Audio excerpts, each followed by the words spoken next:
than usual is because there is so much going on. There is so much for us to talk about that, I just wanted to make sure that we had that little bit of extra time.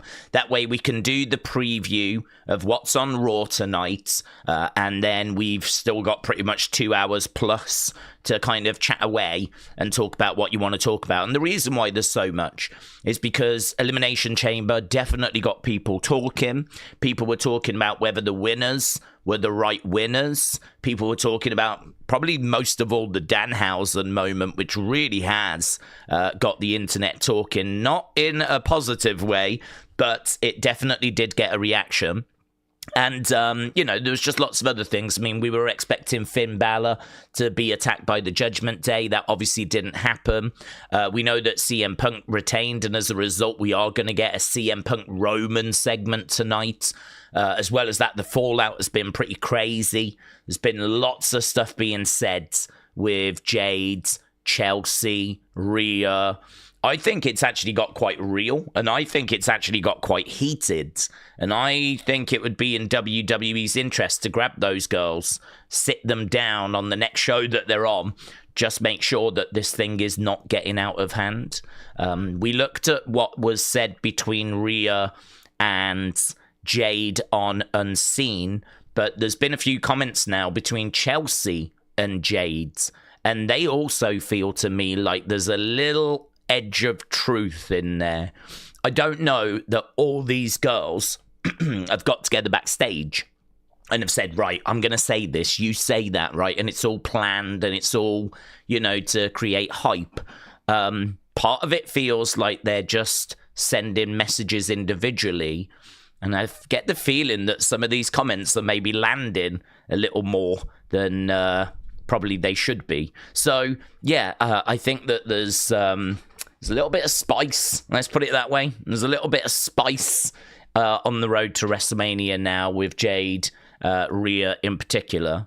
But lots to talk about. Obviously, we know the next Hall of Fame inductees as well. That was announced today. We can get to that. It's great news. Love it. No surprise. But let's do the preview. This is why we've started early. We can do the preview and then we can get into a chit-chat. It's Kaz, said it's my birthday, 45 and fabulous. It's Kaz, happy birthday, my friends. Happy birthday. I know that Kaz has been going through a few things, and I hope you've had a great day today, but I hope today has been a day of celebration.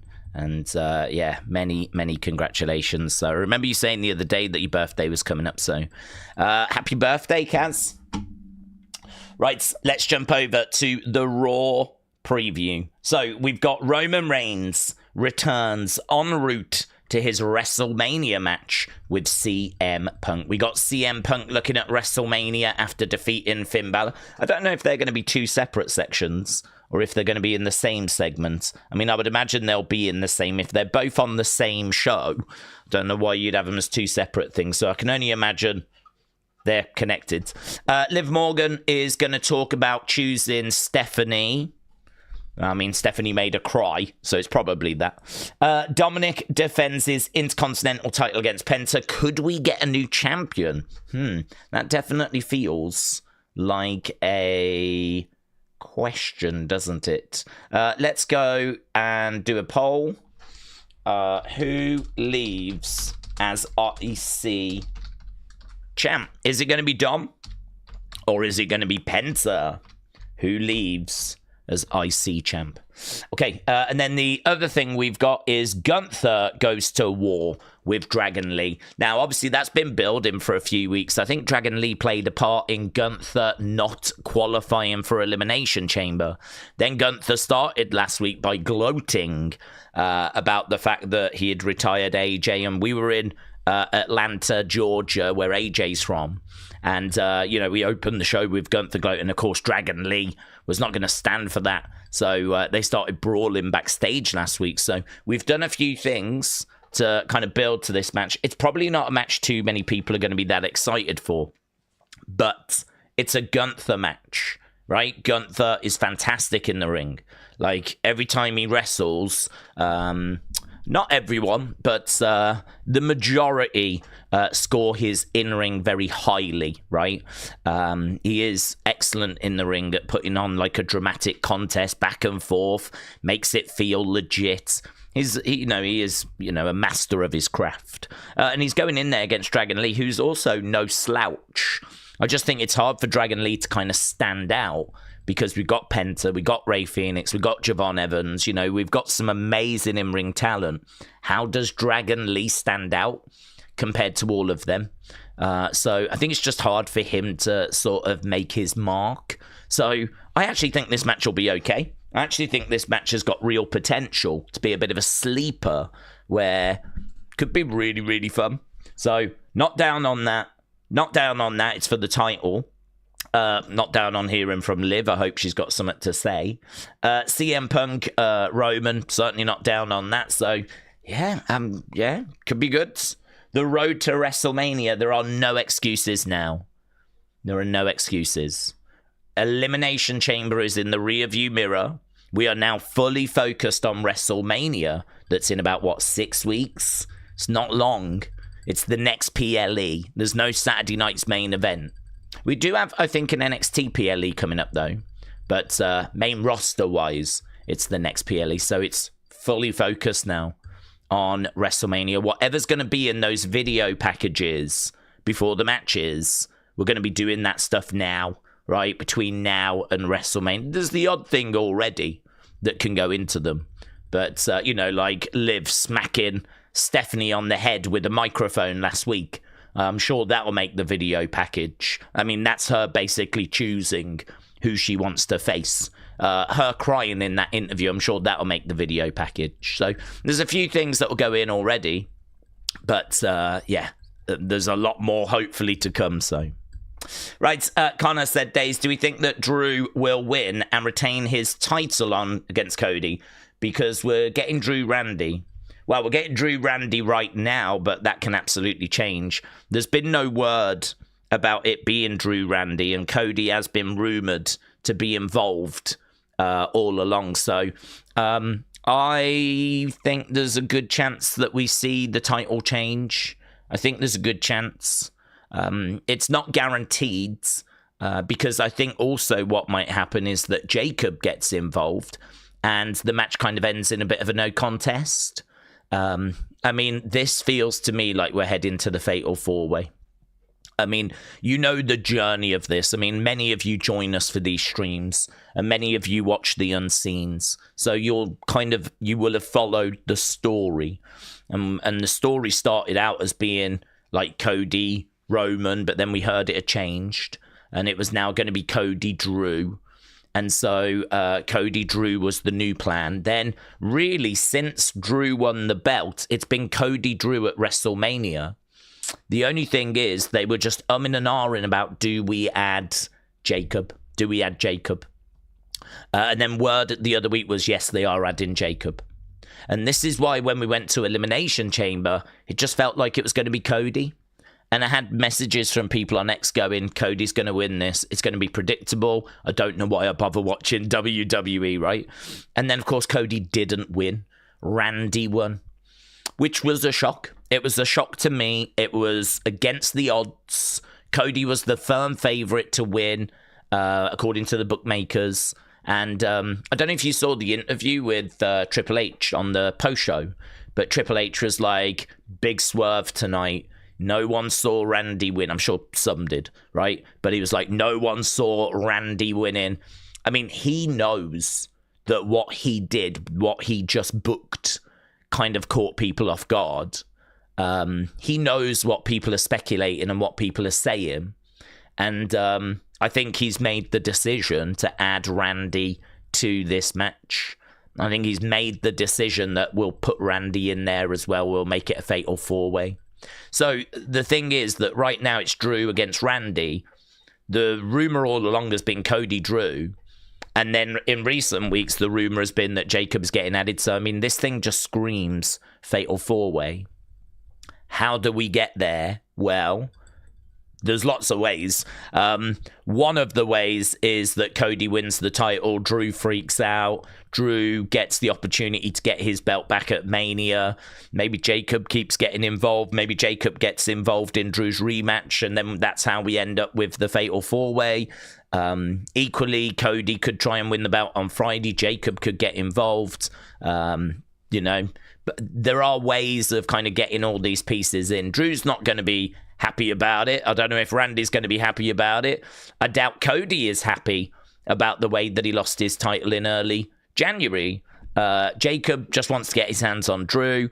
It's a big mess. I can see him just being all shoved into the same match, and I can see that being what we get at WrestleMania. So that's where we've been, the journey we've been on, and that's where it feels like we're going. But yeah, Triple H was kind of all smiles backstage, and it was interesting. He did not go out in front of the fans, which I think is wise, to be honest, because the fans want to send him messages, and it's an opportunity for them to do that, you know, and it's awkward. So, you know, if he's in front of the fans, then they're chanting, "We want Cross," and then, of course, a few weeks later, Cross is released.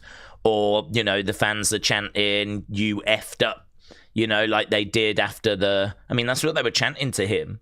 "You effed up," that was being chanted to him, which is just not good optics, is it? You could understand Triple H going, "I ain't doing that anymore." And so this time he didn't do it. This time, you know, he stayed backstage, and they interviewed him. I think it was Jackie Redmond who interviewed him backstage. And he was just saying that in regards to Danhausen, he thinks they're in for a fun time. In regards to Randy winning, he was like, he actually used the word swerve. And he was just praising Rhea and AJ, CM Punk, the kind of stuff you would imagine, really. So, yeah, Fatal 4-Way is, I think, where I think it's going. I think it's where most people think it's going at the moment.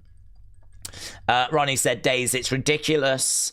Cody has no business near the title. Randy won the chamber. For other people to sniff around and take his opportunity. Becky Scroods honestly is terrible. Seth, we all knew it bad. Seth, we all knew it." Okay. Tristan said, "The reaction from Heyman for Seth as the masked man this Saturday." I've not seen it, to be honest. I've seen the clip, and I've seen the first part of the clip, but I haven't had a chance to watch it all yet. Where it's like, you know, like this, but I haven't had a chance to watch it all. So I've heard it's good though. There's a lot of those kind of reaction clips. Actually, they've got a reaction clip of the commentators when Danhausen was revealed. The commentators, we've got their reaction on camera. We've got Paul Heyman's reaction when Seth gets involved. I think there was another couple of little pod things as well. We still haven't had the main video that I'm waiting for, which is WWE normally put a compilation together of like the best moments from inside the pods. I'd imagine they will do that this year. And they've got there's a camera in each pod. So they've got footage of what was going on in all the pods. So I'd imagine someone somewhere will get round to doing that, but unless there's just nothing interesting. But we've seen the Raquel one. That was good. But, you know, they are told to react. They are told, like, you know, you are out there still. People are seeing you. So every time something happens, like, react to it.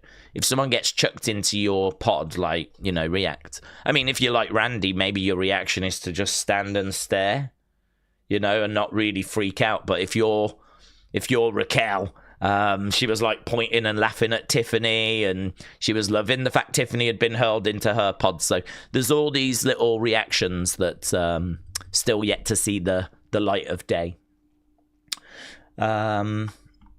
Robbie said Danhausen and Pixelhausen. Happy Rawhausen, says Robbie.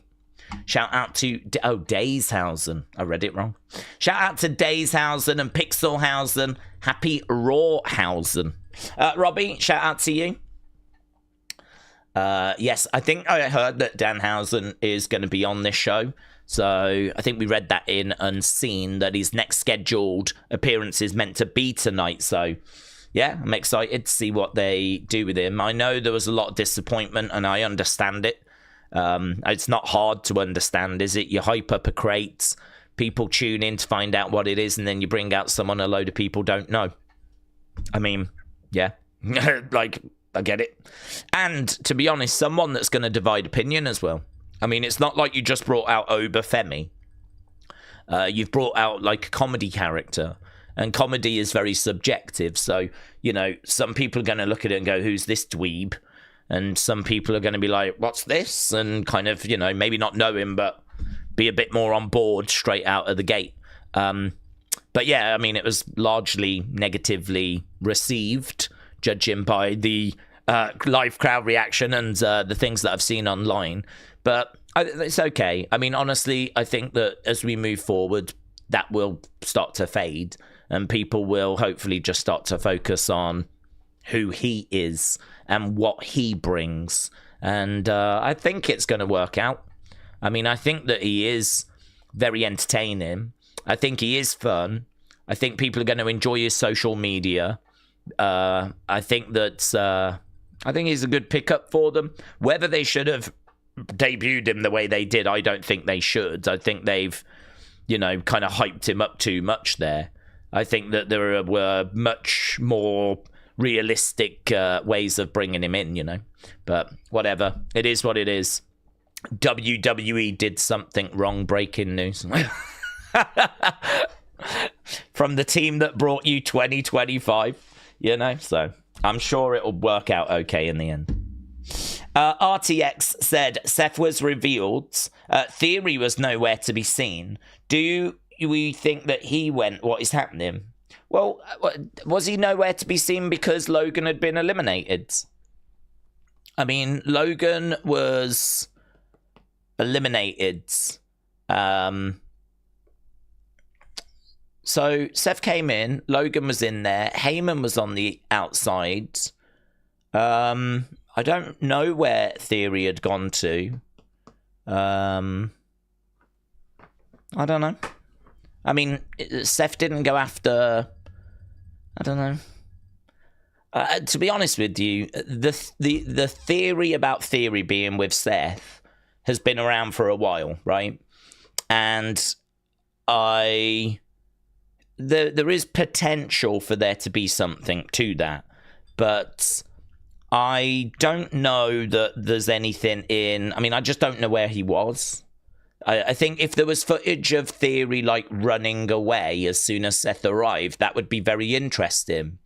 But I don't know that Theory wasn't trying to deal with that first mass match. Remember, the decoy. So it could be that Theory was kind of caught up with that. To be honest with you, I didn't even know where Heyman was.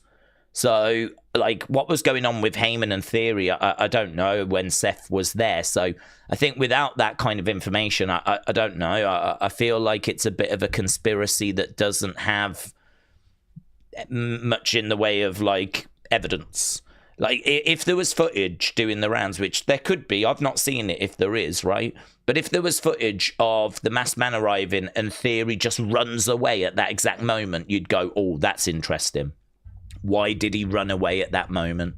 But I think without knowing exactly where he was at the moment that Seth strikes, I don't know how much of a conspiracy theory there is, because there's every chance that he was sent to deal with that decoy, which was probably the purpose of the decoy, to get attention away, and then Seth comes in, right? So yeah, I don't know. I don't personally feel like there's much to it at this point. It's not something which I have got anything to really work with. So, but the only thing I can say is that theory that he's working with Seth, that has been around for a while. But don't forget, the masked person did attack Theory, and now we found out that masked person is Seth. And if it wasn't Seth, it was people from his school, his Black and Brave school. So, you know, it could be that one of them attacked Theory to throw us off the scent and make us think that he's not involved.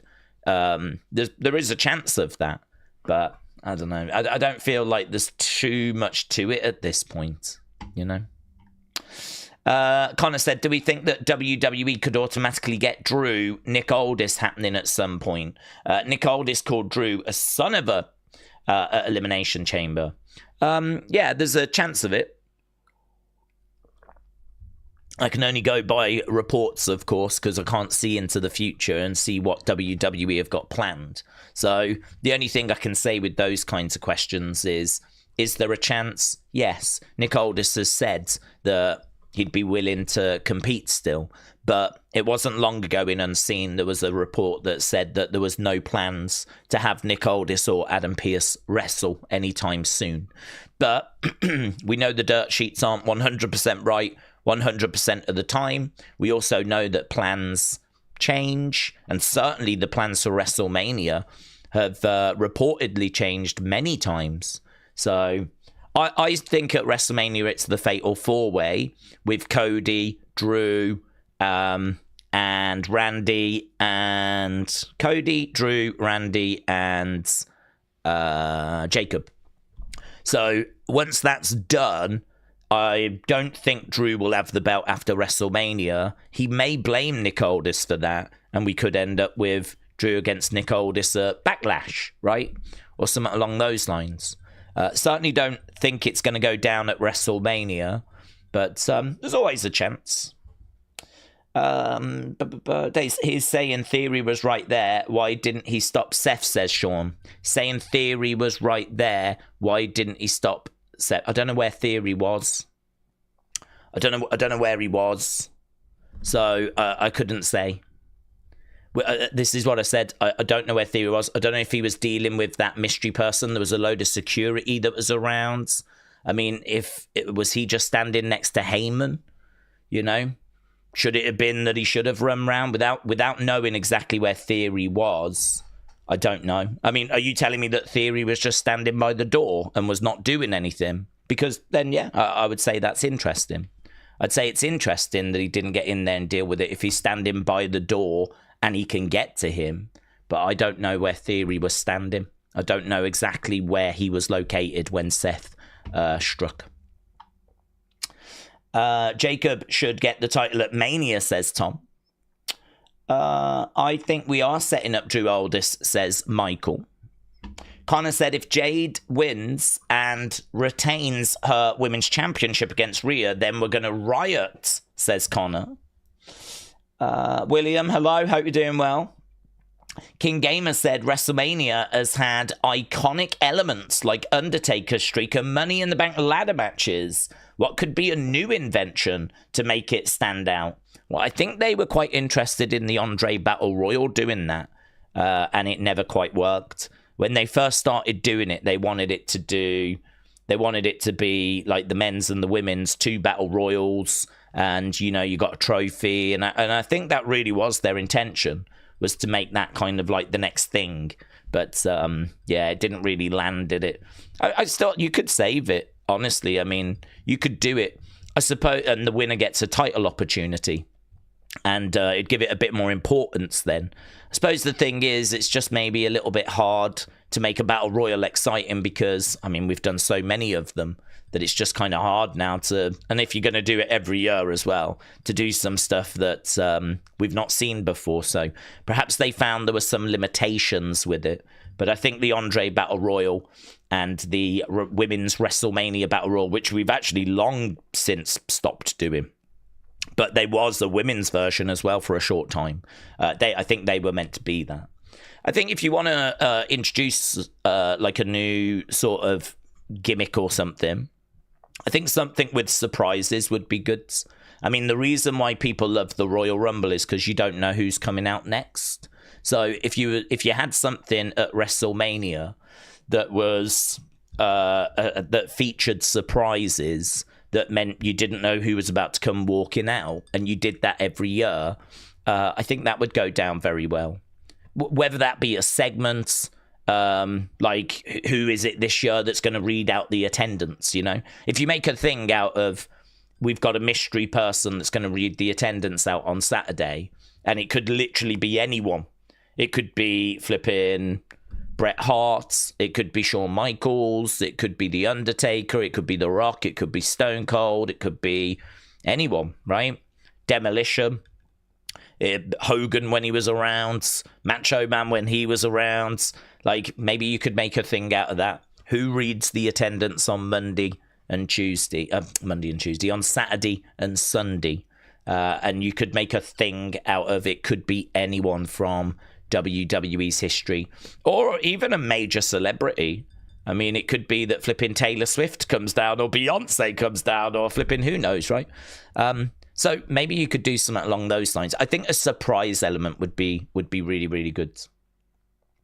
Billy said, is there any ideas on the mystery person who was on the phone to Heyman? Feels like they're just going to hope that we forget that. Well, I mean, my thoughts on it was that it was The Rock, because it felt to me like it was someone that had authority, because, you know, they made Adam Pearce kind of change his mind. You could make an argument that it was Brock and that Adam Pearce was being intimidated by Brock on the phone, but I don't know. I don't feel like Adam Pearce would react that way to Brock. I don't feel like Adam Pearce would want to be intimidated by a specific talent, right? I mean, this Adam Pearce stood up to Roman Reigns during the pandemic, and, you know, I think he would try and stand up to best he could to Brock Lesnar as well. So I don't think it was someone like threatening violence. I think it was more someone that was above him in authority. So, you know, that's got to be someone like Ari Emanuel, The Rock, Triple H. It's got to be like Nick Khan, one of those kinds of people. I think storyline-wise, The Rock would be interesting, because that would be The Rock kind of asserting his power. And I kind of thought that would be interesting. But you are right. We haven't really had much in the way of follow-up of that. So it does feel like that story might have just gone a little bit cold. Just a little bit cold. Paul was talking to Roman, asking for his forgiveness over the phone, says Jay. Mayor Pete said, who cares? They don't need to reveal who's on the phone. It's not a major point. Shining Wizard said, Days, who's getting the call-up after Mania? We've heard Sol and Ethan. Yeah, I could see it being Sol and Ethan. Yeah, I could see it being Sol and Ethan. I mean, JC, I think, is right there as well. I think Ricky you can call up whenever. Ricky's obviously got a lot of experience. I was watching Ricky in the NWA in about 2020. And then, of course, he went to AEW. There's a lot of people that go to NXT that don't necessarily go there to learn how to wrestle, but they go there for other reasons, you know, kind of working on their character, working on their presentation, understanding how WWE works. And to be honest with you, you know, if ever I found myself getting signed by WWE, I would want to go to NXT first. I mean, if I was, it wouldn't matter what stage in my career. You could sign me from New Japan, from AEW. There is nowhere bigger than WWE. So if you go to WWE, it's not a step down to go to NXT, because you are signing with WWE. And I would imagine that you're not being signed specifically as a NXT star. I would imagine that they are signing you with full intention of using you on the main roster, like Blake Monroe.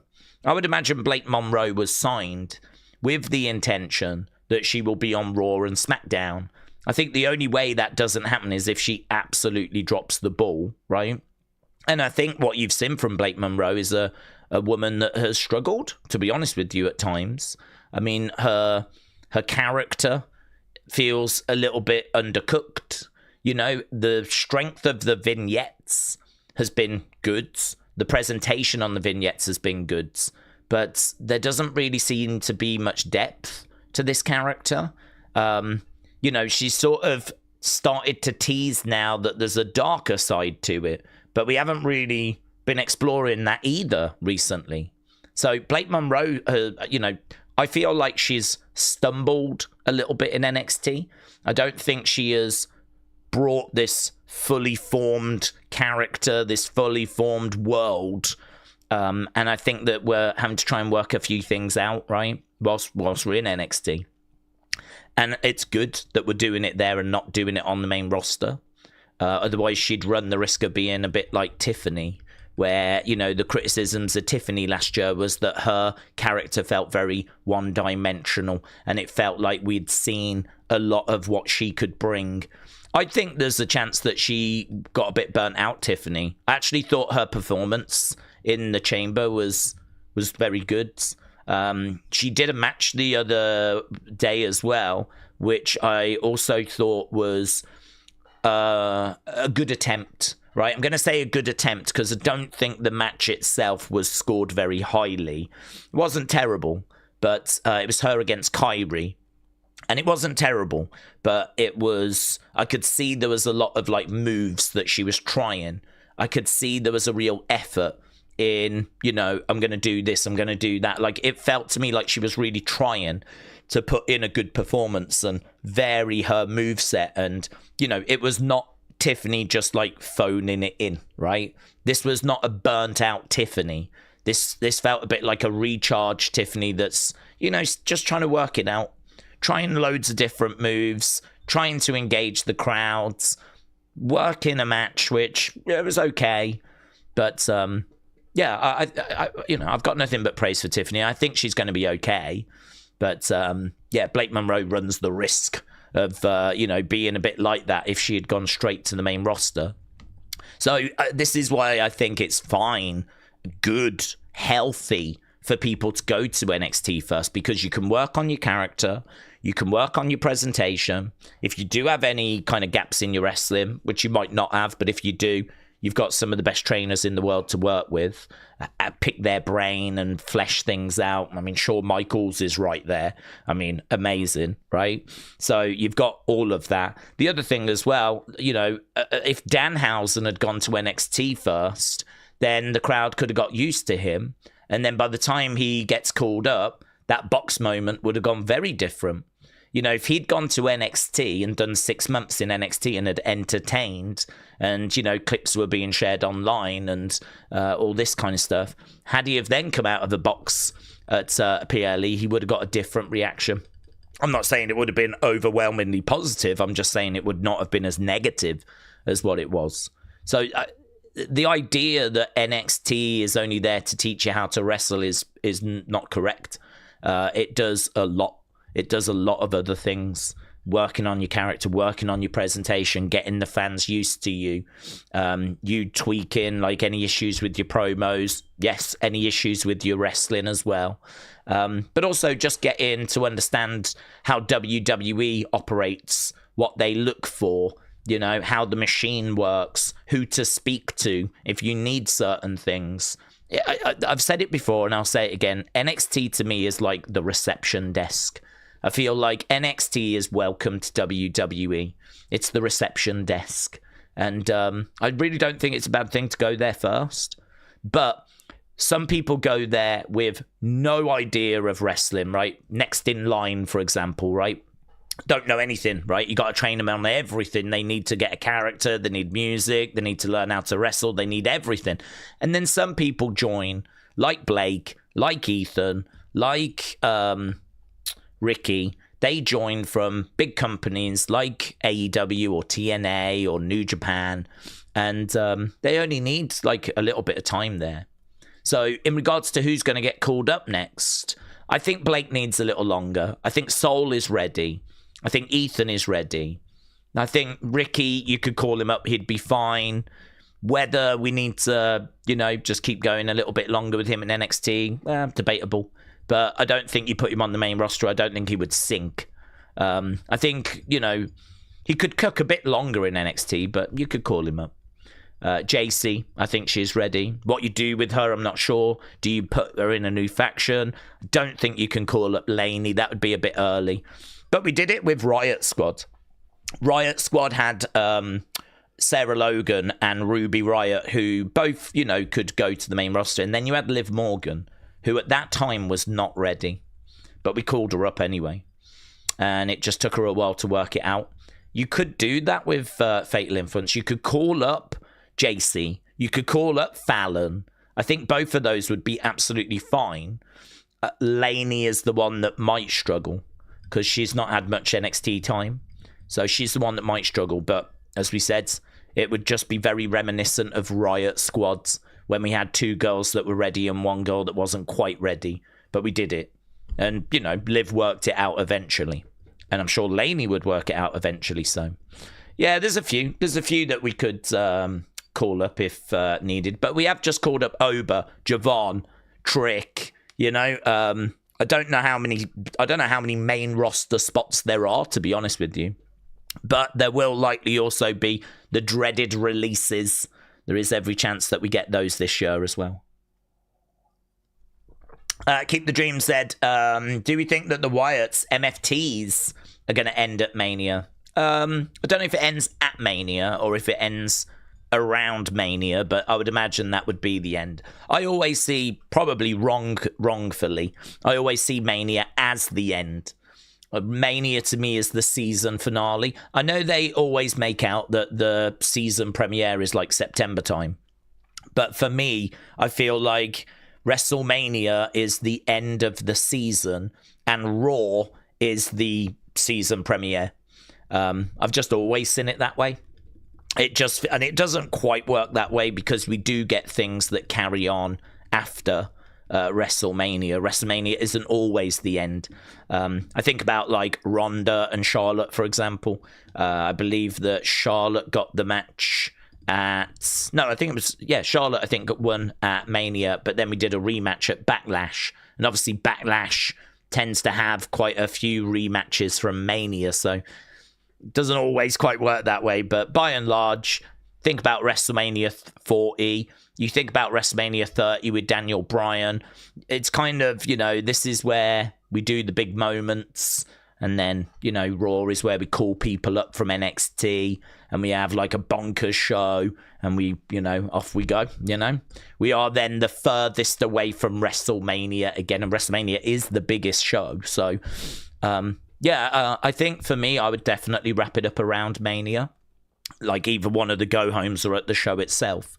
And then have the Wyatts move on to something else as soon as WrestleMania is done. RTX said, the problem with WWE is there are so many match types. They don't use like Falls Count anywhere. They just need more hardcore matches. I think, well, I mean, the problem with hardcore matches is that you can only go so far, of course. And WWE is a PG product. So if WWE was to do hardcore type matches, it would still have a bit of a PG feel. It'd be a lot of people walloping each other with kendo sticks, and you'd see a few marks on the body. They don't really look for blood, but there might be a bit of blood. But you wouldn't be getting anything like what you see from a Jon Moxley match in AEW, or you wouldn't be getting anything that you saw back in the day in like ECW. But yeah, there are times where we do those matches. If you remember last year, for example, there was a pretty brutal match between Kevin Owens and Cody at the Royal Rumble. And then I think we got to Elimination Chamber and we did a Kevin Owens-Sammy kind of non-sanctioned type match, which was even more brutal. Both of those were fantastic. And then I think it was Drew, CM Punk, Hell in a Cell. That was fantastic as well. That was pretty brutal. I mean, they do sprinkle them in. I would say they are best that way, because if you did them on a more regular basis, it might sort of lose its specialty. It might not hit as hard if you see it on a more regular basis. So it's not something you can do on like a weekly basis or every couple of weeks. I think it's right that you do it every few months, where you do something in a feud that deserves it as well. You know, I mean, earlier this year, we did the 3 Stages of Hell match. So we did 3 Stages of Hell with Cody and Drew. So, you know, for me, that's kind of like box ticked for January. February, I don't know if we did anything in February. But, yeah, you know, we could definitely do something at Mania. We could definitely do something. Oh, we did have like Cody Jacob. That was just meant to be a normal match, but they brawled all over the arena, didn't they? I don't think you can really necessarily count that as hardcore. It was more just a big brawl, but you know, they do try and present those things. So we've had a few examples recently, but Yeah, I think you just got to be careful with that, because if you overdo it, then it just doesn't hit anymore. So, like most things in life, it's about finding that balance. Hello, James. Hope you're well. James says, just an update. My leg got worse. Finally, I phoned to get some help. All they offered me was to go to a local facility. I can barely walk with the swelling and the pain. Oh, really? Did you go to the doctors? Have you been to the doctors? Can't they, if they actually see? Because the thing is, when you phone someone, they can't see, can they? Like, so as a result, like, I don't know how much they feel like. I always feel like if they can see it, it's a lot more real than just speaking to someone. That is the problem with speaking to someone over the phone. It's a lot more real if you go to a doctor and they can actually see it. I'm sure you've tried that. I'm sure you've tried, like, going to the doctors. Getting an appointment these days is a flipping nightmare. But, yeah, I mean, that does not sound good, does it? If you're in pain and they're just telling you to go to some local facility. Maybe you need to get the call-out doctor. Perhaps the doctor can come round. If it's that bad, maybe get, like, the doctor to pop round. Don't know, man. I hope you get that sorted. Definitely seems like something needs to be done there. I'm sorry to hear it got worse as well. I did wonder where you'd been, so, yeah. Matteo said, Days, we got a big show today. We got the Fallout, yes. We're going to hear from CM Punk and Roman. What are they going to talk about? Well, I mean, I'd imagine it'll be more of the same, wouldn't it? I would imagine Roman will go off on CM Punk about leaving for 10 years and about how, you know, you think you can just come back and be the flag waver now for the company. It doesn't work that way, right? You left us in the lurch for 10 years and we're the ones that had to carry the ball whilst you was away. And he might even touch on CM Punk going to work for WWE's rival as well, you know? I mean, there is some meat on that bone. So there's a few things there that Roman can touch on. And then, of course, CM Punk can just touch on the fact that Roman couldn't get it done on his own when he was champion. A lot of people kind of throw that at Roman, the fact that he needed his family, needed the bloodline, the fact that, you know, his legacy is not going to be as great as what he thinks. I would, you know, if I'm Punk, I'm hitting him where it hurts. And I think where it hurts Roman is by basically dismissing everything he's achieved. I mean, Roman, I think he sits at the top and he sees himself as the king. And I think he's looking at the legacy that he leaves of, you know, main eventing all these WrestleManias and being the head of the bloodline and having all the fans acknowledge him. I think if you can point out that when he was in the bloodline, he only won a lot of those matches because of outside interference and because of his family. And actually, you go back to when he was main eventing those WrestleManias in the 2010s, you know, the people will rewatch those shows, and what are they going to see? They're going to see a very divided fan base. They're going to see a lot of fans that were not feeling Roman at the time. You know, I mean, go back to that 2015 Royal Rumble when Roman wins. The Rock's in there holding up his arm and he's getting booed out the building, right? If I'm CM Punk, I'm picking at that thread. You know, let's talk about this legacy. Let's talk about what you've done in the 10 years when I wasn't around. Yeah, it's true you've main evented WrestleMania, but the fans certainly weren't on board with it, were they, Roman? And anyone in the future that's going to go back and watch those shows, they're going to know exactly how the fans felt about you at the time. And I'll tell you now, a lot of fans feel that same way, Roman. The people here might be acknowledging you, but I see plenty of people around the world that aren't. And, you know, I would pick at that, and I think that would bother Roman because you're kind of dismissing his achievements. You're throwing away, like, a lot of the stuff that he thinks makes him so big and strong and great, this legacy that he's built. So I think CM Punk can pick at that.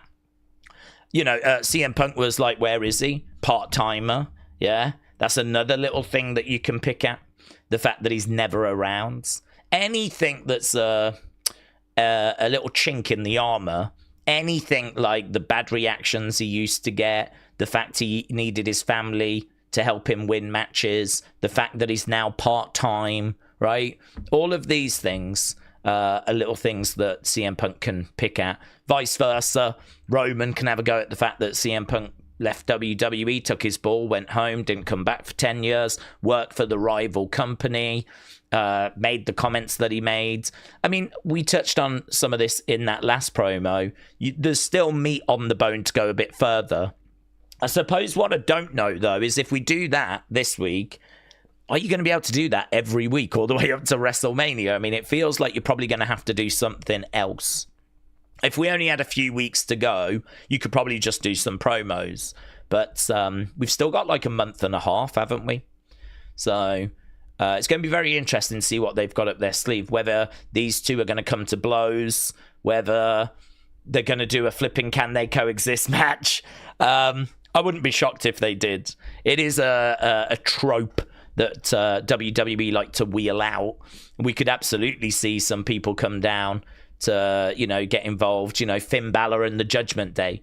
An upset Finn Balor comes down to the ring with Dominik and JD, starts beating up on CM Punk. Roman then has to decide, am I going to help CM Punk or am I going to walk away? He decides because he's a good guy, he's going to help him. And ta-da! Out comes Adam Pearce. Can they coexist? Judgment Day versus Roman and CM Punk. It's not what I would book, but it is something that you could see WWE doing, right? Shining Wizard said, NXT always seem to do crazy stipulation matches better. Greg said, if Penta doesn't win, I want a Penta heel turn. Hello, Wrestler Dandy. Hope you're well. Days, do we think that Gunther will wrestle at Mania? I'd love to see him against Brock.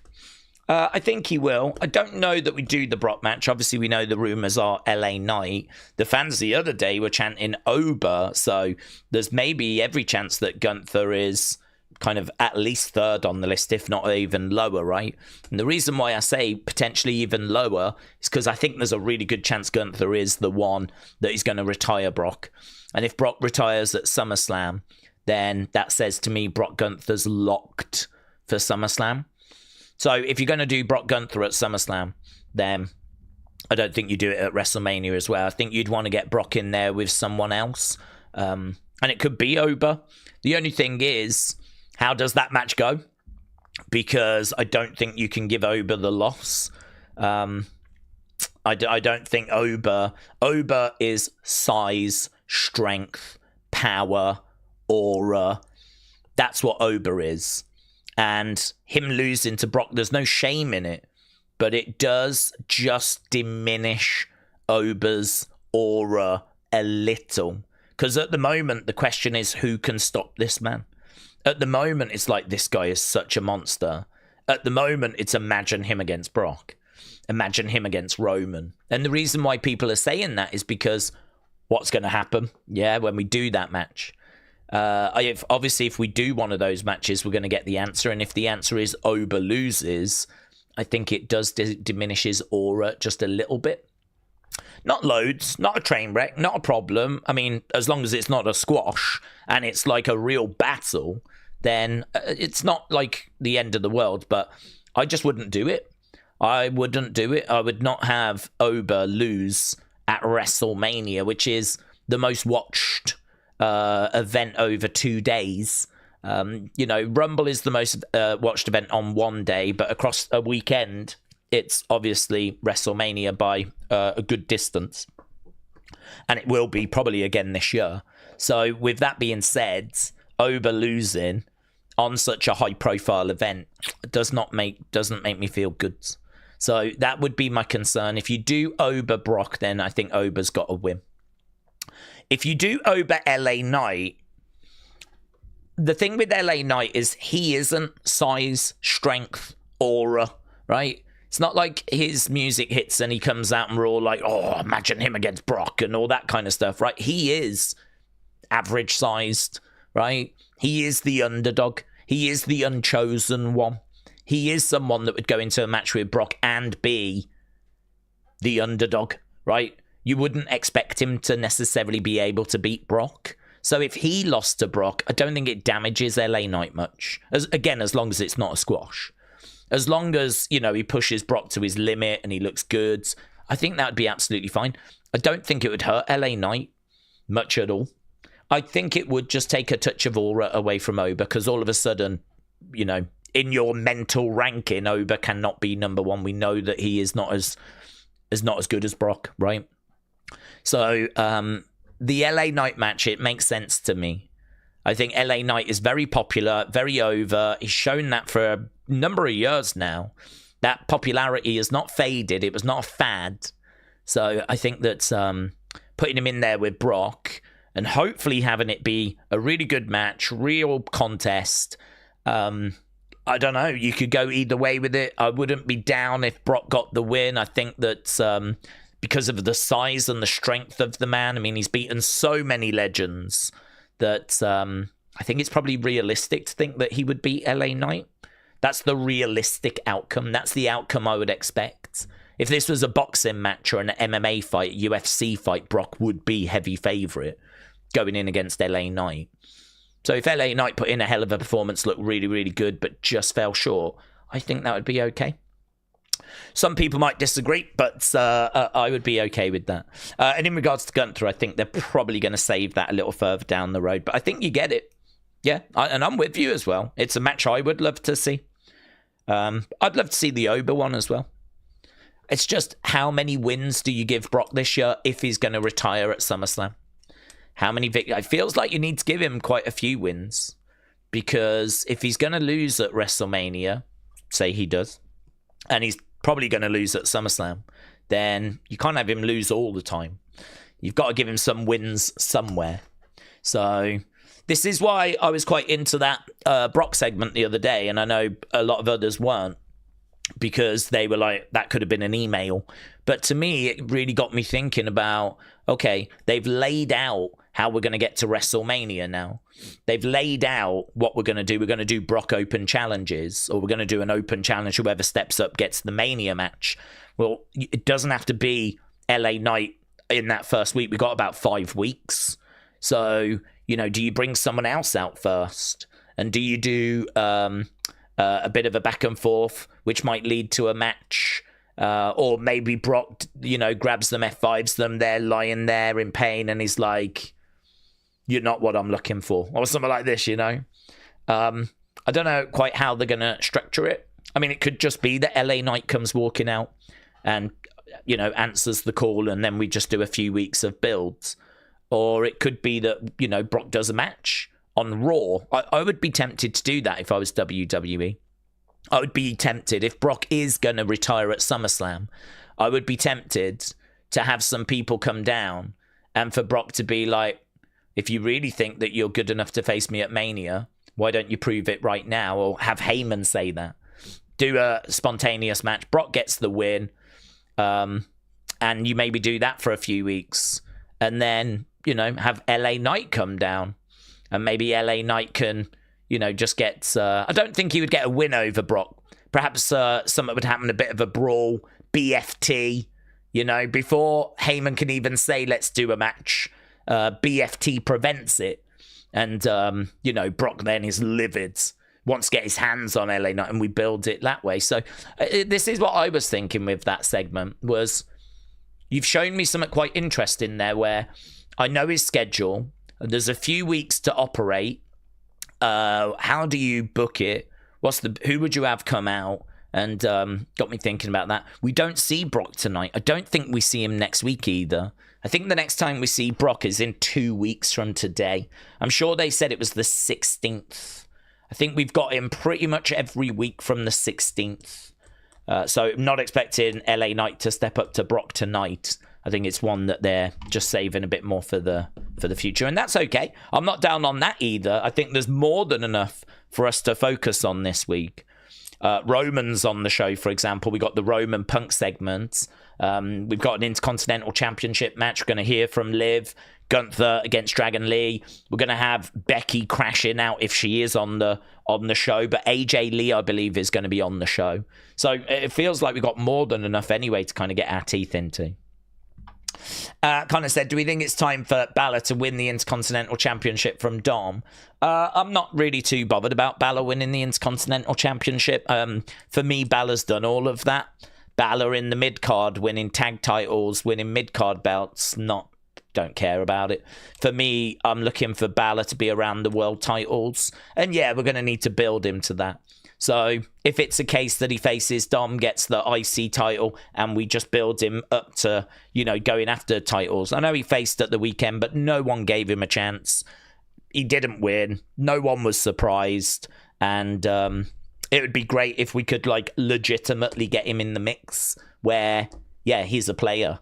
He's got a chance, I think that'd be really good if we could, build him to that. And listen, if the first step towards that is him being Intercontinental Champion and having a little run with the belt, okay. But to me, that is just the first step towards what I'm actually looking for, which would be him being very much in the conversation around the world titles. I just think being in Judgment Day has been good for giving him TV time, regular TV time, giving him tag title runs, giving him little storylines, blah, blah, blah, blah, blah. It's been good for that. But it has also been a bit of a back burner for him. I mean, compared to what he could have been doing, I mean, if he was on his own and he had never gone into Judgment Day, would he have got back to a world title already by now? I don't know the answer to that. I mean, we tried Jay and we tried Damian. Would we have tried Finn Balor? Would he have actually had a run with the world title? I don't know the answer because I don't know what we would have done, right? But what I do know is him being in Judgment Day is kind of a little bit him being pushed to the side. So now that it looks like he could potentially be coming out of Judgment Day, if there is going to be a breakdown within that group, I'd really love to see him get that opportunity again, I remember Balor when he was in NXT, and I remember Balor when he first came up to the main roster. And I know what a lot of people are going to say. They're going to say that was 10 years plus ago. It's very different now, and they would be correct. I'm not saying that they are wrong. But I suppose what I would kind of counter with is I don't know where he is now. I don't know what a Finn Balor singles run in 2026 even looks like. I don't know because I haven't seen it for so long that I just don't know. But I've got enough respect for him where I want to see it. And if it fails, it fails, I mean, it's okay to try stuff and it not work. It's not like we have to hit the bullseye every single time. You're not going to. It would be impossible. But is Finn Balor worthy of us taking a chance on? I would say yes. And I'm not saying take a chance as in put the title on him, but I'm saying give him a singles run, put him in some good stories against some good opponents. Finn Balor in a feud with Aleister Black. I'll take that. That could be fun. So, you do stuff like that, right? Builds him up, see how the crowd are reacting, reintroduce the Demon, right? But maybe reintroduce the Demon in a way that Finn feels more comfortable with. WWE have always presented the Demon as being a separate entity. I wonder if there's a way that we can use it now that Balor would be more comfortable with. He said in an interview, the Demon to him was always his war paint, So it could be that Finn reveals that he can't summon the Demon anymore, right? He's had a secret that he's kept from us, and that is that he can't summon the Demon. This is why he never felt comfortable breaking out of Judgment Day. And actually, he doesn't want to disappoint the fans, but he needs to be honest that he can't do that anymore, right?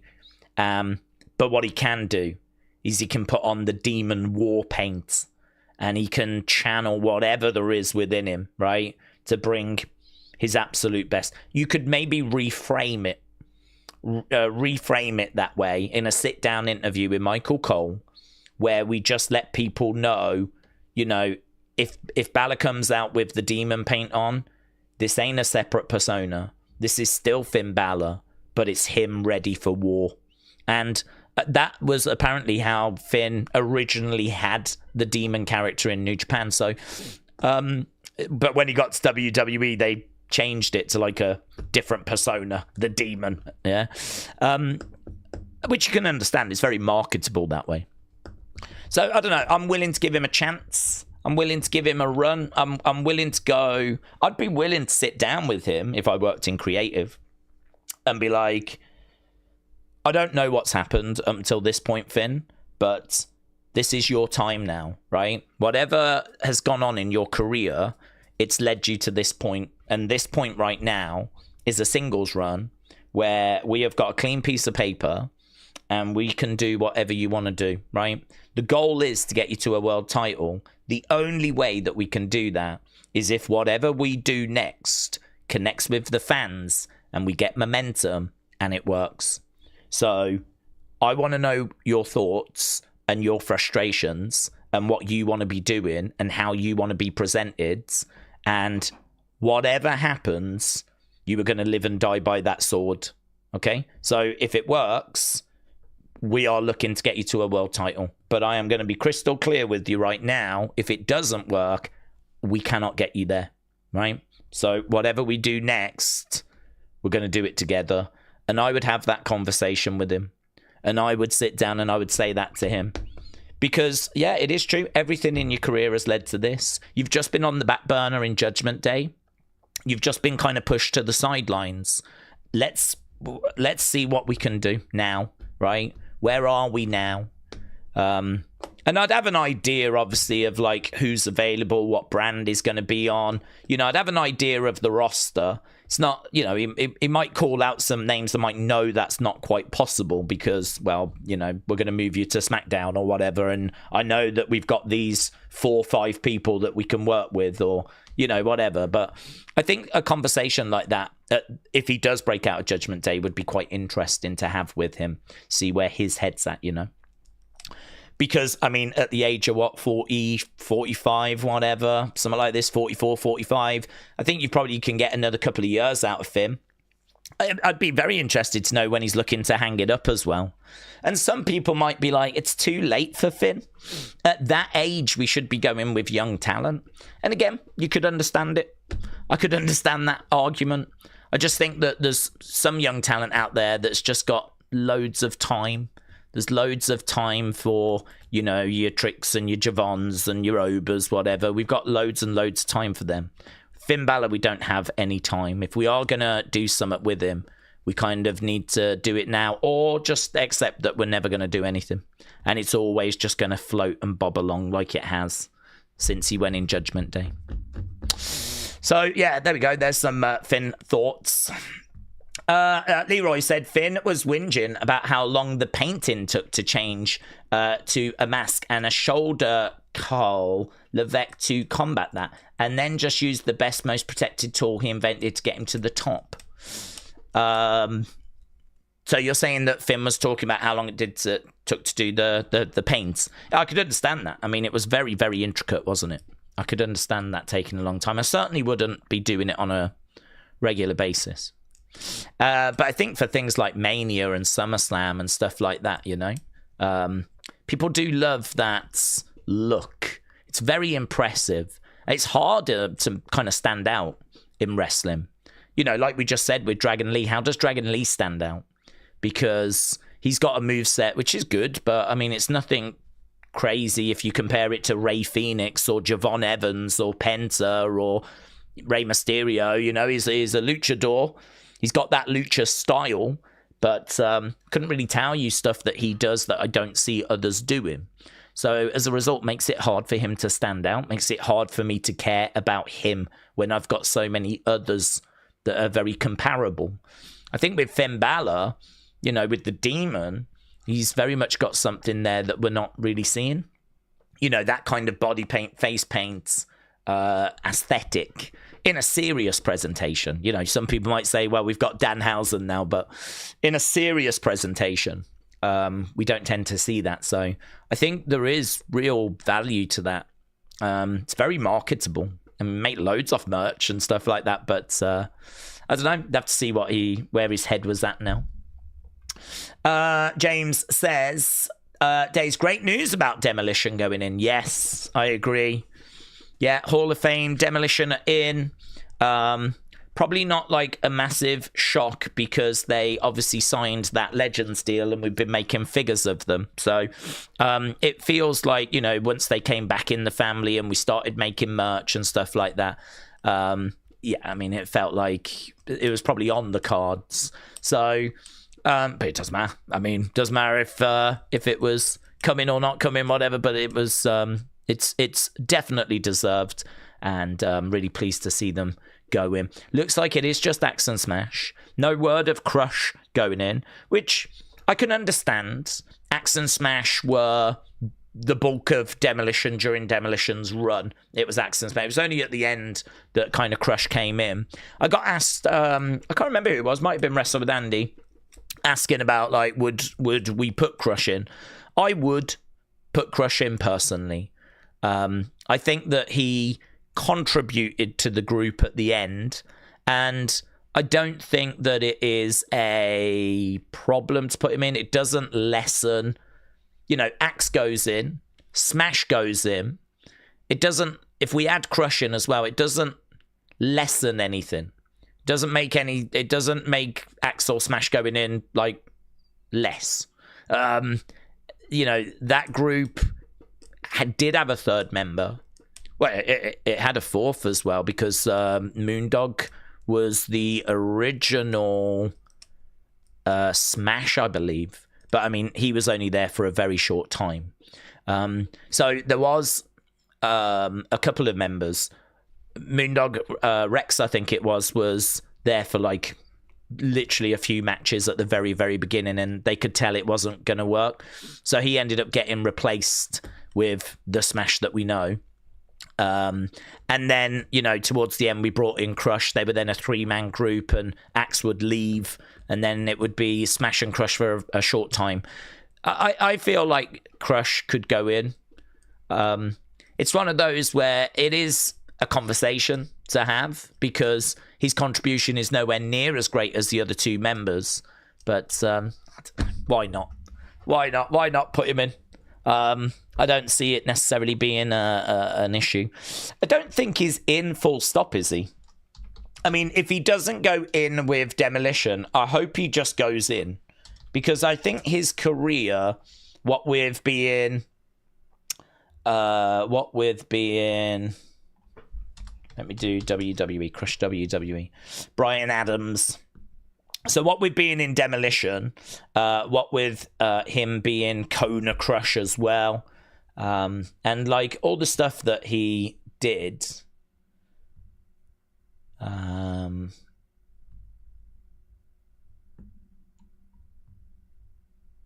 mean, yeah, Chronic as well. 3 times he was in WWE. He's obviously no longer with us. And no, he isn't in. He's not in. So he's a one-time tag champ with Axe and Smash.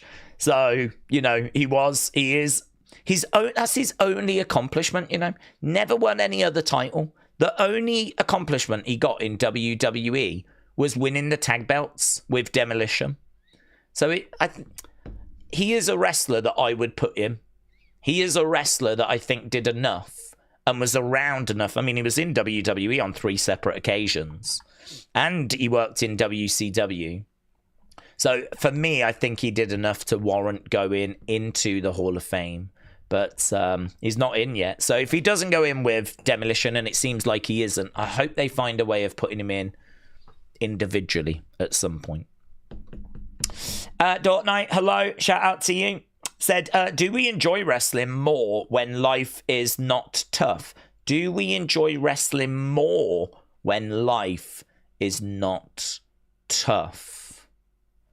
I'm trying to think of when I've been going through some tough times. I don't think it's connected, or at least not for me. I've been through some, you know, tough times where I've had, like, relationships break up and, you know, fallouts with people, whatever. And wrestling has always just been an escape from the real world. So it's good for that. But I think wrestling is enjoyable when it's good. I think wrestling is enjoyable and is more effective when there's good characters, good storylines, and that's when wrestling's at its best. Wrestling is not as effective when it is hard to watch and you're watching matches you don't care about, you're watching wrestlers you don't feel a connection with. So for me, that is where wrestling is good or bad. I don't think what I'm going through kind of connects. Because I think whenever I put the TV on, I'm just kind of in that world then. You know, I think I'm quite good from leaving my real life worries behind when wrestling's on. Because that is what wrestling excels at, is being an escape. You know, it is that kind of comfort blanket. You can have loads of, you know, bad things going on in your life, but you can put wrestling on and you can dip into that world for a few hours. I think I'm quite good at, like, being able to do that. I don't know if everyone else can, but, like, if I have got any kind of concerns, I'm quite good at being able to distract myself from those by turning the telly on and just watching whatever the latest WWE program is, right? So I think more than is wrestling good or bad, if your life is good or bad, if your life is easy or hard, I think it's more to do with the product itself. If the product's good, then you enjoy it. If it's not, then you probably don't. I don't think it's got so much to do with what's going on with your life, but I can't speak for everyone on that. I would not be shocked to find out that people out there do find that wrestling is affected by what's going on in their lives. But I think for me, I'm quite good at being able to just sit down and, you know, distract myself with wrestling. So don't think it connects for me, but I could not speak for everyone on that. HBK Forever said, thanks, sure you do. HBK Forever, shout out to you, my friends. I don't really do anything, but just we talk wrestling and talk about what the latest rumors are and where do we think things are going and talk about people's theories, and we just talk wrestling. I mean, that is how the channel kind of started and how it got its name, which I've said before was, you know, I was trying to talk to my partner at the time about wrestling and she was not interested in having conversations. So I'd have to think about it instead. And then she turned around and went, you know, you keep going into these wrestling dazes. And I was like, oh, a wrestling daze? That's kind of an interesting... That's an interesting phrase that I've never heard before. So it was from that the channel got its name. So the channel got its name because I was thinking about wrestling and not being able to talk to anyone about it, which is why the channel is named what it's named, which is why I now take the opportunity to talk a lot about wrestling. Otherwise, I'll end up going in some wrestling dazes again, and we don't want that. Yeah, this is more wrestling rants these days. Wrestling waffle, some would say. And I am looking at you, James. Long Beach Hippie said 88, 89 were glorious years for Demolition. The 478 days as the tag team champs. They kept that record for 30 years until the New Day beat the records. Long Beach Hippie, shout out to you, buds. Before Raw starts, let's say a prayer for Dragon Lee, because he's going to battle Gunther tonight, says Equation 21. Days, both CM Punk and AJ Lee have arrived, says Connor. Well, that's good news. Dean said, I'm glad that I'm a part of this community. I've met some nice people here. Dean, shout out to you, buds. Dort Knight said, I think sometimes if I'm in a rubbish mood and I've got some stuff going on, maybe I can be a bit harsher on the shows. Okay. No, okay. I could understand that. I could understand it being but to be honest with you, I was never really scoring the shows before we started the channel. It's weird, isn't it? I mean, we talk a lot about wrestling, and as a result, that means that a lot of people obviously are sharing their thoughts about wrestling. So it's kind of hard to talk about wrestling for as long as what we do without getting to opinions and people's opinions. And so, you know, opinions start to kind of come in then. And that then starts to result in you scoring segments, scoring matches, scoring shows. But I never used to do that when I was on my own. You know, I would like stuff and not like stuff, but I wouldn't watch a match and go, that's 7 out of 10. That's 7.5. You know, I'd never think about that. I would never be giving things scores. I was aware of Dave Meltzer, who was scoring matches, and I was interested, you know, to see kind of what he would give matches. You know, if I liked a match, did he like it? And if he did, how much did he like it? If he didn't like a match, what score would he give it? But that would be kind of the extent of my thought process, to be honest. I was not going as far as I do now, where we really talk about things in quite good detail, I would say, in regards to scoring each match, but also talking about promos. If a promo's good, why was it good? If it was bad, why was it bad? What was we looking for? What did we get? Was it better than what we were looking for? Blah, blah, blah, blah, blah, you know? I mean, I wasn't in that mindset before the channel started to that extent.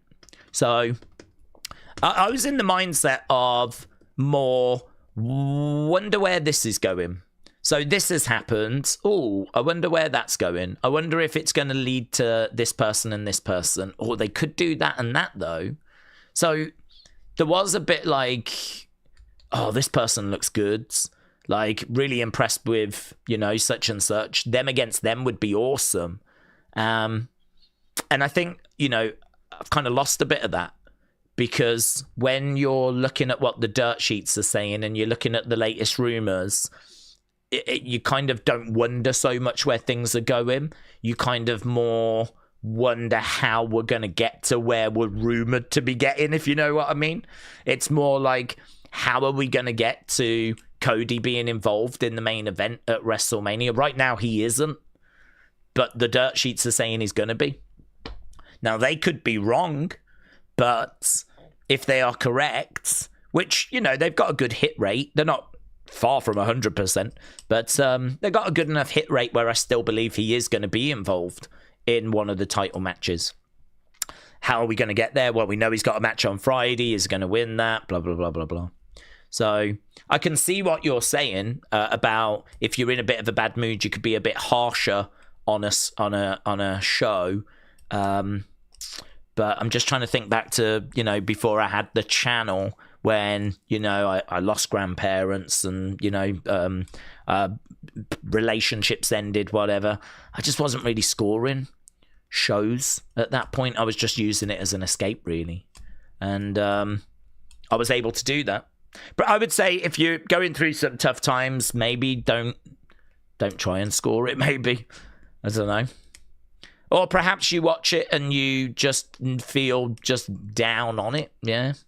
And you're just not in the right headspace for it. I've always been quite good, though, personally, to be able to watch it and just get lost in that world again, you know? And just if the show's good, it'll work for me. If it doesn't, then it doesn't. Little bit of a wobble. Little bit of a dip out. Okay, we should be back. We should be back, baby. Backstreet's back. All right. Do I think he'll win it? Yes, I do. Who will he win it against? Well, at SummerSlam, I think he'll beat Brock. I don't think he'll get it before then. So I think you might be looking at Survivor Series. It could be on like one of the B-show pay-per-views, of course. Could be like a WrestlePalooza or a Saudi show. But I don't think it'll be until after SummerSlam. So it's going to depend who the champ is at that point. It's really hard to say, isn't it? I mean, it could be Cody. It could be Randy. It could be... I don't think it'll be Drew. I think Drew's having his time now. I don't think it'll be Drew.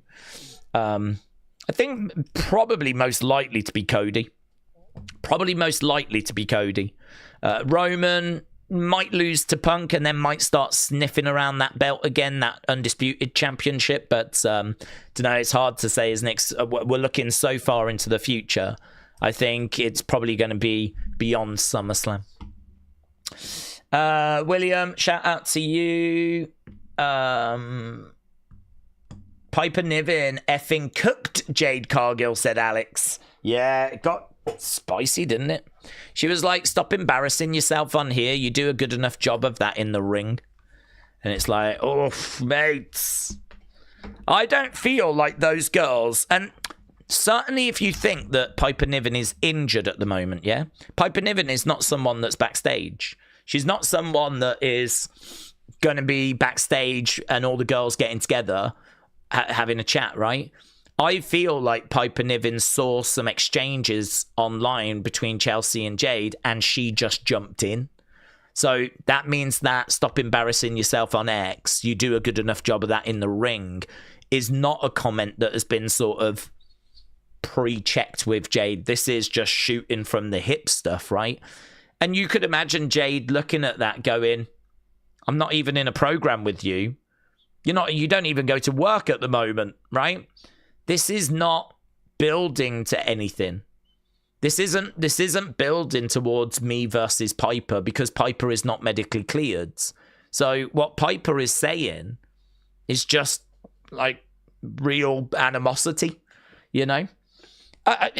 You could call up Piper and she could be like, I'm just working, I'm just having a bit of fun. I mean, it might not be anything that's got any kind of big malice to it, but I think this is one of those that's very different from, like, say, if Drew and Cody are going back and forth online, because they're working a program together.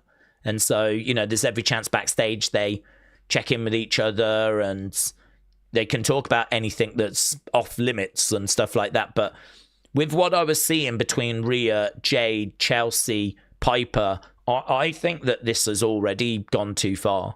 I think if I'm Triple H, I am not worried, but I'm grabbing them. I'm definitely grabbing them. Next time they're in, I am definitely getting them all together. And if they're not on the same show, I'm getting them individually. Because that has just got a wonderful ability to spiral. That has got such an opportunity to just spiral out of control and to really get into some dark places that I'm nipping that in the bud before it even starts. So we all like a bit of spice and we all like a little bit of, grit realism. But equally, if I'm working at WWE, I don't want that to become problematic in the locker room. And I don't want it to be something that's going to really cause some real life animosity. And, there could be a bit of an iceberg ahead with all of this. I mean, we all remember Charlotte and Tiffany. And yeah, certainly with Piper and her comments, when she's not even at work, you kind of go, yeah. Kind of felt like the Rhea and Jade thing was already starting to get a bit out of control. And then today, we've now got Chelsea jumping in. We've now got Piper Niven jumping in. And you're like, oh, yeah, okay. So it was getting out of control. And that was just over 2 days. I mean, we've still got 6 weeks to go until WrestleMania. So I think unless a conversation is had, this is quite a breeding ground for issues. So definitely think whoever works at talent relations needs to be having some words. Days, happy evening, said Dad Stuff. Hello. I'm walking down the street. I'm heading to Raw right now. Looks like it's going to be a good one. Yes. Have fun, my friends. Should be a good one. Yeah, I agree with you. The preview looks pretty interesting. Got Intercontinental Championship match, Gunther against Dragon Lee. Hearing from Punk, hearing from Roman, hearing from Liv Morgan, AJ Lee on the show as well. Fallout of Elimination Chamber. Danhausen should be around. Should be a really fun 2 hours 20, 2 hours 30. Have a great time. Kader said, Days, I'm a fan of AJ Lee, but do we think it's a bit over the top with her promo cadence? Like she's a bit nervous and she's having trouble getting words out. I think that her promos are...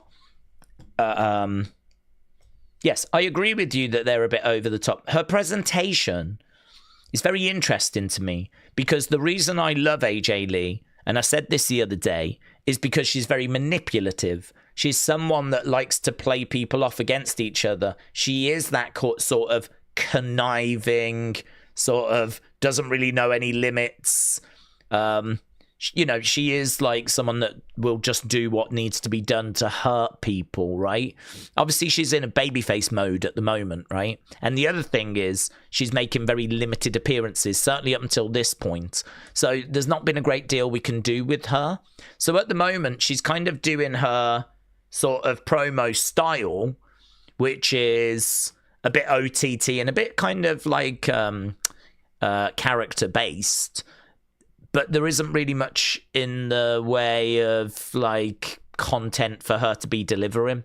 So it does come across as a bit strange. I mean, if she was going to say to Becky, or reveal to Becky, that she was the one that had been messing up Becky's food, or she's the one that had been messing up with Becky's protein shake. You know, Becky's been having a protein shake and it's been making her feel really ill, right? And someone's been doing it.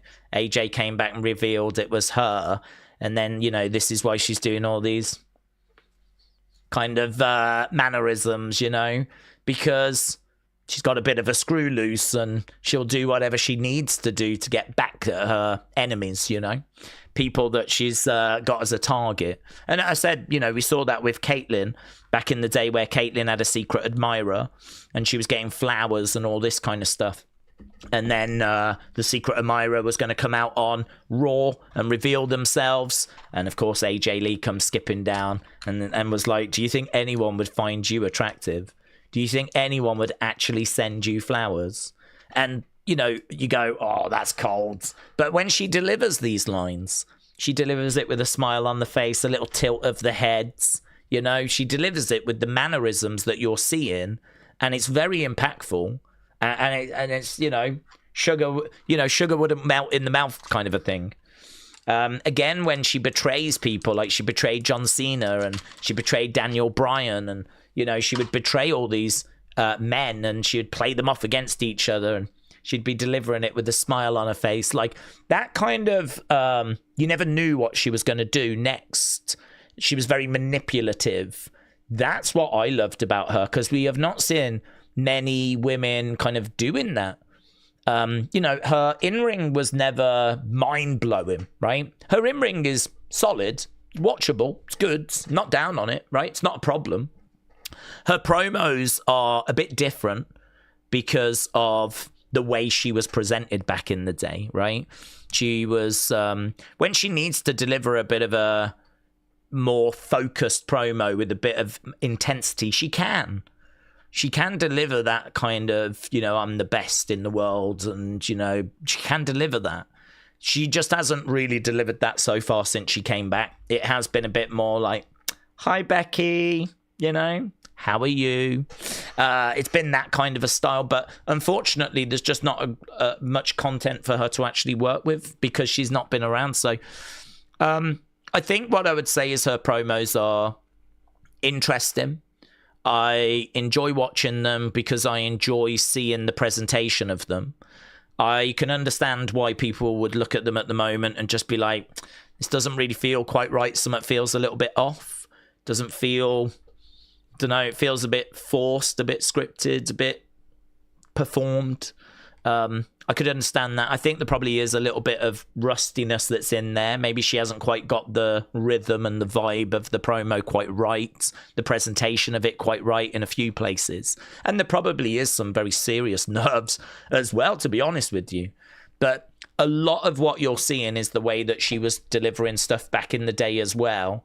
And I think that the more that she does promos, the more that she appears on TV, the more that they give us stuff to actually get her teeth into and things to work with.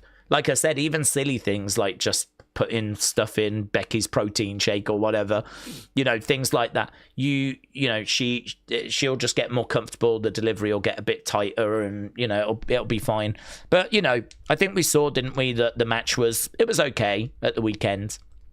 Becky is a fantastic wrestler, and she's had some really incredible matches with the likes of Bianca and Rhea and Charlotte.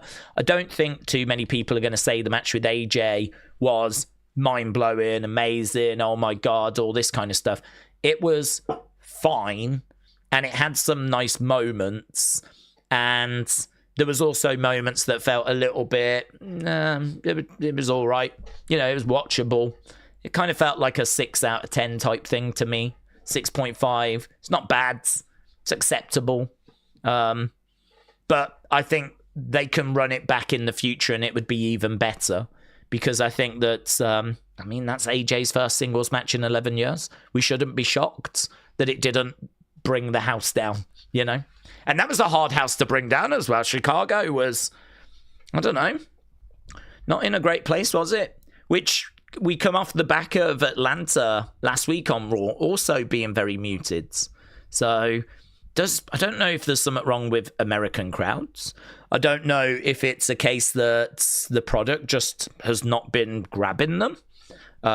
People will say it's the products, but I don't know. I'm really confused by it because CM Punk being in the ring last week trying to get the crowds to chant OTC. I mean, you would feel like the crowd should just go for that. I mean, CM Punk, great reaction when he comes down, talks about Roman. There is an OTC chant, but it's not thunderous. And you kind of like, I wonder why. I wonder why more fans aren't just in that. I mean, even if you've seen some bad matches, which I don't think we did last week. None of the matches last week, other than the one that involved Bronson getting injured, scored badly. I don't know. I don't know why Atlanta was so muted. I don't know why Chicago was muted by its own standards. I don't know. I mean, is it ticket prices? Is it a case that we are pricing out those loud, passionate fans? I mean, is there some truth to that? I don't think that's crazy. I don't think it's crazy to think that the loud, passionate fans, the guys that are in their 20s, you know, that like to go with their mates and make some noise and, do you know what I mean, be a bit more boisterous. Maybe they're just not being able to get in the room now. Perhaps we are looking at a situation where it is rich parents and their kids, rich guys, celebrities, you know, perhaps the demographic is shifting. I don't know. I don't want to get too carried away with all of that because I obviously don't have any numbers. I don't have any. I think the product could be better. I think ticket prices could be playing a part. I think it could be a mixture of a few things. But if I'm WWE, I'm a little bit concerned. It's definitely something I'm looking at because we do keep getting, like, they're loud when you go to Europe. And Saudi were good. And Europe always delivers. France and, you know, Belgium were great. London's normally good. Ireland were rocking. So you kind of look internationally and you're like, okay, well, that's all fine. But yeah, I mean, America just seems a bit muted at the moment. And I wonder why. I wonder why. Humpty said USA is not united. We are divided. The product has been a bit stale, says Sim Slam. Baby Boo said Becky has been pushed good. Do we think she needs to build her way back to the main event spot? She's been in the mid-cards. It's been good for her. Definitely deserves another chance. Oh, she'll always be around there. Yeah, she'll always be around there. I mean, Becky's in a really good position where she didn't need the IC belt. The IC belt needed her. So, you know, she is someone that brings credibility to that Intercontinental Championship. She doesn't need it. She is above it, you know? I mean, if the women are going to main event night one of WrestleMania, there's a handful of women that would do it. You know, Rhea would do it. Becky would do it. Probably Charlotte would do it, but you'd need to get her in the right story. Bianca would do it. EO, the fans would go with, but depends who she's battling with. But I wouldn't say there's loads of women that could main event WrestleMania that are big enough star power wise, you know. Lots of great potential. Lots of women that we're building. You know, we're building Tiffany, we're building Julia. There's loads of women that have got potential. Raquel getting some nice reactions now, but I don't think Raquel's of the level where she could do it yet, right? Unless she's facing someone, say, like Liv. I mean, Liv, Raquel with a good story, maybe. I I think Liv is of the level where she could. I mean, if you did Liv Rhea again, I think you could get there. Io, Bianca, Rhea, that opened night 2 last year. That was good enough to main event night 1. That could have done it. It didn't, but it could have. But I suppose what I'm saying is it's quite hard for the women, because I think if you look at the numbers and you look at like how popular the women are with Google searches and things like that, there is a chunk of them that are up there with, some of the big names. Rhea is incredible. Becky is exactly the same. But there is a bit of a drop-off when it comes to some of the other women, right? Because they're growing and we're building them, and hopefully we get there. But this is why it's no concern of Becky. Becky is a big star. Becky is like one of the biggest stars in WWE. She's not Roman level, but she's up there with your kind of Cody's, whatever. She's that sort of, kind of level. Probably a bit of a step down, but not a million miles away. So, yeah, she doesn't. It's not like we've just shoved her in the mid-card and she's never going to get back to the top title. Really, she lives at that kind of women's world championship level. She's just dipped down because we don't need her at the moment. Exactly the same with Rhea.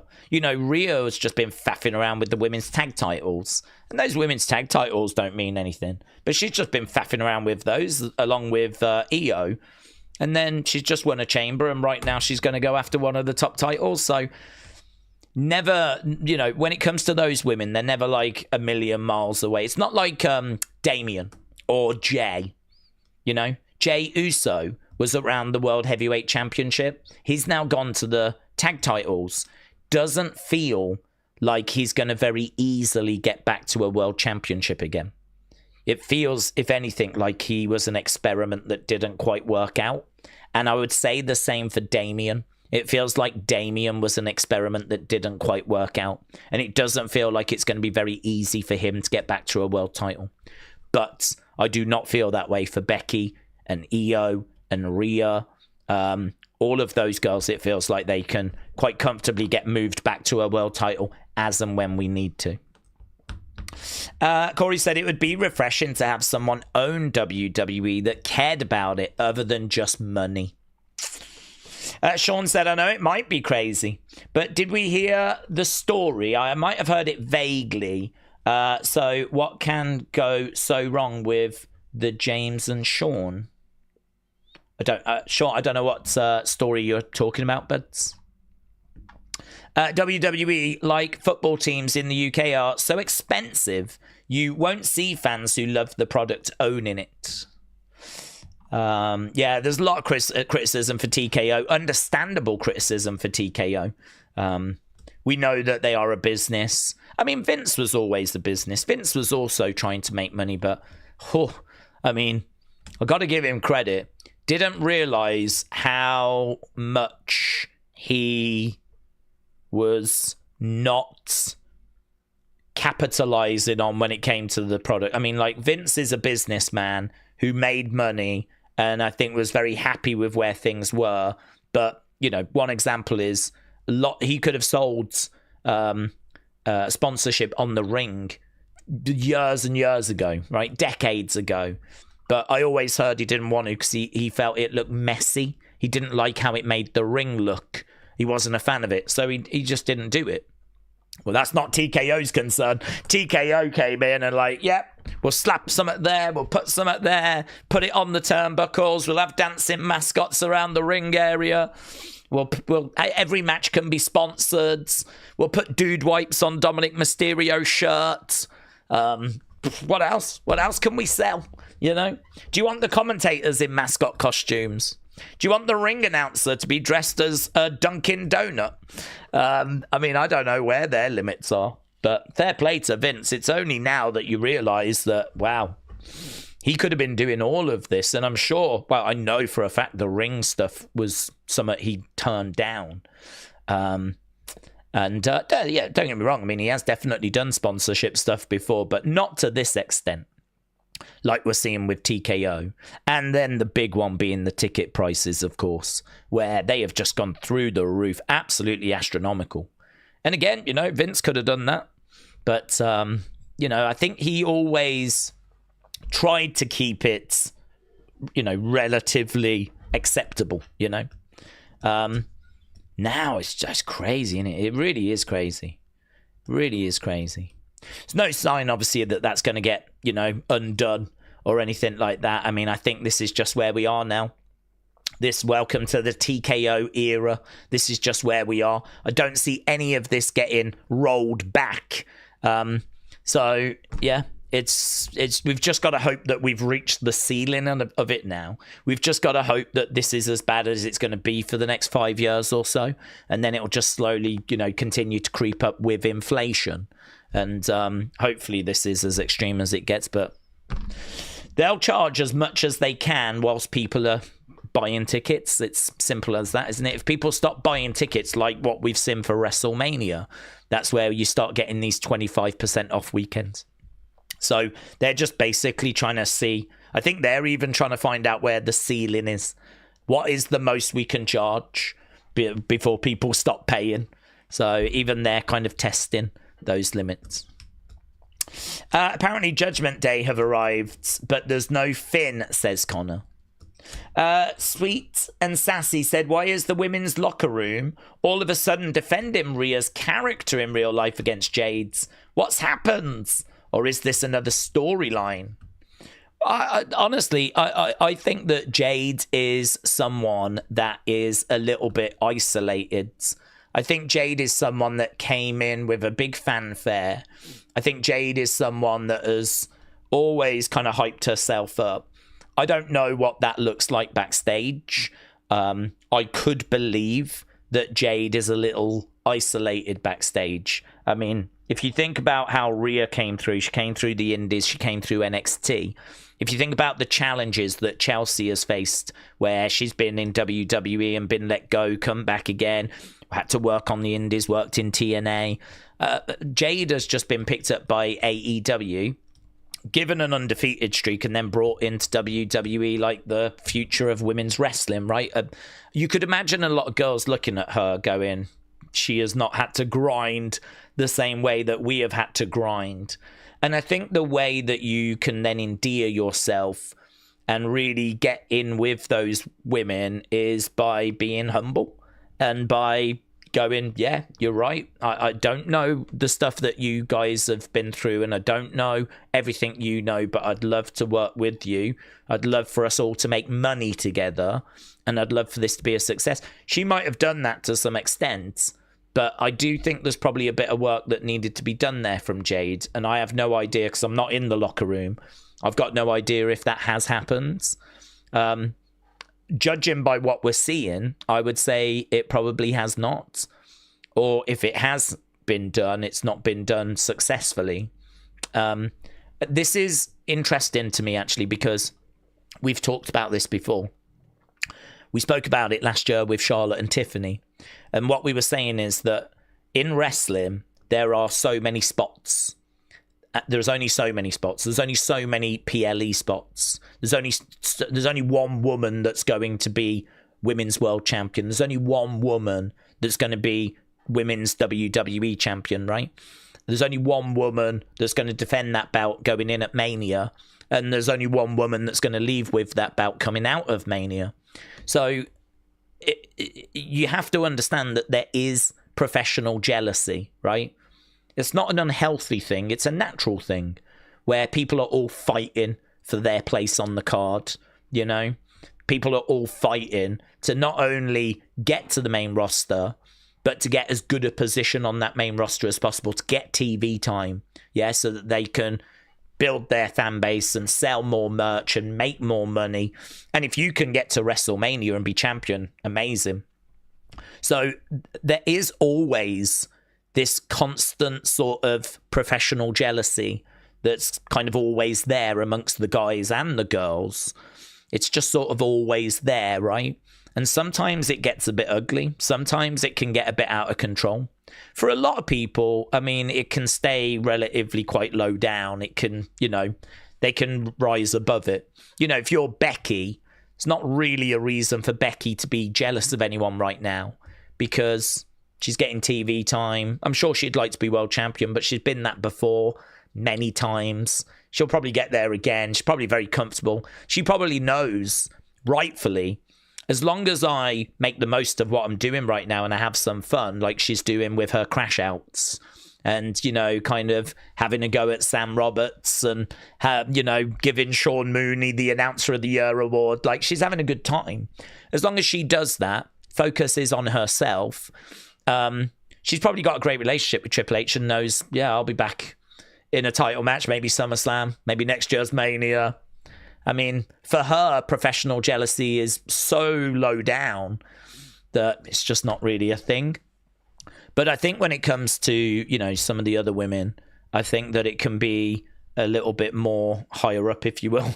And so I think where you've got Jade that maybe is not the most humble, and where she has maybe not endeared herself so much to the women's locker room behind the scenes, I think that's where you could run the risk of having these kinds of comments. You know, if she is someone that the locker room see as being out for herself, not that humble, thinks she's God's gift to women, and now all of a sudden she's going off on Chelsea Green, if you're Piper Niven, I ain't taking that.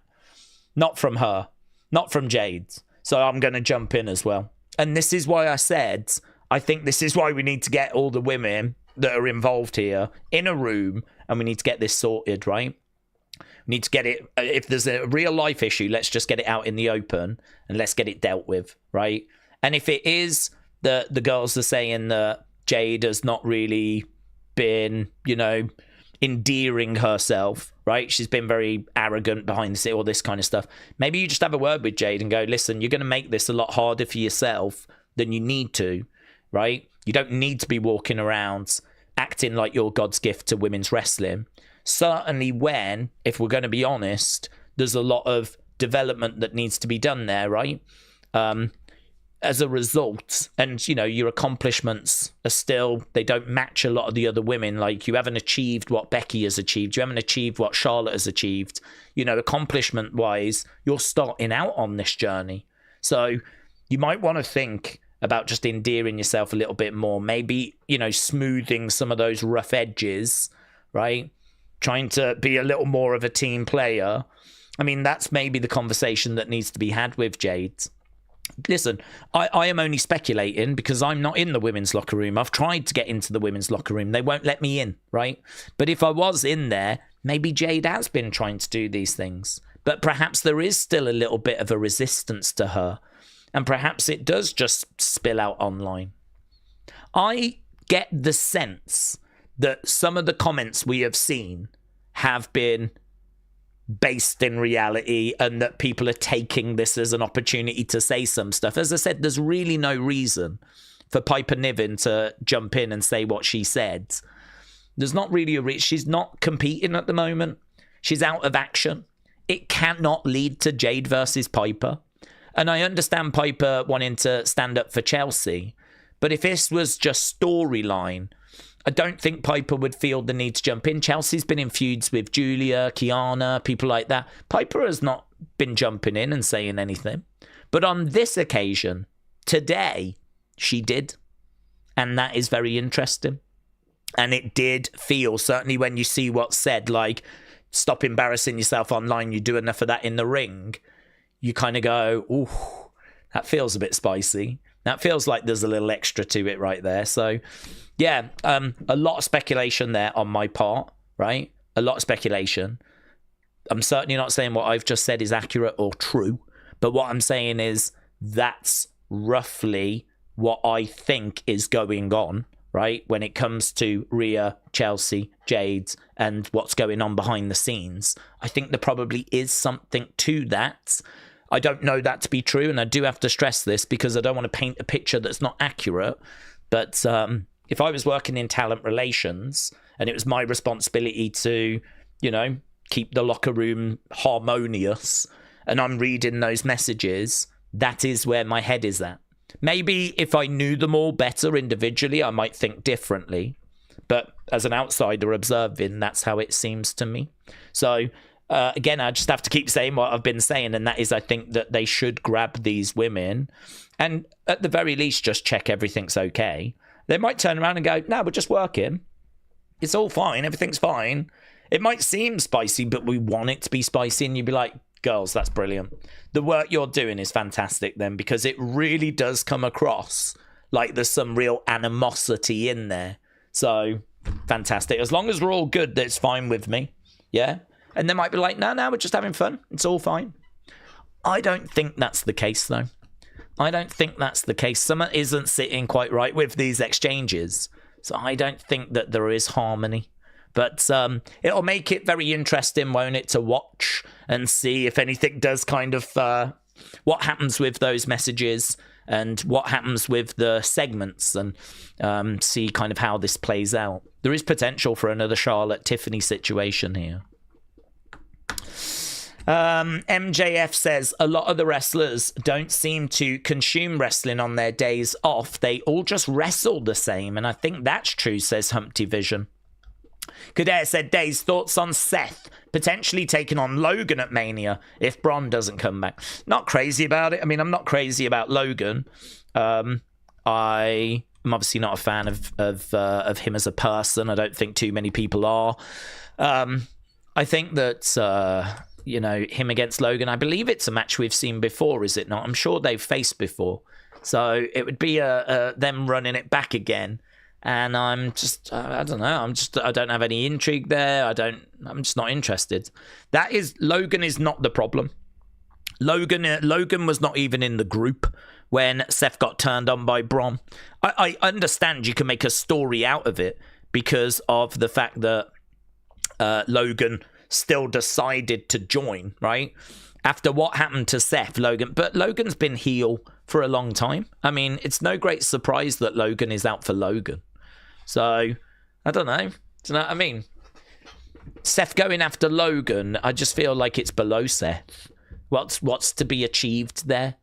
I mean, maybe if the stipulation is if Seth wins, Logan's out of WWE. Okay, you got me now. I'm in. Sign me up. If Seth Rollins wins, Logan leaves WWE. That's how you get me interested, right? But if it's just going to be Seth Logan and they're just going to run it as a normal match, I do feel for them, though, because obviously the next question is, okay, well, what do you do then? And you go, because it's right he goes after the Vision, but if he can't go after Braun, then okay, I'll take Seth Bronson. That'd be a good match. I'll take Seth Bronson. But if you can't do Braun and you can't do Bronson, and all we've got left is Theory or Logan, to be honest with you, I'd take Theory. I'd do Seth Theory. I'd be a lot more into that than I would into Seth against Logan. I'd do Seth against Theory. So I would do that. I mean, look, if Theory is going to turn and he is with Seth, that's just going to leave Logan. The Vision is Logan being managed by Paul Heyman. That is the Vision if Theory ends up leaving. So it's just in a bad place, isn't it? So I do feel sorry for them.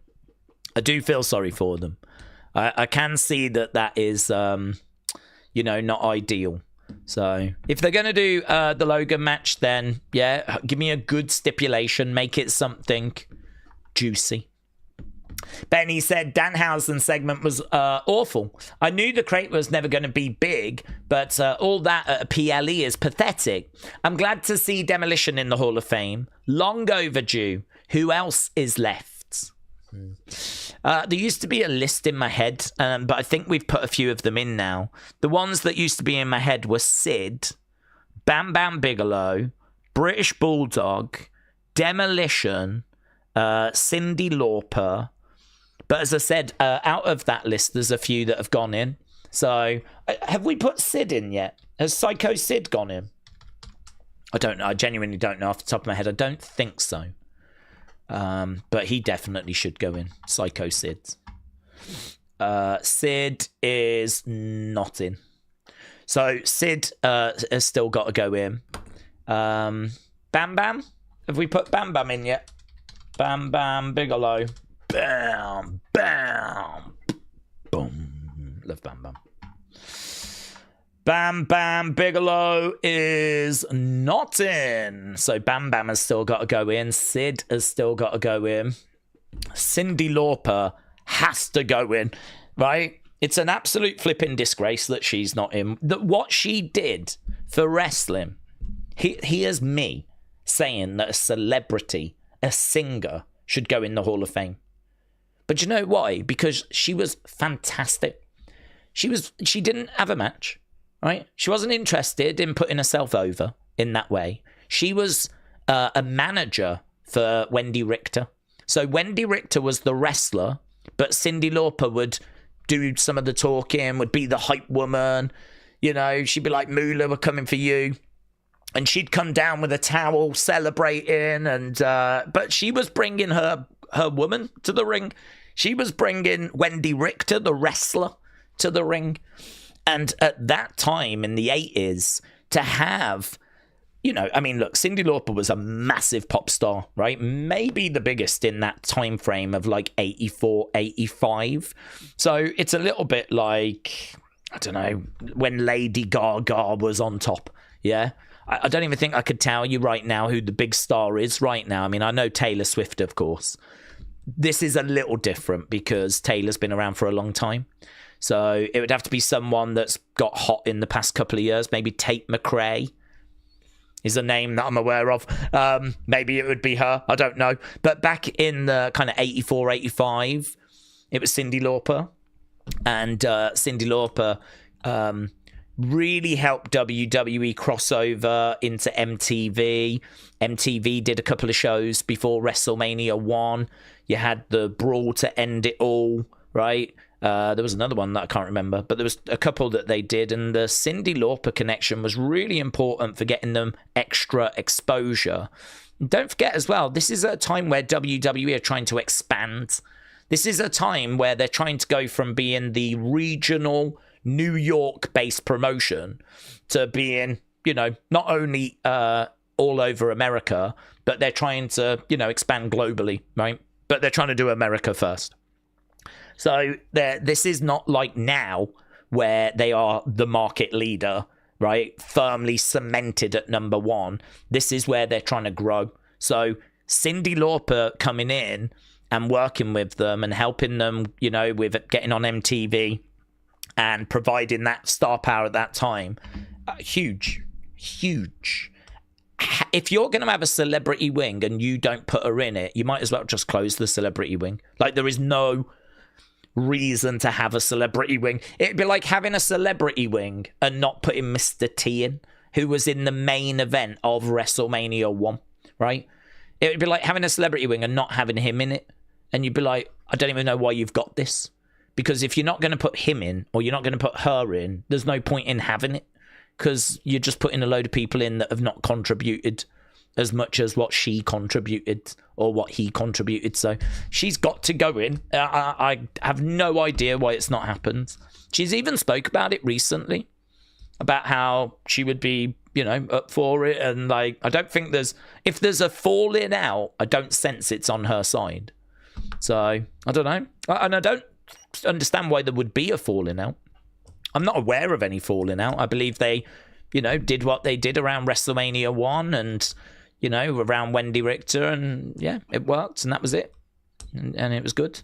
And she went off, did her career, and WWE carried on going. And so she absolutely has to go in. I'm really annoyed that hasn't happened yet. And, you know, listen, we're in a new regime now. You know, even if there was an issue with Vince, she ain't got no issue with TKO, right? I don't think she's got any issue with Triple H. So I can't give you a reason as to why she's not in. So that is a head scratcher to me. But yeah, there's a few names that are kind of still in my mind that need to go in. Bam Bam and Sid are kind of right up there, as we said. And then, I mean, you've got other names like The Rock, you know, and John Cena, but I don't have any doubt that they're going to go in. They're going to headline. It's just what year do they do it? Bray will go in. It's just what year is he going to go in? Days, if there are shizloads of shenanigans on Friday, then Aldis could be so peeved that he strips the title and then we do a fatal 4-way. Thoughts? I think it would be a bit harsh to strip the title if there is a load of shenanigans. Depends what the shenanigans are. I don't think that would be well received, honestly. I think stripping someone of a title is not really the kind of thing that we tend to do unless that person is injured or is leaving or something like that. So, I mean, what we tend to do is if someone is, I mean, if you warn them, so if you was to say to Drew, if you do that again, I'll strip you, yeah, and then he does it, well, you warned him. You know, that is, you can understand that then. Drew has brought that on himself. So you could do it that way. But I think if you was to take the belt off him with whatever goes down on Friday, I don't think that would be very well received by the fans. Really, it's down to the wrestler to get it from the wrestler. I think the only way it's deemed acceptable is if the person is like injured or leaving. So, in regards to Friday, what I could see happening is there could be the shenanigans that you're talking about. There could be a no contest as a result. Drew could be very happy and very smug about how it's played out, right? Quite happy with, you know, the fact that the result has just been a no contest. Brilliant. I've got past that. And then that's when they announce, no, don't think that you're getting away with it that easily. What we're going to do is we're going to add Cody and Jacob to the match at WrestleMania. They've got to be very careful about how they do it because you've got to make it so that it is watertight. I mean, you know there's a lot of people out there that do not want Cody in that match. So what you're going to have to do is you're going to have to book it in a way where it is just undeniable that he should be added, right? Undeniable that he should be added. That's going to be hard to do, but that's the challenge. You've got to do it in a way where he gets added, and of course he gets added. He got screwed by Drew. He didn't get a fair opportunity. Blah blah blah blah blah. But yeah, the booking of it is going to be very interesting to watch. But that's Friday. Obviously, we don't need to worry so much about that tonight.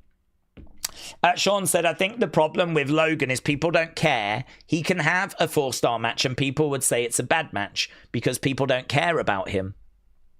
Well, I agree and I disagree.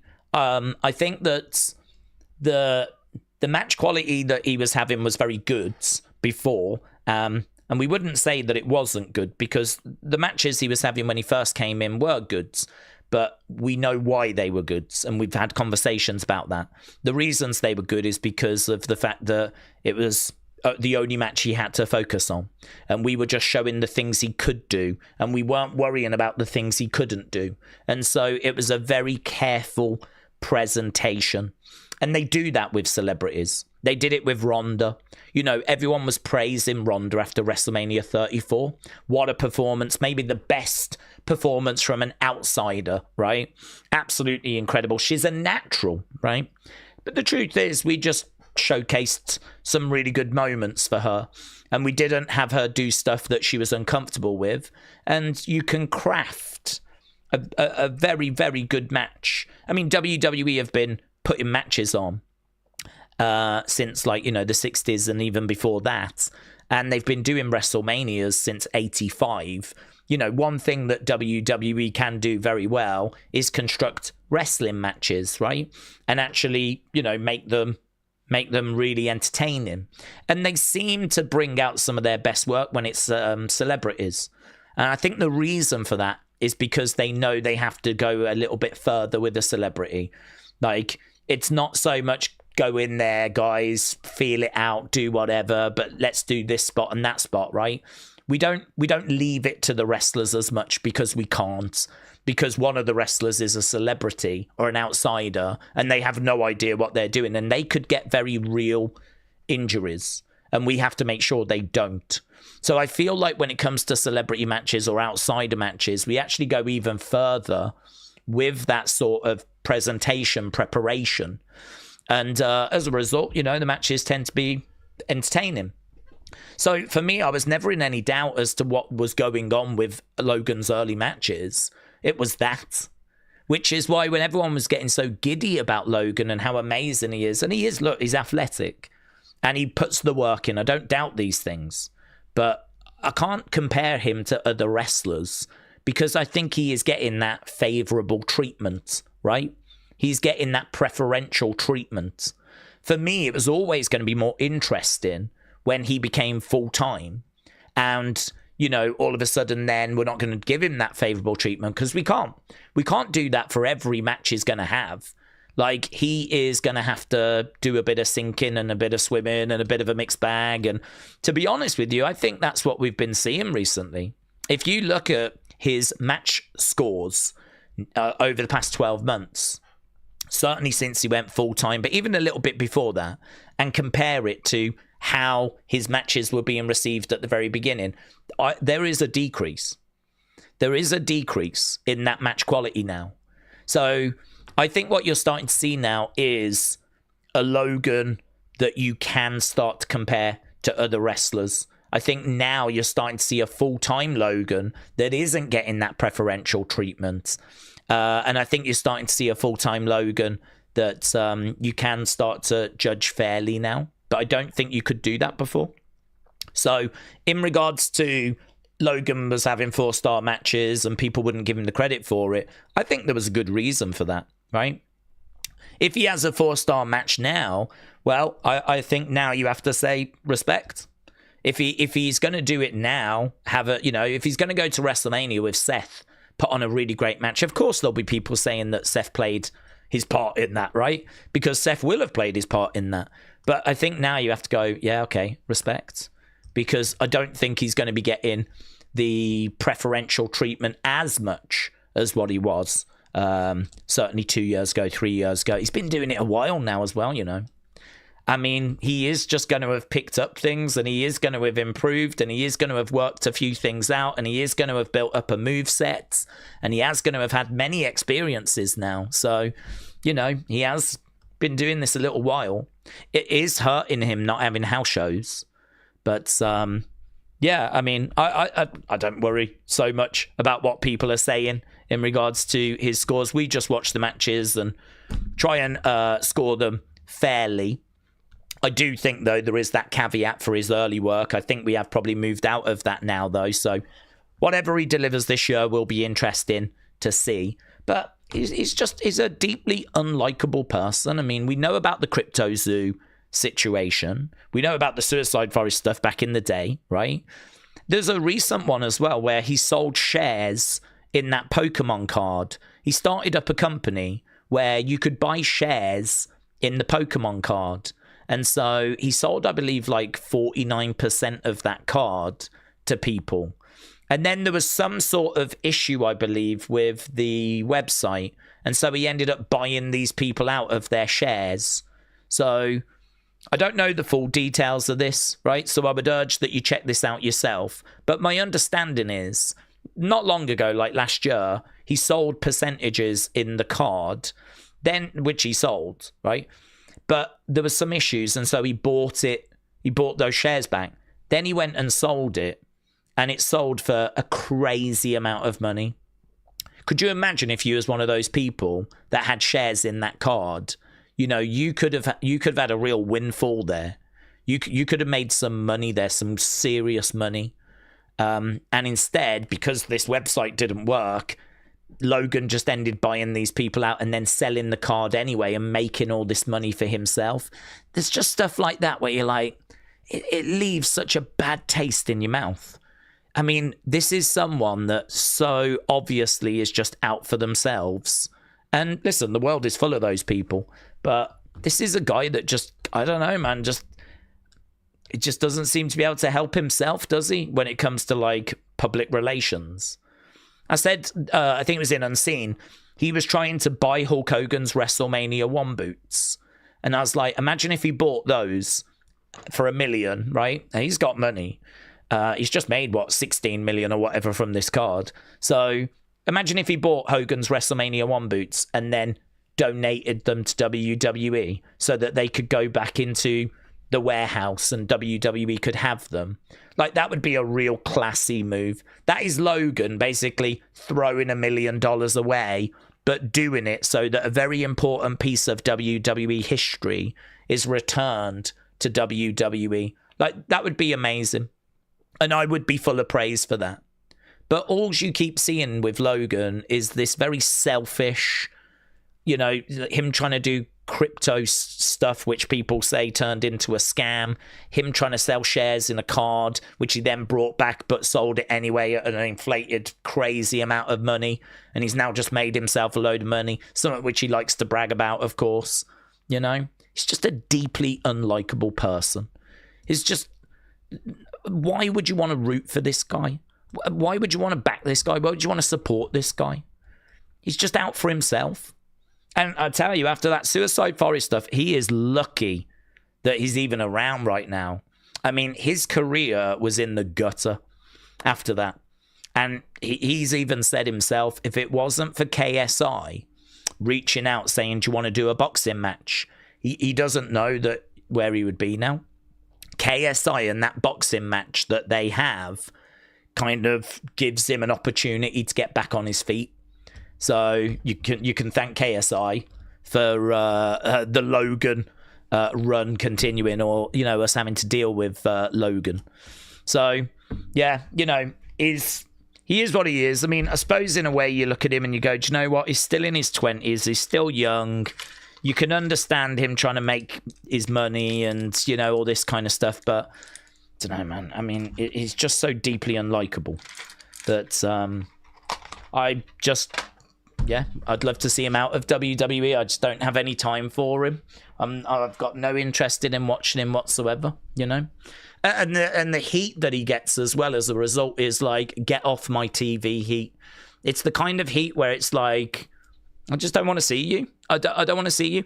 If it was back in the day, the heat would be really good because it would be like Iron Sheik heat, It'd be like, oh, I hate this guy. Oh, I hope someone beats him up. But the thing is, we know now that wrestling's all predetermined. And we know now that Logan is getting paid really well. And we know now that if he loses, it's just part of a story. And, it's just, it doesn't mean anything. If Logan loses at WrestleMania, it's not embarrassing for Logan.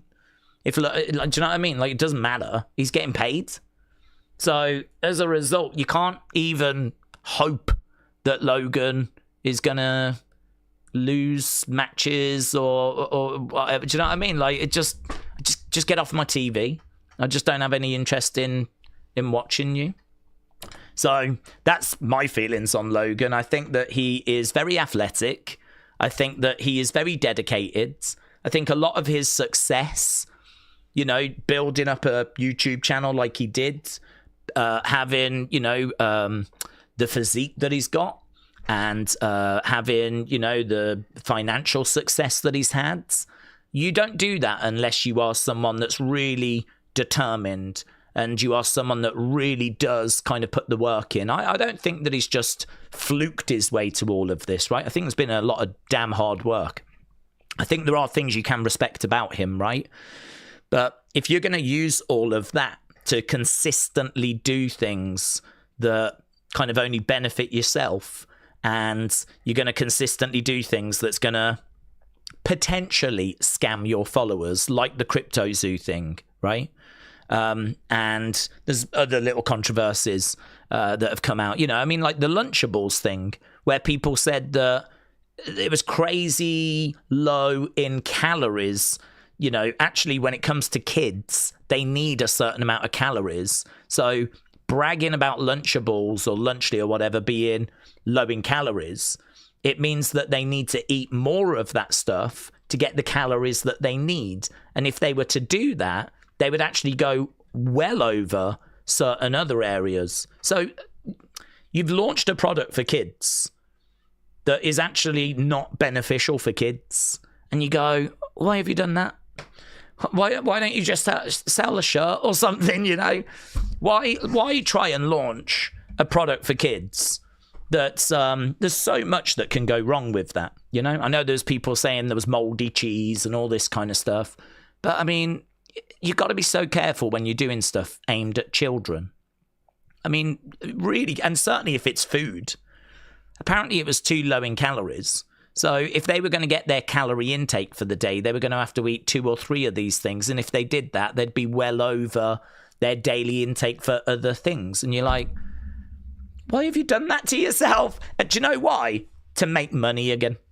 And that's what it comes down to all the time, isn't it? That's what it comes back to. It's just about how can I use my fan base to make money? How can I monetize? And I get it. That's the world. I understand. But I don't need to respect him, do I? I don't need to sit here and go, oh, I really respect this guy. Because I don't. And I think the negativity that he gets is real negativity. And to be honest, I don't think you can turn him babyface. You know, the boos for Dominik are not real boos. They're boos because it's fun to boo Dominik. But there was plenty of people cheering him winning the IC title this year, or last year at WrestleMania. I don't think that'll be the same with Logan. I think the heat that Logan gets is go away heat. It's get off my TV heat. It's I don't like what you represent heat. I can understand that. But this is why I don't understand why he doesn't do like some really good PR stuff. I mean, bloody hell, if he was to donate a load of money to like, and I'm sure he does donate, but we just don't know about it. But if he was to give a load of money to like some dog shelter, there ain't no one that's going to be down on that. You know, if he's going to buy some wrestling boots that mean a lot to WWE history and donate it to, ain't no one going to be down on that. Like, there are ways that you can rebuild your credibility, but for one reason or another, I don't see him doing it. Maybe he does, and I just don't see it. Perhaps there are Logan fans out there that can tell me of all these amazing things that he has done, but I don't ever see them. All I see is all the, you know, the negative stuff that he's connected with. So he's a young man who's made mistakes. We've all been there, but yeah, I'm not crazy about him. Connor said, Days, do we think that we could probably get Roman and Seth at SummerSlam? There's a chance.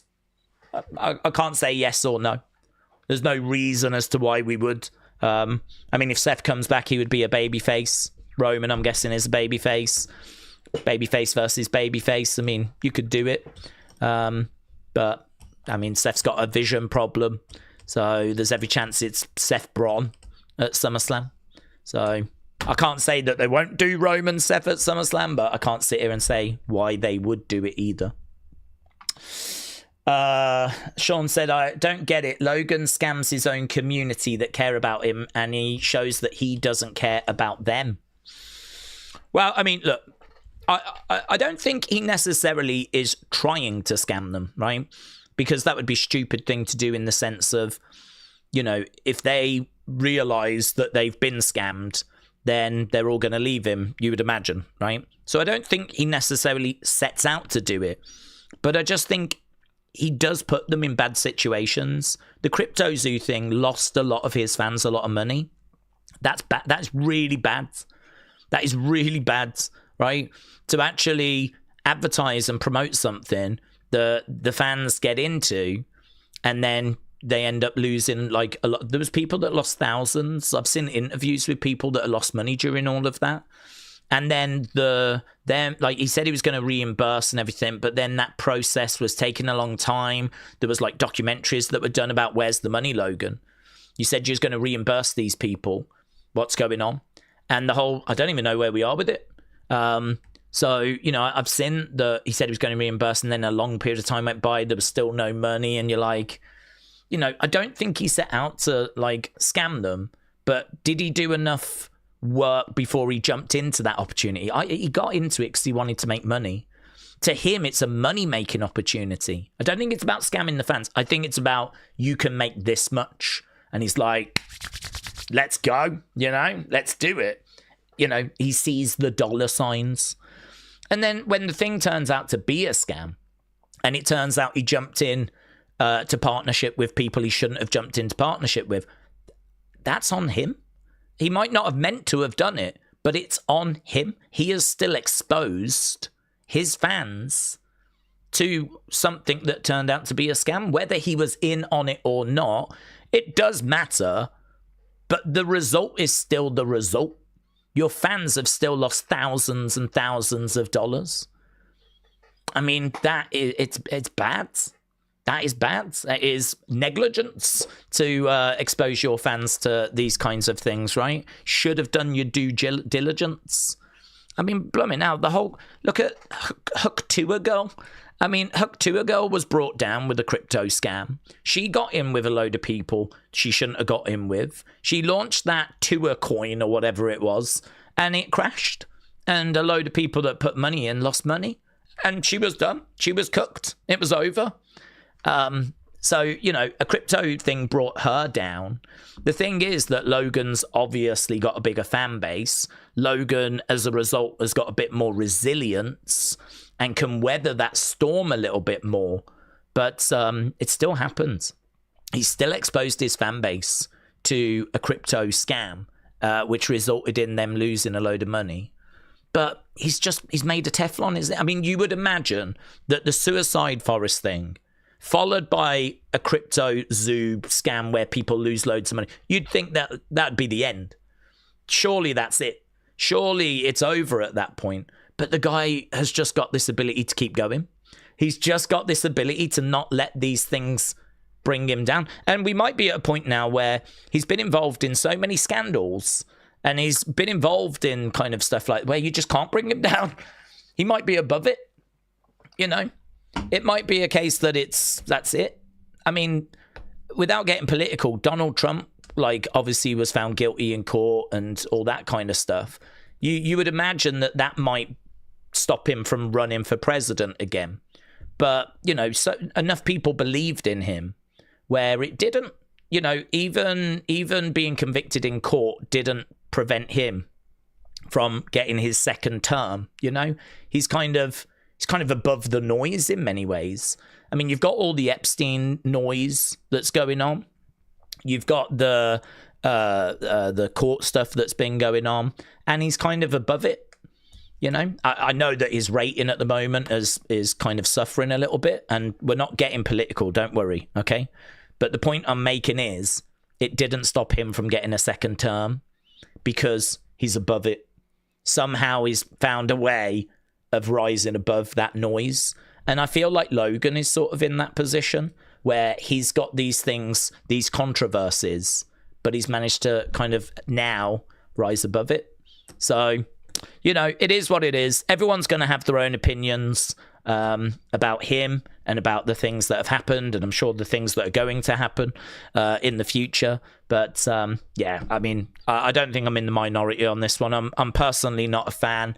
There's other wrestlers, proper wrestlers, people that, you know, wanted to do this when they were young, that, you know, didn't start a YouTube channel, instead went and worked the indies or, you know, whatever, that got into wrestling, that want to do this and have always wanted to do this, and this is the only thing they've wanted to do. That I want to support those people, you know? I'm not interested in throwing support behind Logan Paul. So we'll see. I mean, he ain't going away, is he? The reason why we're kind of having a lengthy conversation on that is because we probably mentally need to be ready for the idea that he could be a world champion one day. As much as we've just said all of that, I can't guarantee to you that WWE are not going to put a world championship on him one day. I think they absolutely will. I think that it's very frustrating because actually if he'd come out of education and had gone straight into professional wrestling with his athleticism and dedication and work rates, wow, yeah.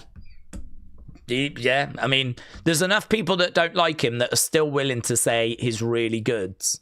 I mean, that tells you something, doesn't it? So, as much as we've had a pop at him, we can't hide from the fact that he is very athletic, very committed, and, you know, is good. He is good. He is good at it. But I think that's enough on that. Okay, we got 4 minutes. 4 minutes.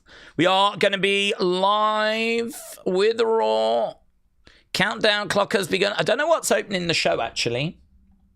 Let's have a little look, shall we? I need to just check super chats and see if we're up to date with that. We are. Lovely.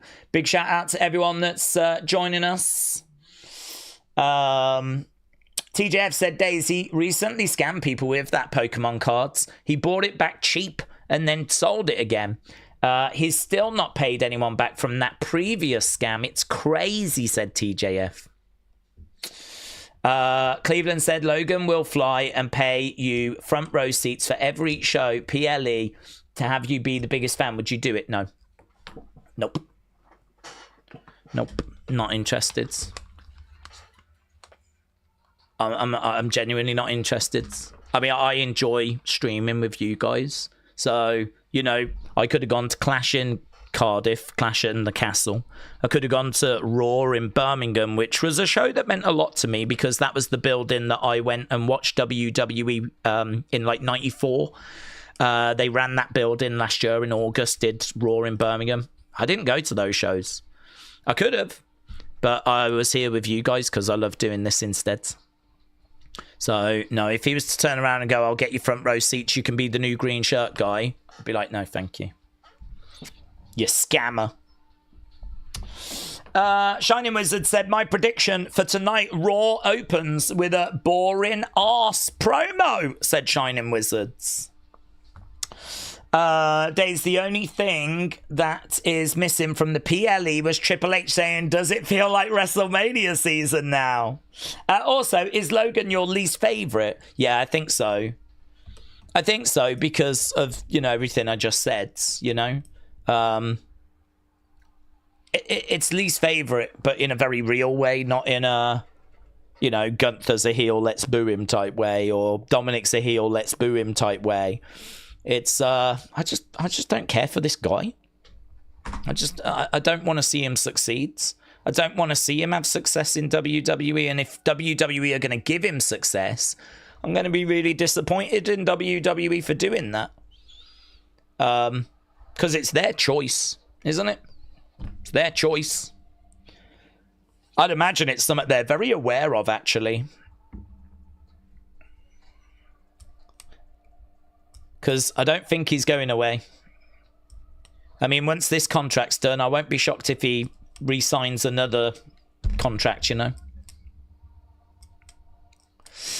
Okay.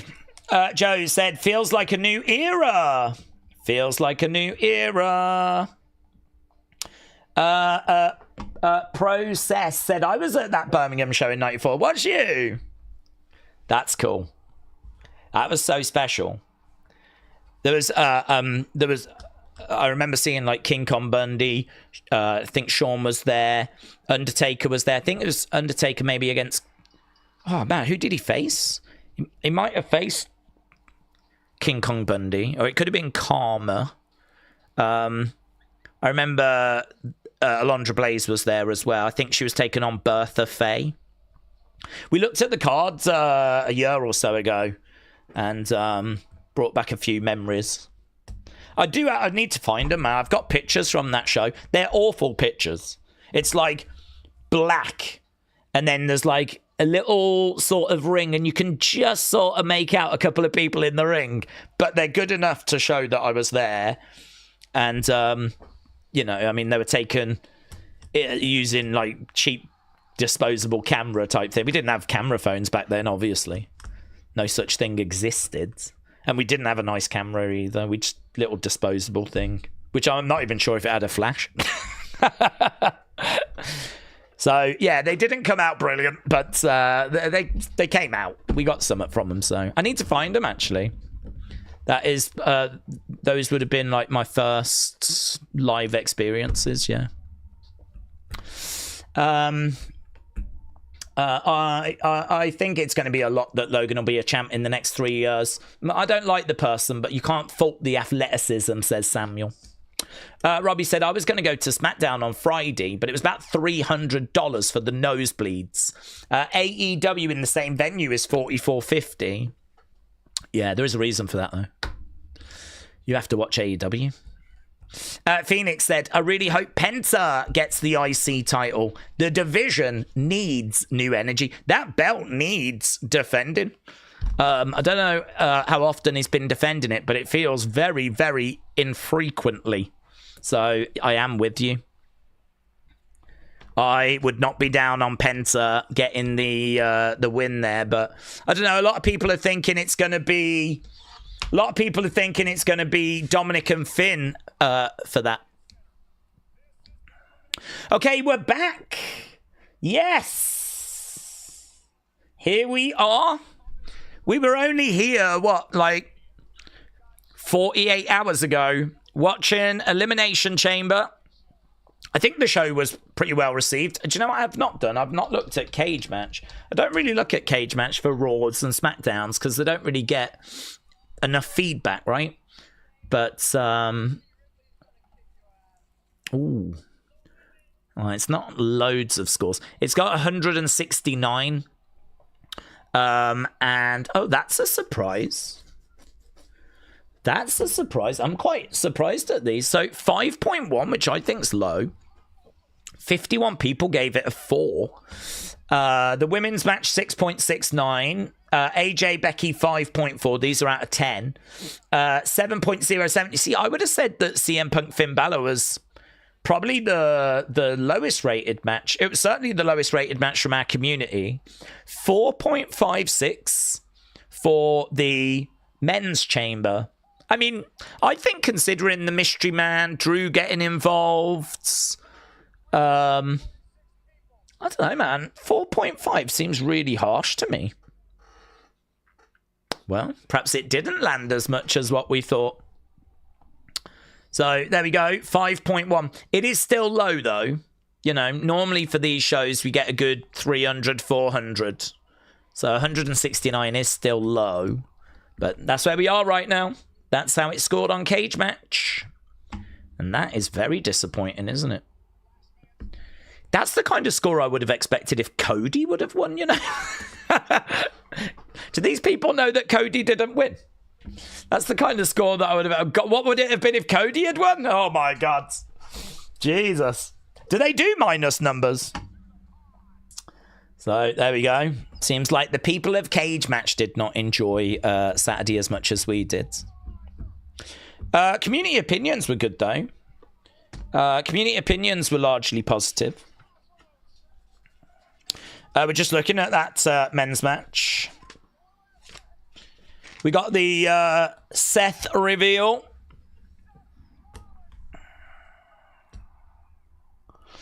So we got the Seth reveal, and as well as that, of course, we had Drew.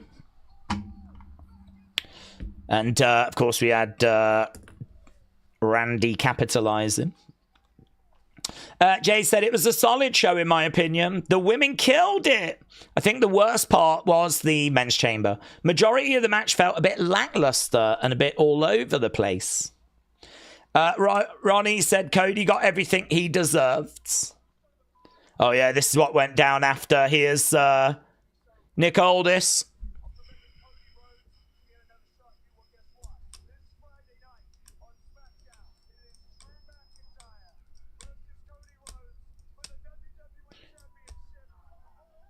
You seem hell-bent on Cody not getting an opportunity.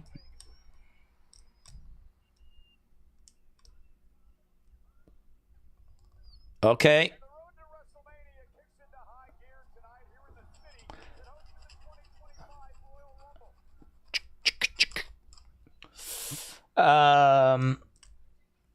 Worst part was the Punk family, said Shining Wizards.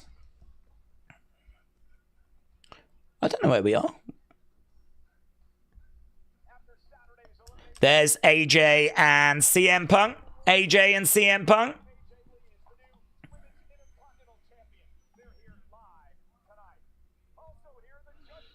Okay, Judgment Day. No. Finn, we got Dominik, we got Liv, we've got JD, we've got Raquel.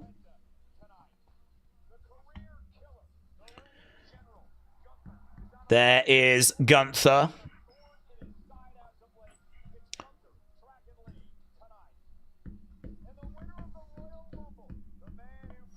Roman Reigns, the OTC, live.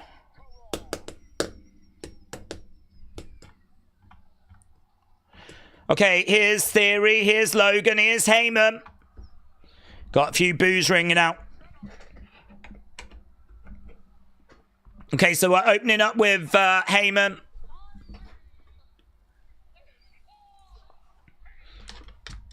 So Heyman is...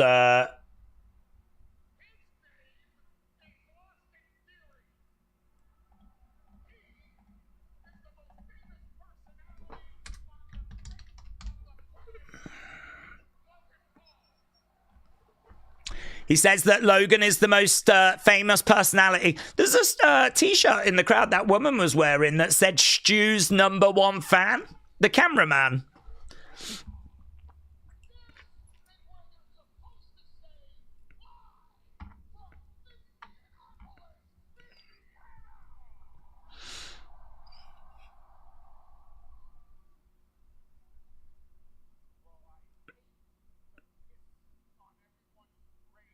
Okay.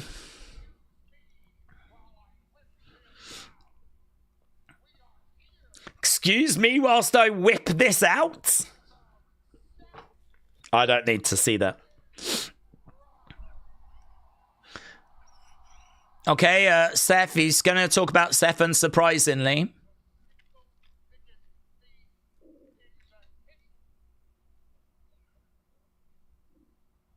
Okay, they start singing his song.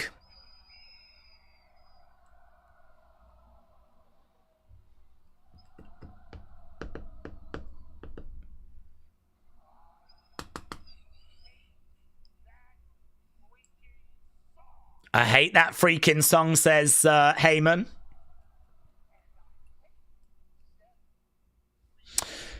HR complaint against Heyman.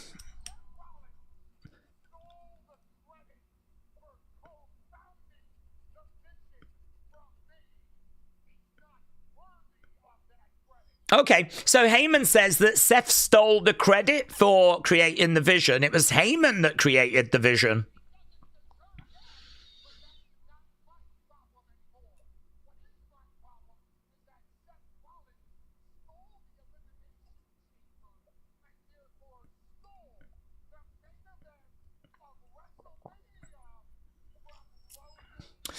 Seth stole the main event of WrestleMania from Logan Paul, says Heyman.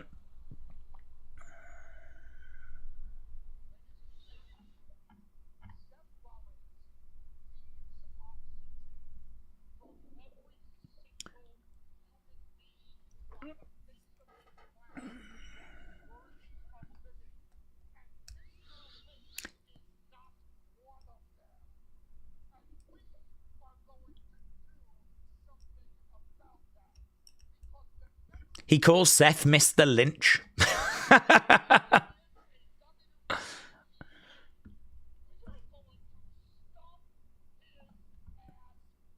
We're going to stomp his ass out.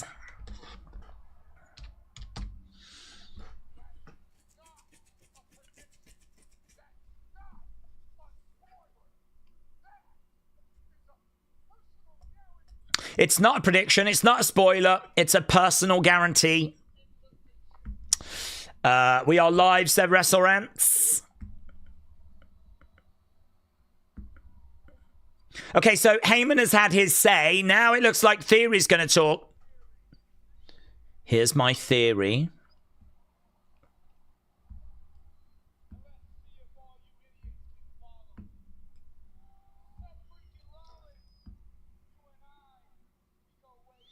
You and I, we go way back.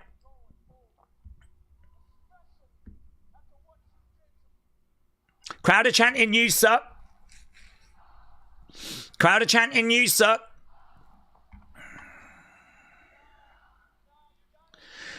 Do you know what, though? This seems like a good crowd. This sounds like a crowd that are here to have a good time and make a bit of noise. That's a good sign.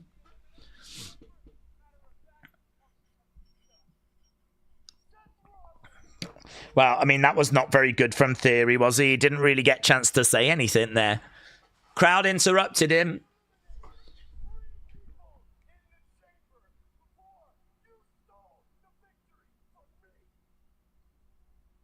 So it's Logan that's talking now.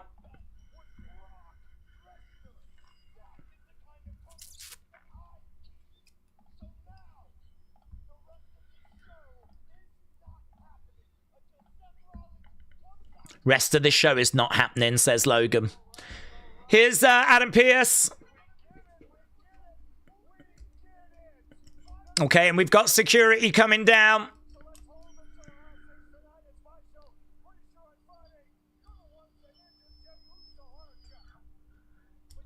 Adam Pearce said, I'm pretty sure you lot injured Jey Uso on Friday.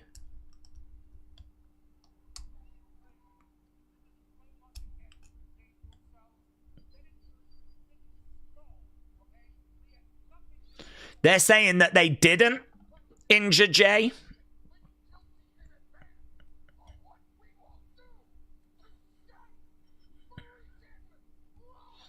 Okay. Heyman throws that microphone at Adam Pearce.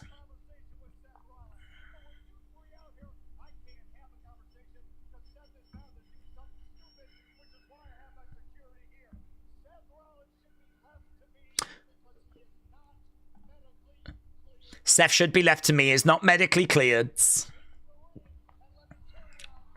Okay, big cheer. Mystery person is back again, but it could be another decoy, of course. In fact, there's every chance that was another decoy. So the security have all gone chasing after that person. Here's another person. Could be another decoy. This time, look, we've got Logan going after that mystery person. Now we've got another mystery person. Oh, my God. That is going to leave Heyman on his own. Yeah, he knows. He knows. Heyman's not stupid, man. He knows. Get out the ring. Look, he's starting to climb out the ring.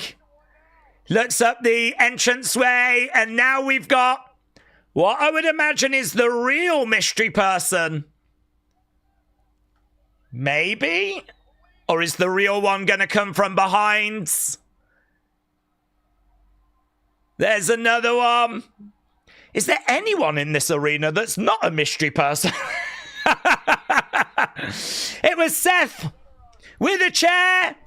Oh, I want to see this. I really want to see this. Here we go. Boom! Just like when the Shield split up. Seth with a chair. From behind. Heyman down. Do it again. Do it again. Curb him. Curb him. Curb him. Yes. Curb him. Here we go. Oh, he's backing up. Ah, someone's going to save him. Someone's going to save him. We don't get nice things. Here we go. Do it. Do it. Do it. Do it. He's in position. He's charging in. No, he did it. He did it. Heyman gets curbed. Ah, just like I said, we do get nice things. Yes! Oh my God, I was so ready for that to not happen. I was so ready for, like, you know, Logan to come back and grab him and pull him out the ring. Yeah, that's great. I love that. That's great. All the mystery people coming down. You could go, oh, it's a bit much, but that was really satisfying. I like the fact they didn't just tease it and then not deliver, you know? They actually did go through with the curb. I'm so used to WWE teasing those things and not delivering them. Seth Rollins walking through the crowd then. Now we've got some medics running down to deal with Heyman. Heyman curbed and curbed properly as well. I mean, it was pretty sweet. I don't know if you guys are at commercial, but we're staying with the action right now.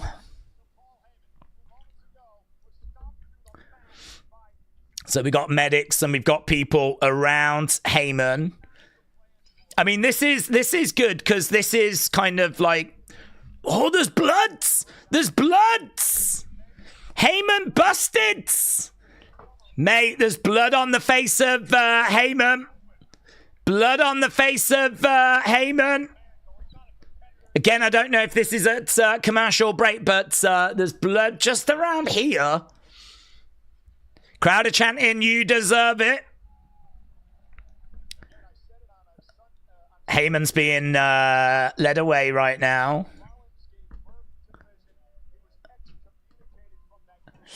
Extreme 10 out of 10. He's bleeding.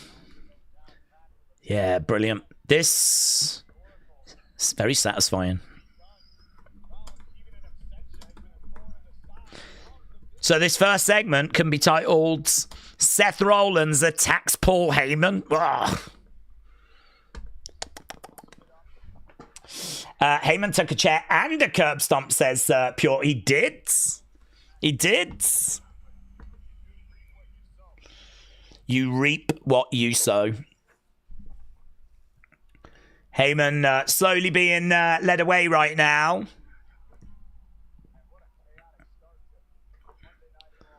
Yeah, still got all that blood. I think he said the 5th, so there was 5 different mass people apparently.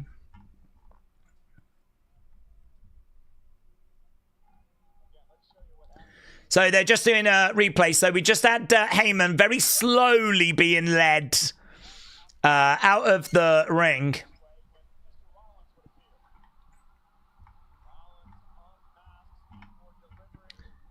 Yeah, a nice cheer, nice reaction. I like Seth going after Heyman. I mean, I'm more into Seth going after Heyman than I am like him doing anything with, say, Logan personally. Heyman was there right at the start of the formation of the Vision. Logan obviously was not. We asked for more masked men. They gave us 5 more, said Humpty. People online saying this has got to be one of the best Vision segments in a long time. Very satisfying. Crowd chanting, you deserve it. The first 2 were definitely Dean Ambrose and Roman Reigns. Oh my God, guys. This is so exciting. It's going to be Vision versus Shield at WrestleMania. Heyman's getting Brock involved, says Ian. Do we think Seth is back to being a babyface now? I think so, yes. Crowd are very much with him, and he's getting loud reactions, loud cheers. They're replaying it again, says Willow.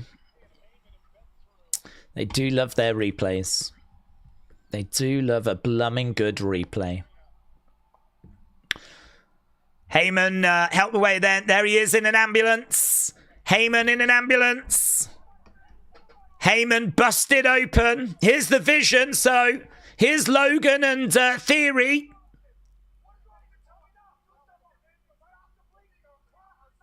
Stop the bleeding.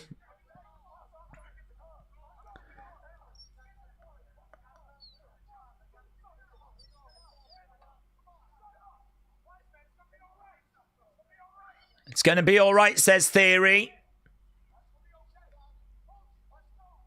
Okay, they're jumping in the car. Oh! Bang! It's Jey Uso! Oh my God! Chaos! We've got an ambulance. We've got Heyman busted open. Here's Jey. Jey looking for revenge. He got taken out. Oh, it's Jimmy? I thought it was Jey. I thought it was Jey that had jumped out. It's Jimmy. LA Knight is driving the... Oh, my God. LA Knight's driving the ambulance. Blummin' hell. God only knows where Heyman's going. Brilliant. Brilliant open. I thought it was Jey that had jumped out to get revenge on being attacked. My brain didn't even think it was Jimmy.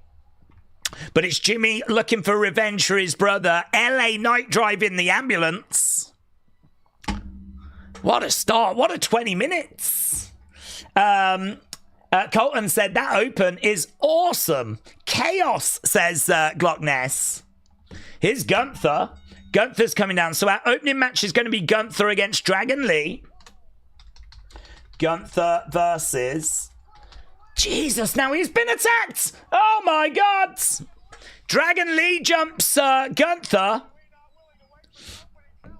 Yeah, I mean, look, WWE are trying to send a statement here. They're clearly trying to send a statement with this show. They're clearly aware of the criticism that's been had and the fact it's not felt like WrestleMania season.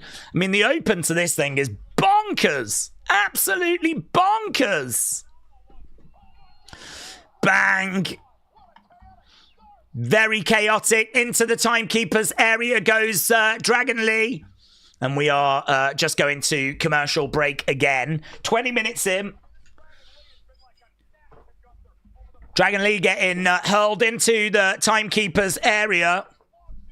I mean, the headline is bonkers, bonkers open. Look at this.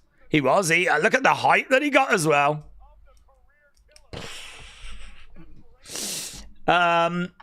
This is one of the best starts to Raw in a long time, said WrestleRants. Dad Stuff said, I figured it out the other night when they unmasked the man and he was laughing hysterically. Seth is going for a Joker in a Dark Knight type thing, sending in a load of decoys to clear the way, says Dad Stuff. Interesting. Okay, Gunther, Dragon Lee underway, and yeah, what a start. What a fantastic start. Really fun stuff. Bella sounded. Big boot there by Gunther. Poor Logan's going to have absolutely no idea what's going on. Logan went to get the car. He's going to have come back. The ambulance will have gone. He won't even know that LA Knight is driving that thing. Not only that, but Theory's going to be down. And he's going to be like, what the hell happened here? Cameron said, Triple H. I bet Triple H is like, does it feel like WrestleMania season? I bet he's back there right now going, new era. It's a new era, baby. I hope people are enjoying this new era.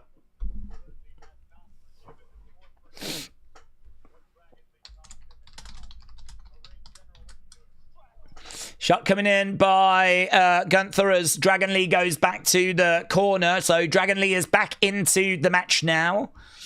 And right now, Gunther uppercut. Dragon Lee goes down. So Cameron, shout out to you, buds. Right, Liam said, Days, I want to be a wrestling YouTuber, but I'm starting from the bottom. What are your tips? My tips are to try and offer something that's not already being offered. I think the best way to stand out is by doing something different. I think that's hard to figure out what that is. But that's why before you even get started, I would say give that some serious thought. Try and offer something that's not being offered. If you're going to do something that's already being done, try and do it different or try and do it better. And it's hard. I mean, it is a very, very crowded space. So that's why I wouldn't suggest just jumping straight into it and just hoping for the best. I think that there's probably some thought that needs to be given to it first. And, you know, post regular as well. Don't just do something and then go away for a week or so. You gotta think you're competing against other channels that post daily. So, you know, why should people come back to you a week later after you've not posted anything? So I think it's all in the prep. I think it's about delivering something that's not being delivered.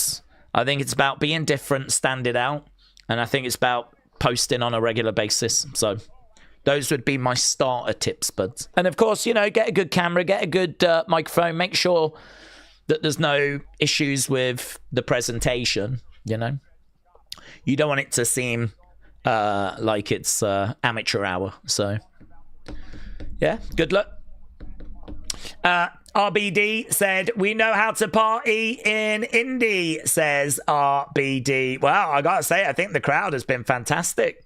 Yeah, I think the crowd have been really into the products at the start with that Vision segment. Big boot there by Gunther.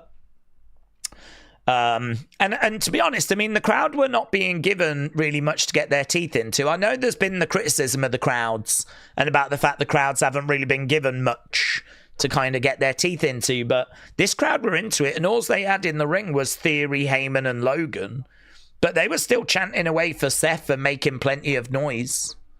So I feel like this crowd came with a good mentality straight out of the gate.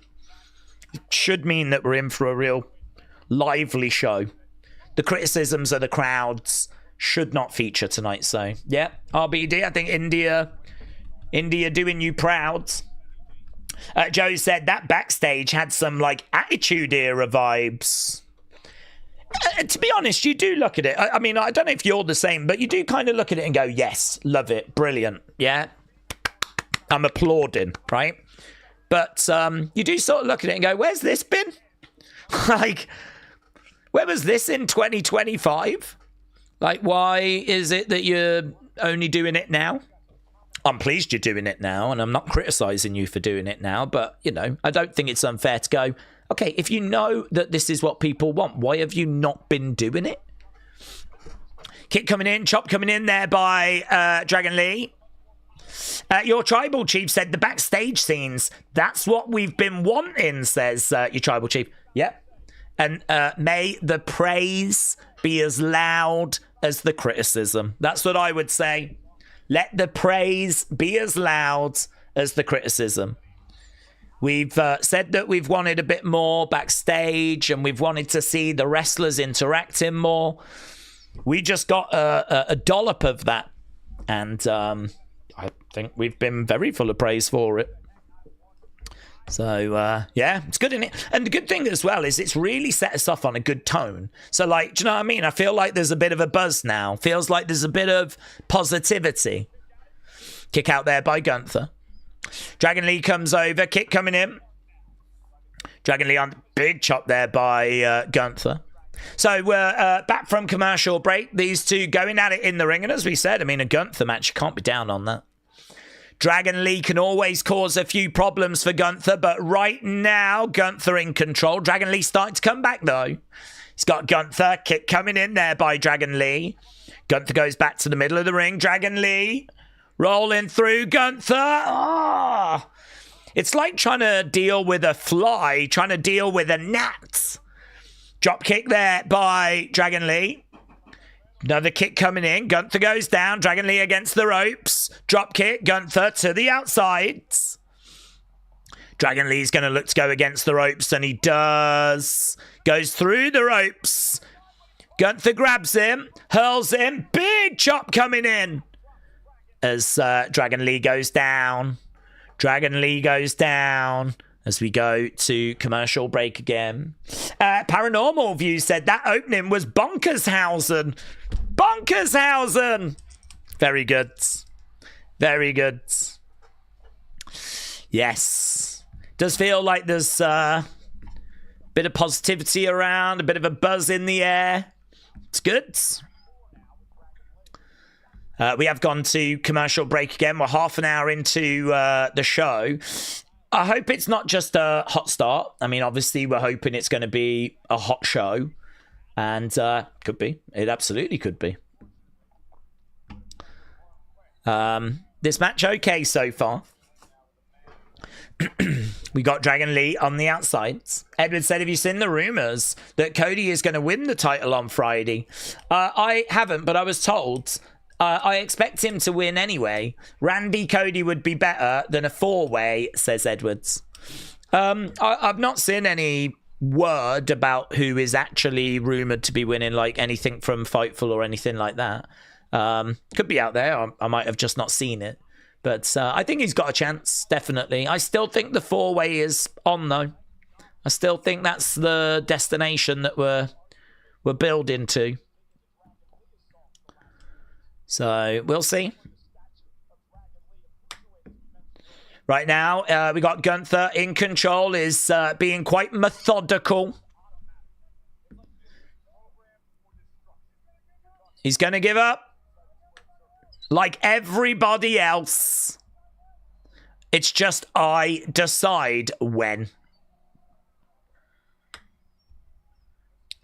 Okay, we got a European Summer Tour being advertised right now. Gunther shouting to the crowds.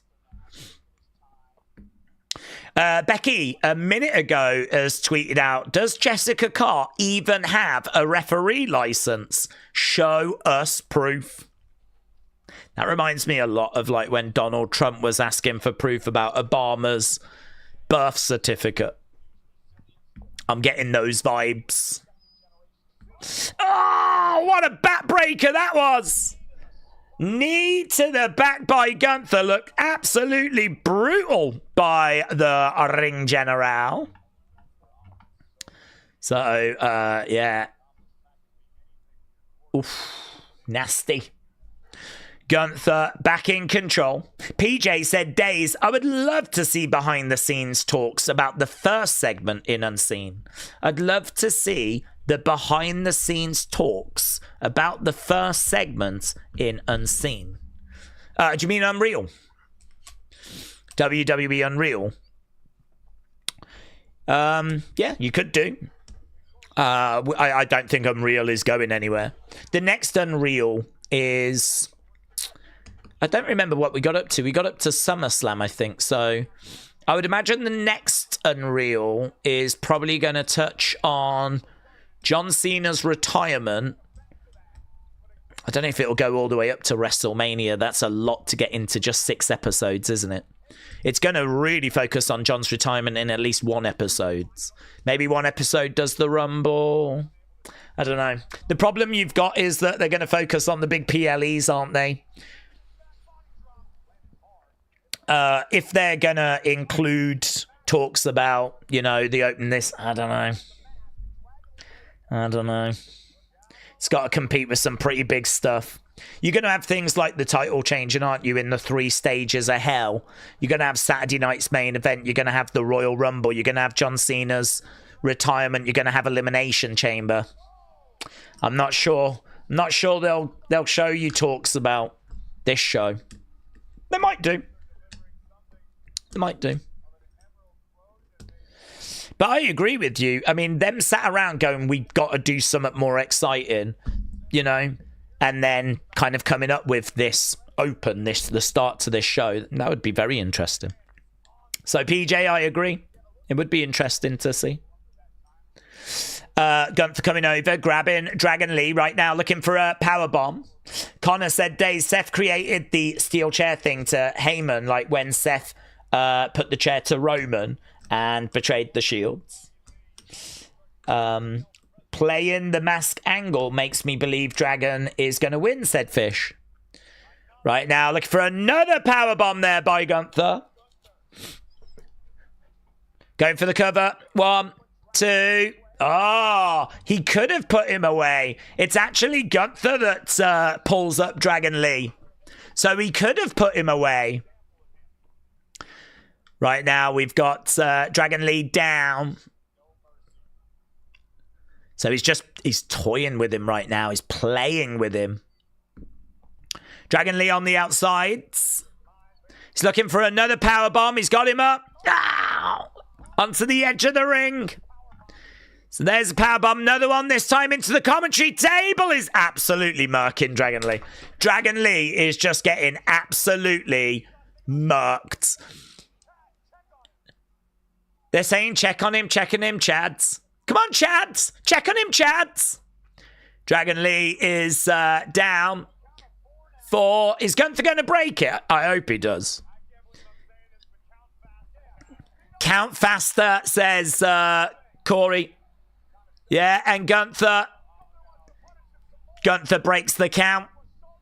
He's going to go for another powerbomb. He's got... Oh, Dragon reverses. I don't know if I would have had him reverse that, to be honest. I suppose they don't want to completely murk Dragon Lee. But to 5, I really don't want Gunther losing this match, even if it's a count out. 7. Okay, he's up. 8. Oh! Kick there by Dragon Lee. Gunther to the outside. Dragon Lee against the ropes. Suicide dive. Gunther goes into the announce table. Which way are they going to go with this match then? I feel like Gunther wins. He should win.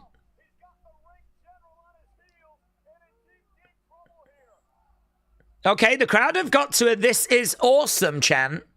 There is a story with the this match. Dragon Lee up. Oh. Gunther planted on the outsides. 7, 8, 9. Gunther's up. Gunther. Whoa! Flipping out. I mean, it's... Ugh. He might have even started saying 10. He might have even got the T out. That's how close that was. Dragon again. Big clothesline there by Dragon. Dragon seems to be back, though. Not sure about that. Not sure about him just... He got murked so many times. Sleepers in. Yeah, Gunther might need to just put this guy away now. Stop the messing around. Oh, the mask got removed! The mask got removed! Wow! The mask has been removed! He's got a sleeper hold that's in. You got a real brief look at his face. There's a towel that's been applied. I mean, to be honest, Dragon Lee's got face paint on. So you couldn't quite see the face because he still had, like, face paint on. But Gunther rips the mask off. Yeah, I wonder if they're going to show a replay, actually, of it, of that moment. It was really, really quick. I don't know if they will, though. Obviously, it's a big thing whenever a luchador has their mask ripped off. But we're seeing the brutality that Gunther delivered. Then Dragon Lee was fighting back, Operation Dragon. But then this was the moment right here. And he does pull the mask off. I wonder if they're going to show it. There, look. Oh, you get just the briefest glimpse. Just the briefest glimpse. Right now they're covering... Where's Johnny? Johnny Gargano loves a mask. Johnny! Johnny, there's one right there, Johnny! Where are you, Johnny? There's a mask in the ring. Don't you dare be sour. Well, there we go. Gunther has picked up the...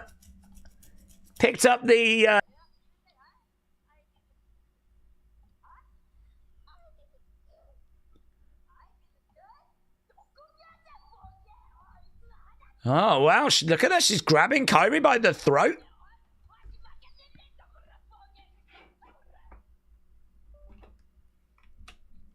Here's AJ. Hey, girl. You good? She doesn't look good.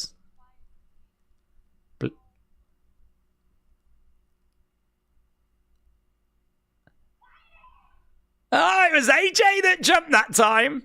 Kyrie didn't jump. It was AJ that jumped. That was... Listen, this is what we have wanted. I've wanted to see wrestlers interacting backstage with each other. Seeing AJ just have a brief interaction there with Kyrie. Just like, hey, blink twice if you're good. Hello. And then Asuka's like, Kyrie. And it's AJ that jumped. Kyrie didn't even jump that time.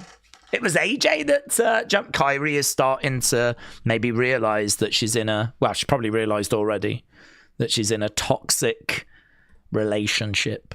Yeah, she needs Kit Wilson.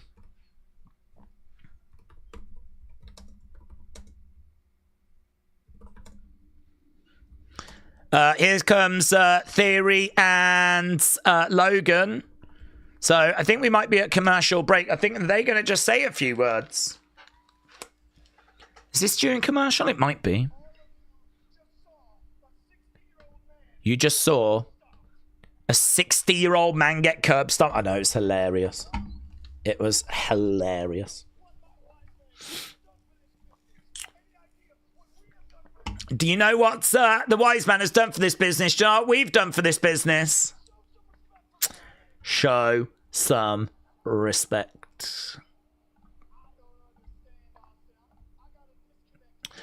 Serini, shout out to you, my friend. Serini, 1275. A giggling lemon. Shout out to you, my friends. Hope you're enjoying the show. Okay. Theory against Jimmy Uso.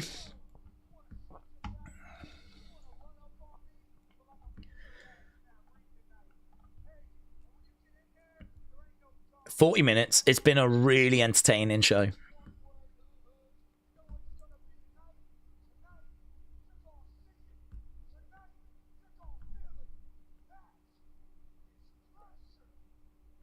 Okay, quite a passionate promo there, actually, by Theory. Looking right at the camera. Okay, Theory and Logan just saying a few words.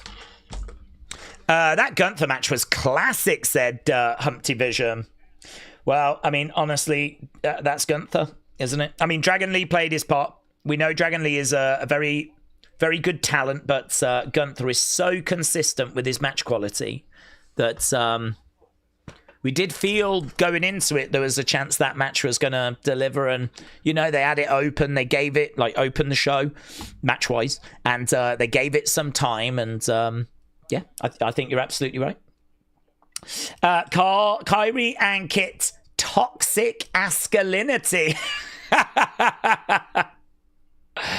Toxic masculinity, your tribal chief. Very good. That is what she's going through. She's going through some toxic masculinity. Oh, very good. Love a bit of wordplay. Toxic masculinity. Right.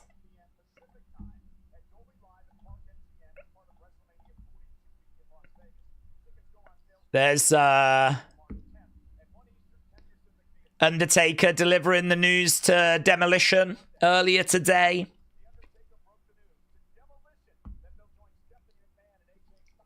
You deserve it. You deserve it.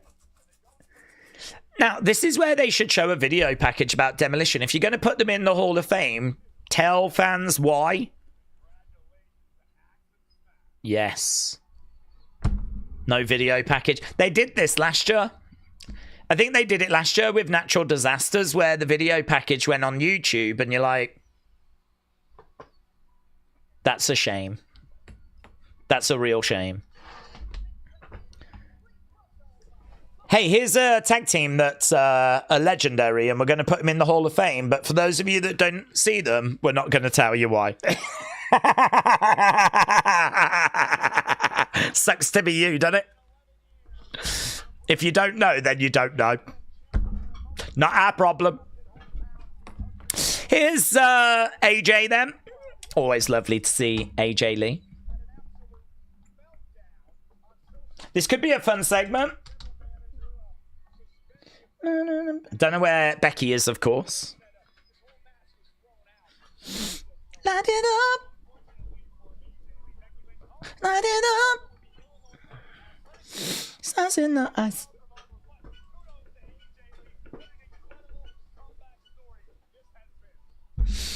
Let's go, AJ.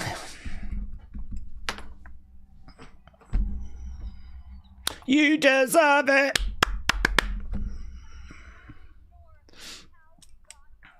I'm not sure how we got here.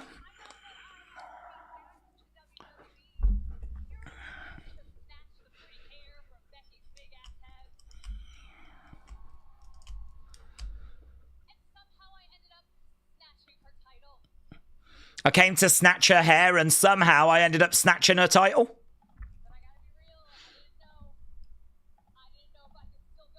I didn't know if I could still go. You deserve it. You deserve it. Ah.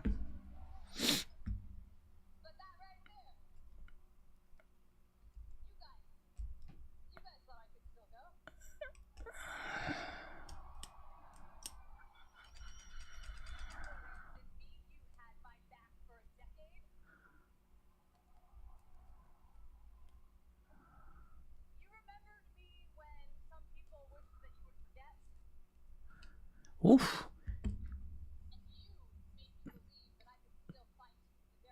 You remembered me when some people maybe wished that you would forget.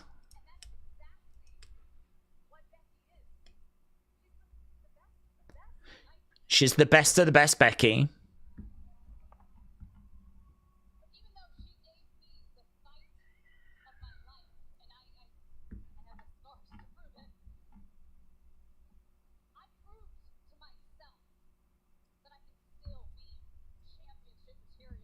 I proved to myself I can still be championship material.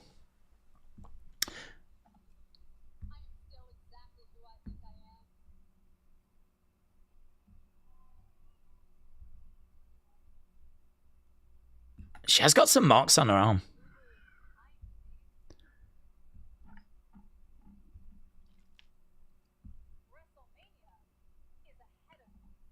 Now that Becky Boo Boo is behind, WrestleMania is ahead.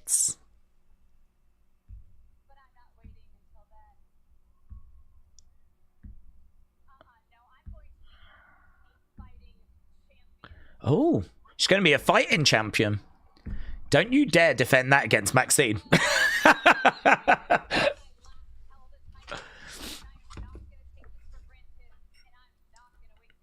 Wow. So...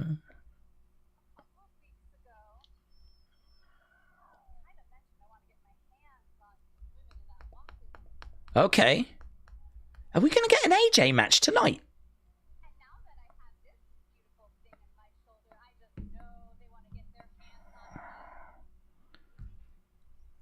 Oh, I'd book it for next week. We've got loads on tonight's show. We could maybe book this for next week. Is she doing an open challenge?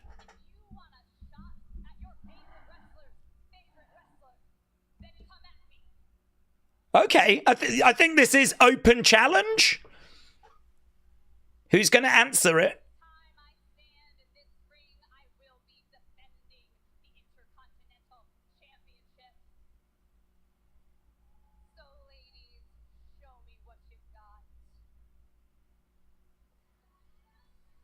Oh, okay. It was executed a little bit strange.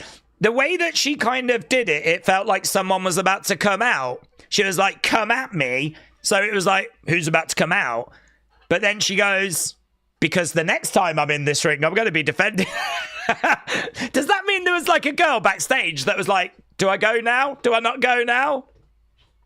Do I answer it now?"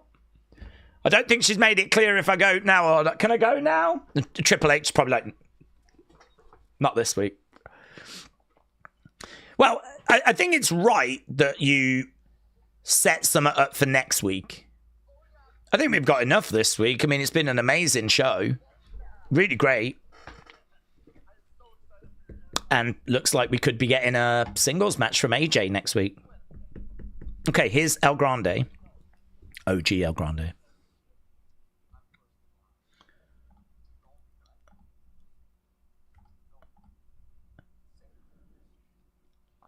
Okay, he's talking with Penta. Here's Los Americanos.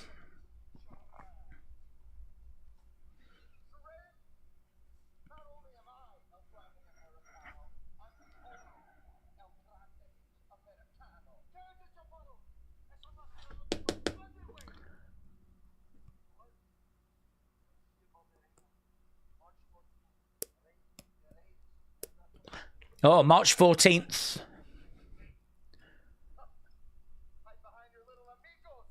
Oh, damn. Does that mean, is that another Saturday that we've got another show? So this weekend could be NXT and the weekend after could be a big AAA show. Okay. Days, I'm glad to see WWE taking some notes from the other side to open up Raw, said Big Tony K. I wish we would get Penta Dark, said Odds Bodkins. It's a huge AAA show, says Mayor Pete. Yeah, they've been building towards it, haven't they? I think that's the same show where it's going to be Vikingo Dominik, and if Dominik loses, he's kicked out of AAA. And it seems like we might be doing El Grande on that as well. I feel like that's a show that we could be doing, to be honest with you. And I need to double check as well if it is NXT this weekend. Okay, El Grande making his way down. Is it NXT this weekend, please? My brain is telling me yes. Da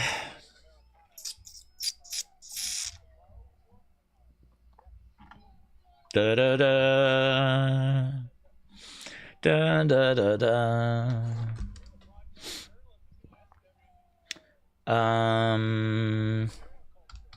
Is it Vengeance Day?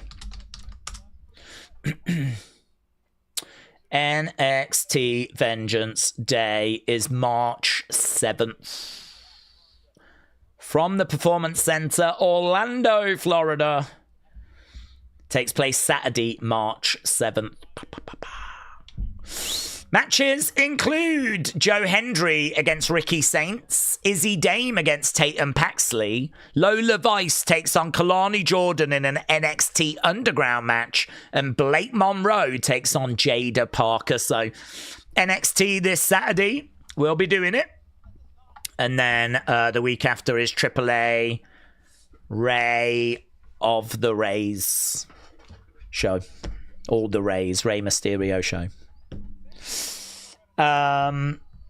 Triple H is like, does it feel like WrestleMania now? Says Riley. Where's Powerhouse Hobbs? He's been doing a lot of main event appearances. Ole!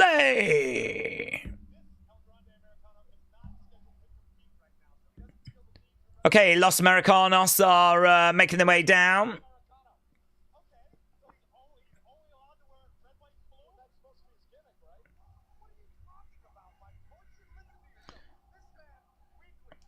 Los Americanos in black and gold. Ludwig Americanos, that is. I think it's going to be Rio that's going to step up to the challenge. So, our second match is going to be OG Americano versus Rio Americano. Ole!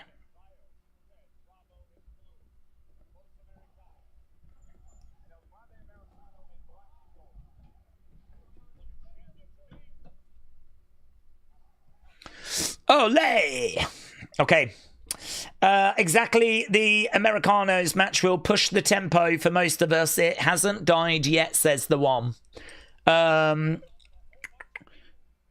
happened to Chad Gable? Don't know. I think he got injured, didn't he? I heard.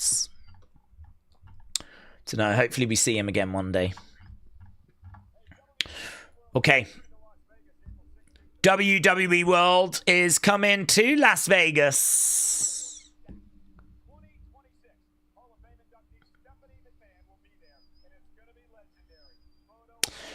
Yeah, I mean, they're going to have Hall of Fame related items, aren't they? So there's going to be a lot of Stephanie stuff there this year. That'll be good. A lot of Stephanie stuff. Oh, here's Liv.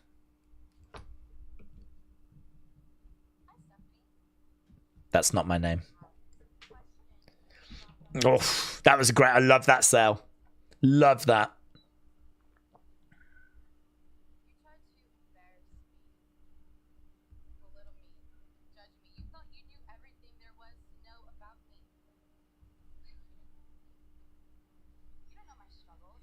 I like this presentation. It's really good. I don't know where she is.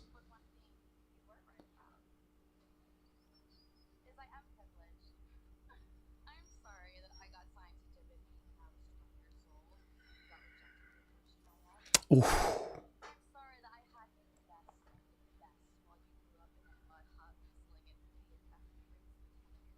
Wow.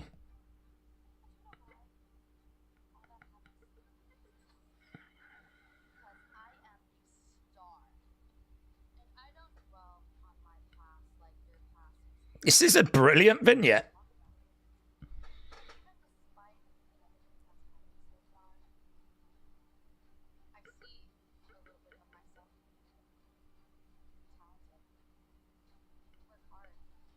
I like that.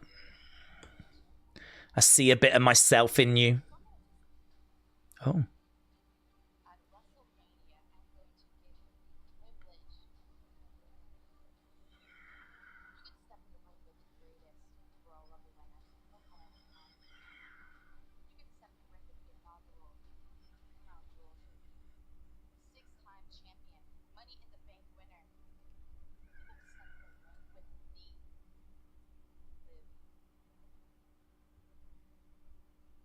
God, she looks so crazed in the eyes, doesn't she?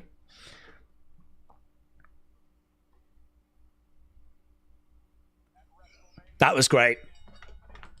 That was great. I thought that was really, really good. You're going to step into the ring at WrestleMania with the Liv Morgan. Let's have Dom cost Liv that match and join with Steph. Steph needs a big signature win because Triple H has fumbled her so far. Same with Julia. Okay, Ryo and OG Americano underway. 6-time. Yeah, I think when she said 6-time champ, she meant like including, 'cause that went in my head as well. I think she meant including tag titles, like, you know, she's been a 6-time champion overall. Ryo pushes OG Americano down. This Raw has been so good. Maybe like the best Raw in over a year. I hope they keep it up, said Ian. I would agree. Yeah, I would agree. I think it's been really solid. You know, segments have landed. Opening match was really good. That last vignette was really good. You know, I mean, really, this is Chad Gable against Pete Dunne. I can't see this being a stinker. Whether people are going to care is a different thing, but I can't see this being like a disaster. Not when you think it's Pete Dunne against Chad Gable. I mean, let me know. I'm here for that match. It's just got a layer of fake luchador applied to it, that's all. Whoa! Look at Bravo! Look at Bravo! Showing off the moves. Yeah.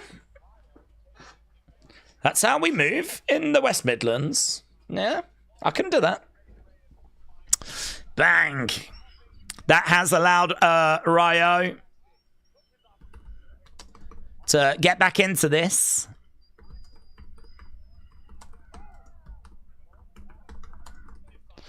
Chop coming in there by Ryo. Chop coming back there by the OGL Grande. They're exchanging chops.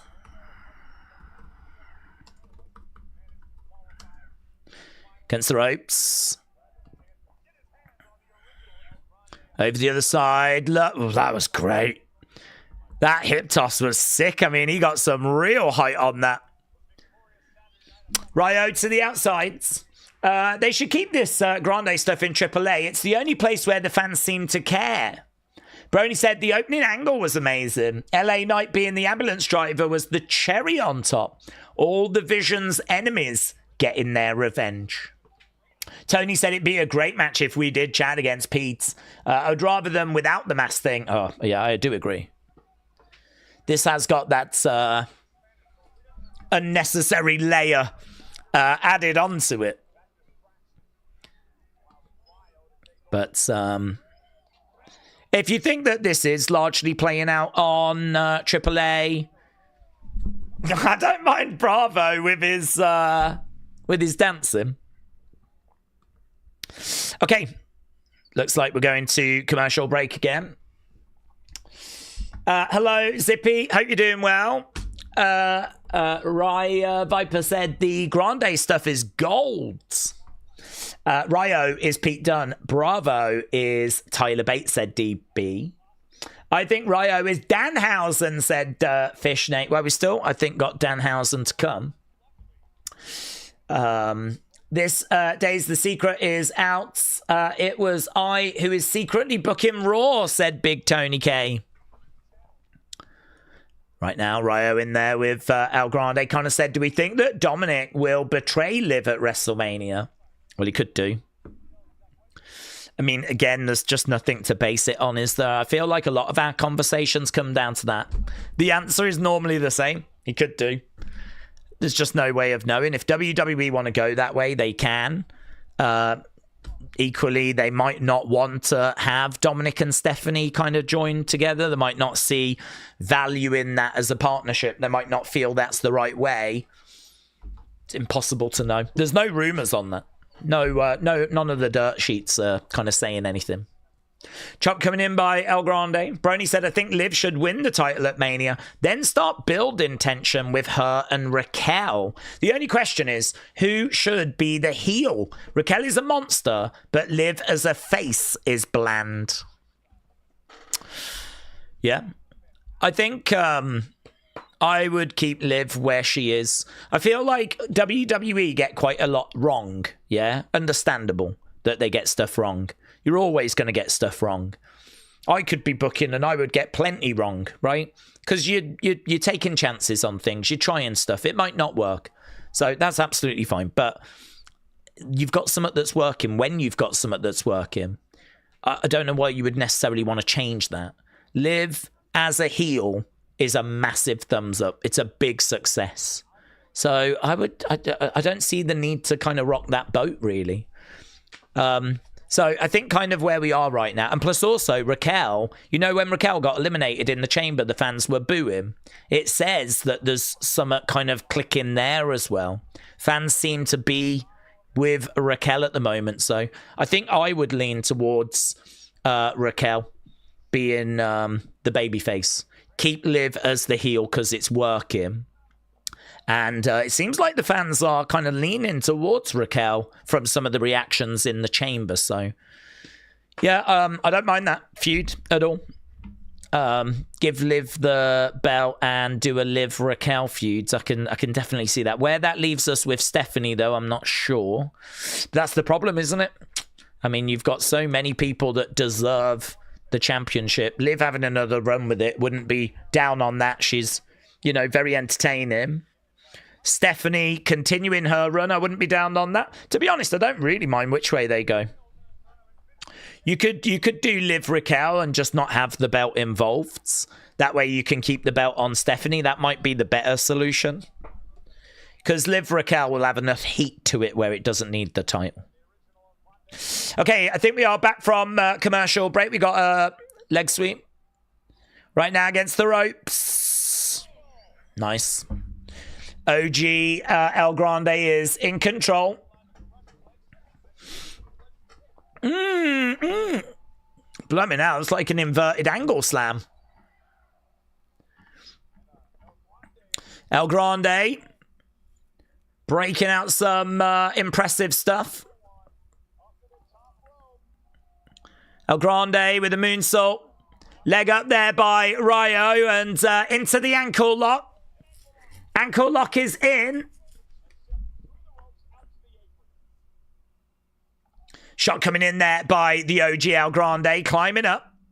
Shot coming back there by Ryo.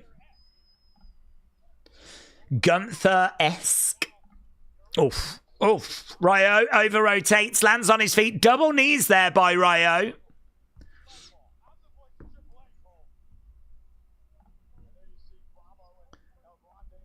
Okay, going over, jumping up. Nice. Oh, my God. Amazing. It was a belly to belly off the corner. That was really nice work by the original El Grande. Look at that. Lovely suplex. It's been some good moments in this match, you know.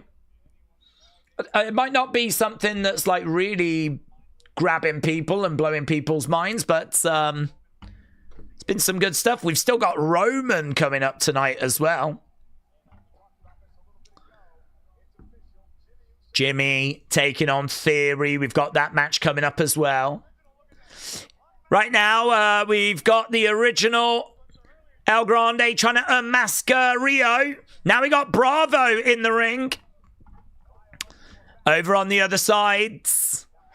Bang! Headbutt by El Grande. Ryo is going to get the advantage here. Outside interference. OG Americano can't deal with the numbers. Headbutt connects. Ryo, 1, 2, kick out. Kick out. Cheer from the crowds. Yeah, nice flying headbutt there by Ryo. I still don't know why we're allowing flying headbutts, but we are. Mark said, I can't take Liv serious. She cries and gets upset if you tap her. There's selling another person's move, and then there's just Liv trying to wrestle. Willow said it all went downhill with Chad doing a video package and getting that mask from a shady place. Big boot there by Bravo. OG Americano trying to unmask Ludwig Americano. Kick out by OG Americano. Ryo. Bravo was still just dancing. Bang. Suplex 2. And he gets it. Ryo got knocked into Bravo because Bravo was dancing on the edge of the ring. And the original Americano ends up getting the win. Wow. There were some nice moments in that match. I loved the belly to belly off the top. Inverted angle slam was sick. Did the match go a bit longer than it needed to? Maybe. I think we could have got out of it a bit quicker. Gracias! Gracias! We are 1 hour, 10 minutes into this show.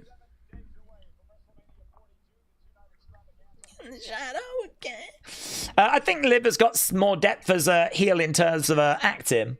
Her as a face just wouldn't allow that sneaky and manipulation. Yeah. Brony, yeah. I prefer her as a heel. I do think as a face, though, she could... I agree.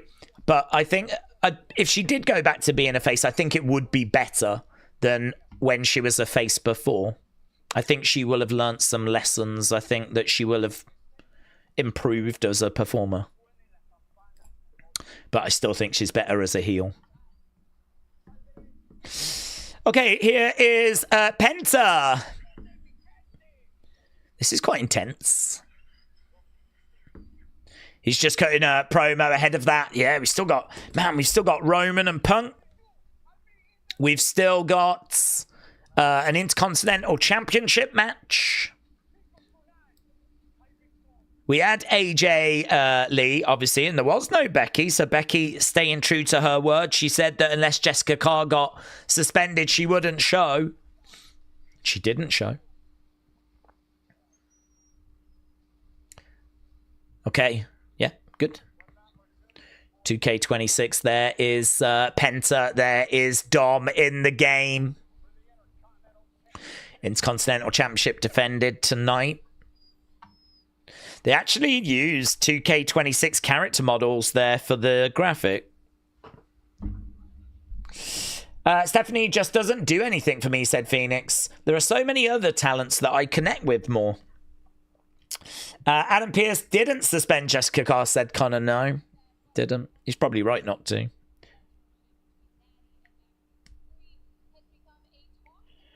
Toxic. Okay, we're looking at the Maxine Natty situation.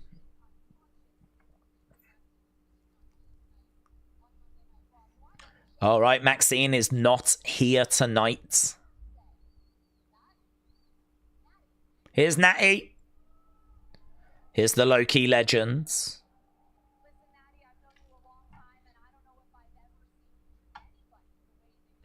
I've known you a long time.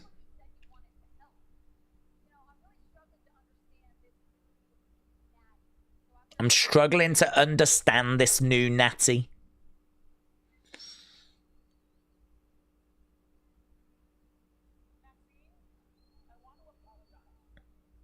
I want to apologize.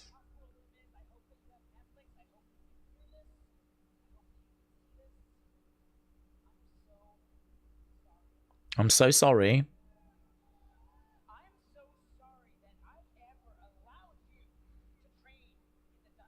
I'm so sorry that I ever allowed you to train in the dungeon.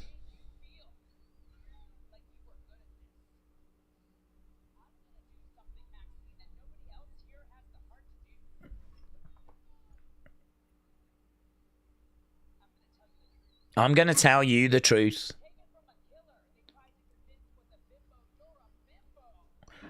Take it from a killer. Oh my God. Take it from a killer that they tried to convince was a bimbo. You're a bimbo. That's quite a line from Natty. Go and do a TikTok with Otis. Well, she can't. She's in hospital. She probably still could, actually. Hearts don't lie. And the truth hurts.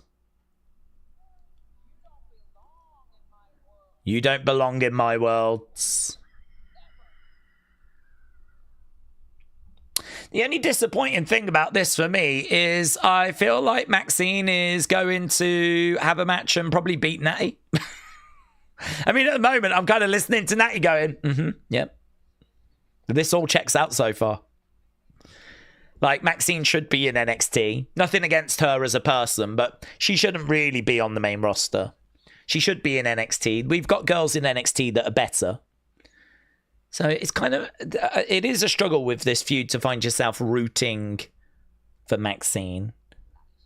I think there probably are people out there that are doing that, though. There probably are people that have warmer hearts than what I've got. Okay, here's Liv. She's backstage with Raquel. Here's JD. Here's Dom. Here's Finn. Here he is. Here's Finn Balor. He's at peace. Now that you're over losing to Punk. Can I count on you guys?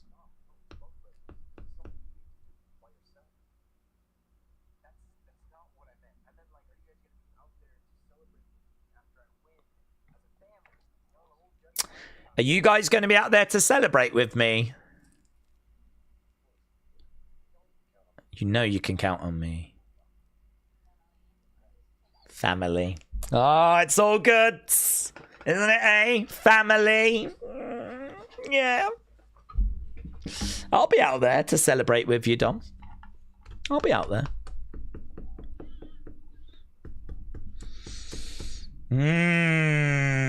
Dom has got his dude white tee on. Yes.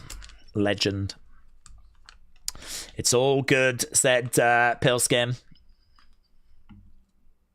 I love that line. Take it from a killer they tried to say was a bimbo. Oof. Take that, Vince. Penta is definitely winning, said LS Dub. They need to split, says Tracy. Poppy Croc said Judgment Day just hasn't been the same without R-Truth. He was the cornerstone of that group. Oh, Cody has got a sit-down chat with Gunther. I've not seen that. Cody sits down with Gunther. Here for that. Definitely here for that. Finn Balor's going to come out at the very end, says Connor. Do we think Finn will cause Dom to lose? Well, I think they definitely have got me thinking that right now, yes. Certainly not a guarantee, because we love how much they love to, you know, string this out and stretch this out. There's every chance, isn't there, that they do a bit of a tease tonight. You know, Finn comes out. Perhaps Dominik retains.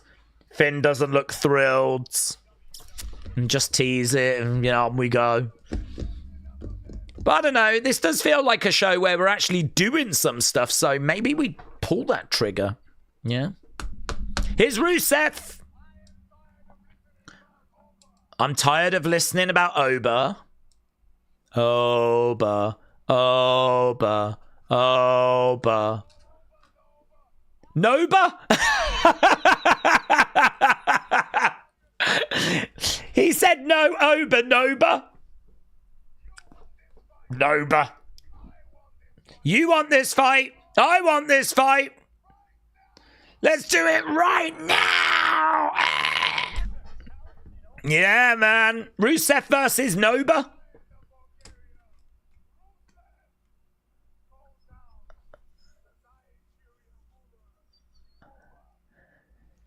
Bulgaria against Nigeria.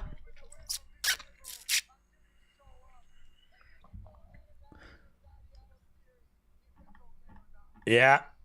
Ah, here he comes. Yeah. Bum, bum. Bum, bum.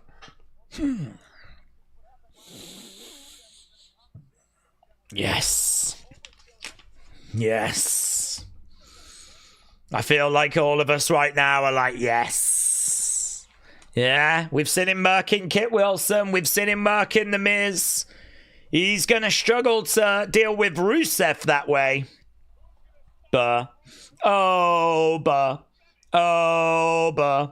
Oh, buh. Yes. Are we going to get this match? Or is this just going to be shenanigans? Oba is not in wrestling gear. He's got some lovely shoes on. I'm not going to write it as a match. I'm not convinced. I'm not convinced. Is that a new shirt? He might have had it for a while. To be honest, I don't think I've seen him wearing a t-shirt, so that might be why I've not seen it, but it's got his beads kind of printed on. Okay, he's in there with a microphone. Crowd are chanting, oh, but. You spent all this time talking. Why don't you come in here and make something happen? Slamex said Oba's arrived and there's no pom-poms in sight. Oh, God, that's so good.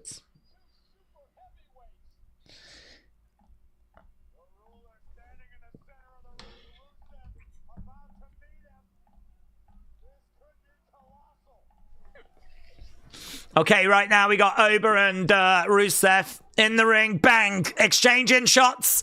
Back and forth. Here we go. They're swinging away at each other. Oba and Rusev. Who's going to be the first one to fall? It looks like it's going to be Rusev. The big man charging in to the Bulgarian brutes. Grabs him. Looks like he's going for a ride. No. Oh, big kick. Tell you what, it's not often that we see Oba Femi getting rocked.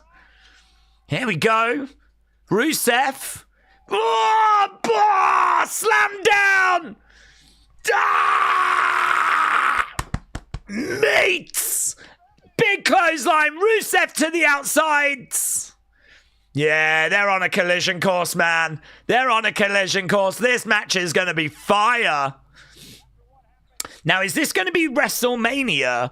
Or are we going to do this, like, next week? You know, it could be that we do this next week. I don't know. I could see this being the WrestleMania match for Oba.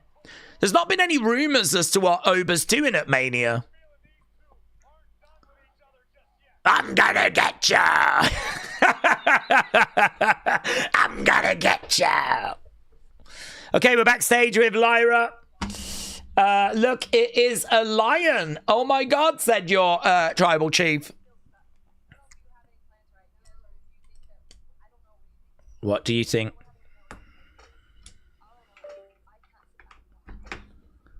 I can't watch you miss Mania again, says Lyra.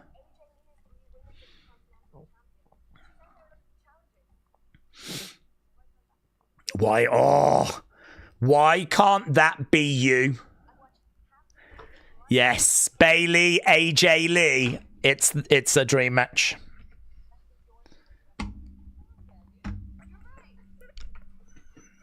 Becky's going to replace Bailey again, isn't she?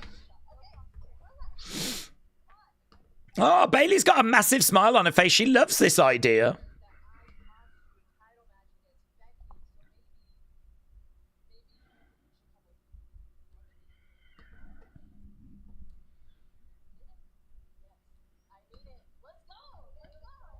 don't really understand that. They're both going to try and get an opportunity at AJ's belts.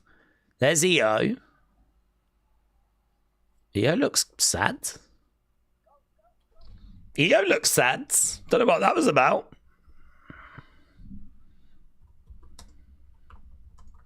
Why did EO look sad? God, what a great show.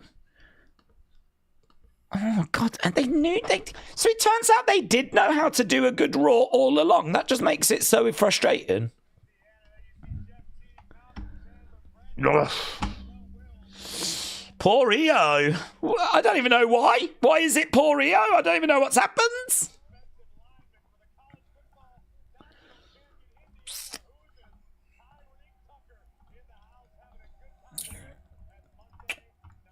I wonder what was said. I'm trying to think what could have been said. She's happy for Rhea. Here's Jimmy. They've turned on Bailey, said the Ribs. Is this Rio stuff over? Yes, it is. For a time. Rhea said it had to be for a little bit because, well, I mean, I think that's understandable, isn't it? She's got to be fully focused on Jade. Open challenge is the look. Oh, what, you think that EO wanted him now that we're past the Elimination Chamber? Oh, little bit of a dip. Yeah, there's every chance we do something with him now that we're past the Elimination Chamber. I actually don't know who was on main event this week. Jimmy in the ring.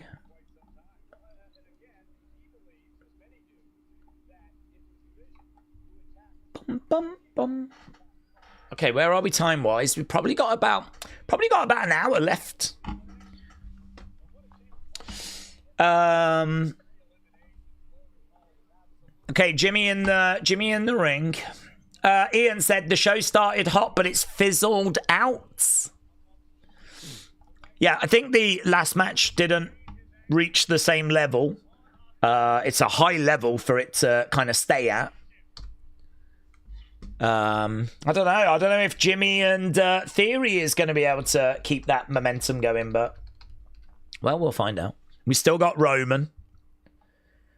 We've still got a very interesting Intercontinental Championship match. We could still have Finn turn on the Judgment Day, which would be big. I think they've got their backstage segments right tonight. The lag on Netflix is horrendous, says Edwards. Right, no doubt they kill his aura, always on purpose. There's two, not one Uso, says the one. I feel sorry for all you international fans that are missing all these commercials, says Corey. I know, it is rude. It is rude that we miss out on those.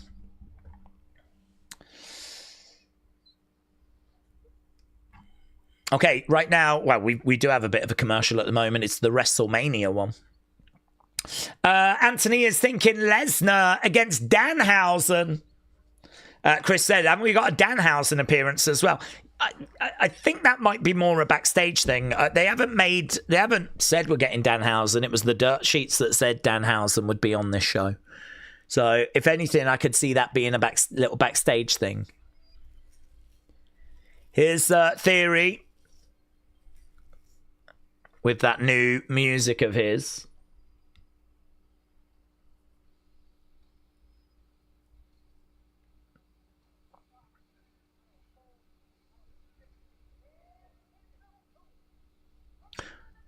You're going to see it. You're going to feel it, says Theory.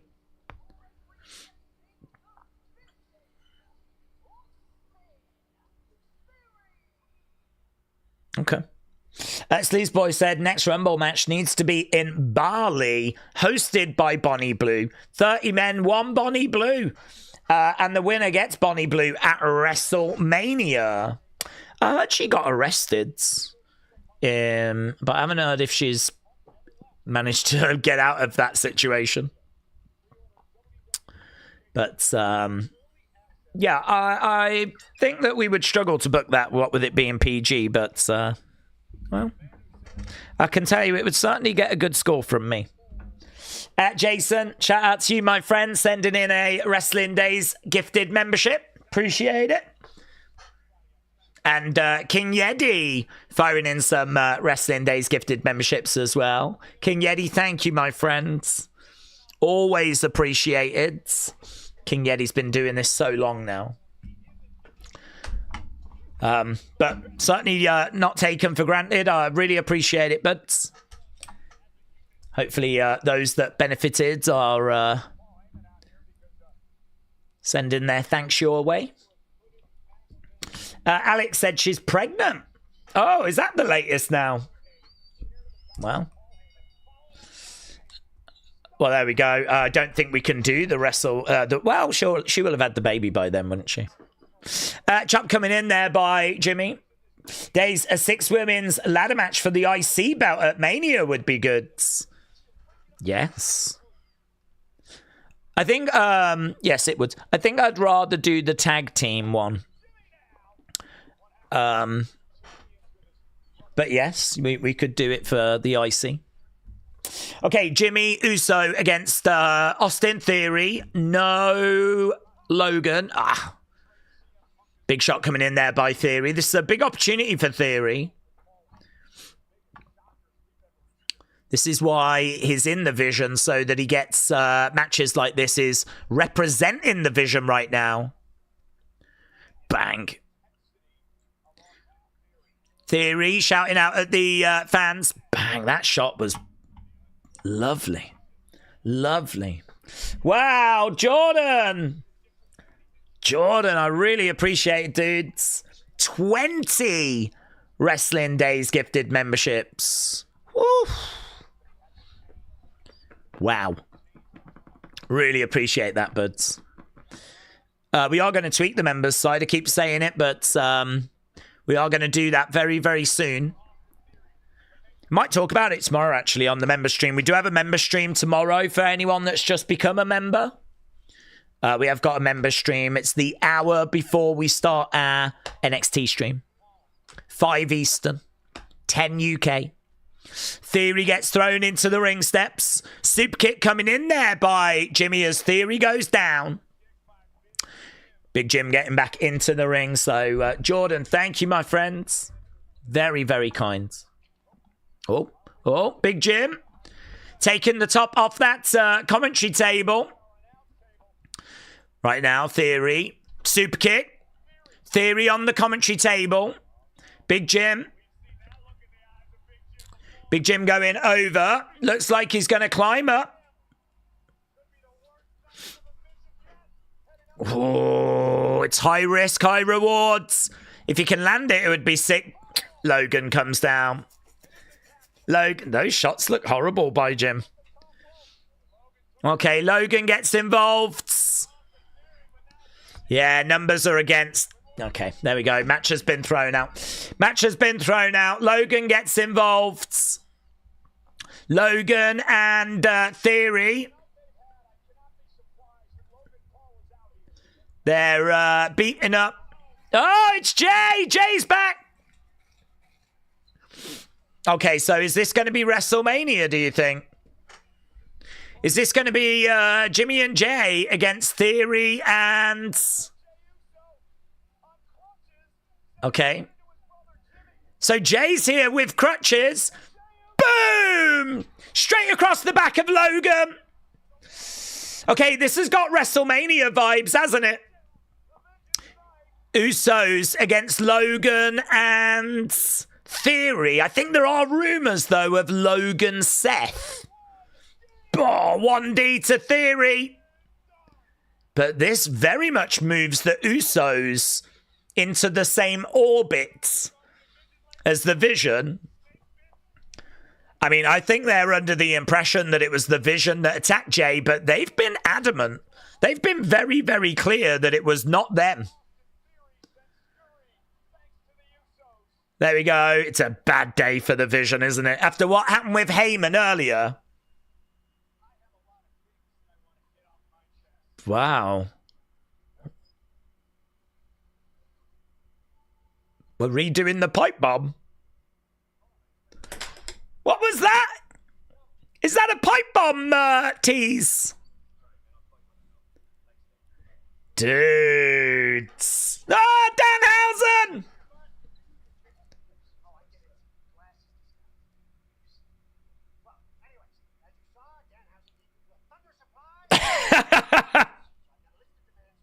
List of demands.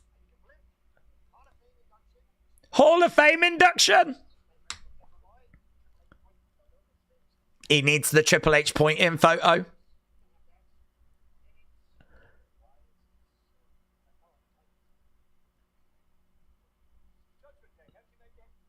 Well, there we go. He's already looking for a Hall of Fame induction and a Triple H point in picture.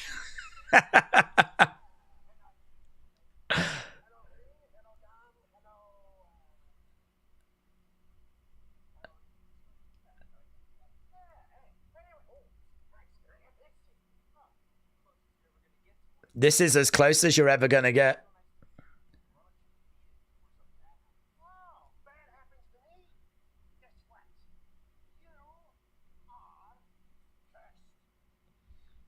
Okay, Dom's been cursed.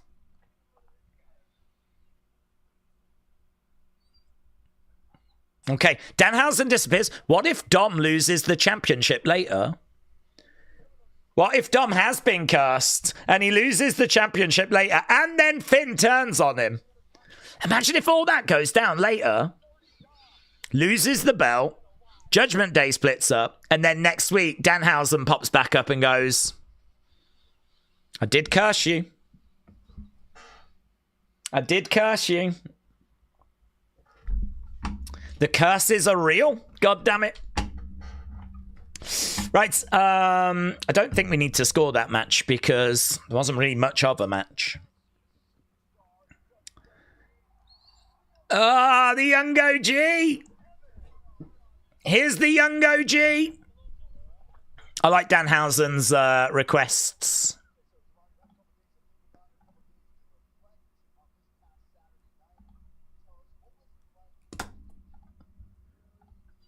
What was it like to compete in your very first Elimination Chamber?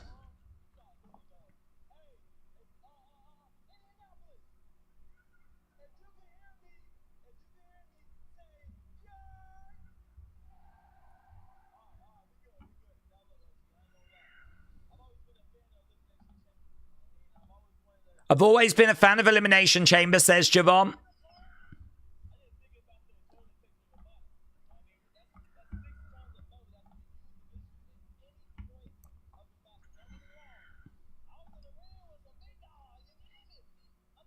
He's excited.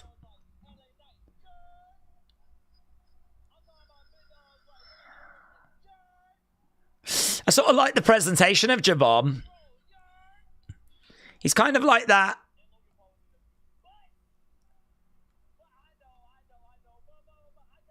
He's kind of like a fan, isn't he, that can do amazing things and deserves to be in the ring. But he's like so young and excited. Like, man, I was in there with Randy. I was in there with LA Knight. Logan was in there as well. But it was so good being in the chamber. I've always dreamed of being in the chamber.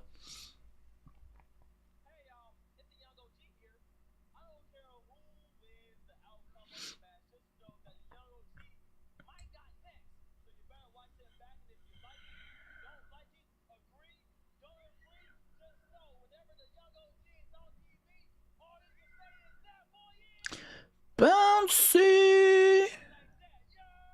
Yeah. I appreciate you, Unk. Byron's an Unk.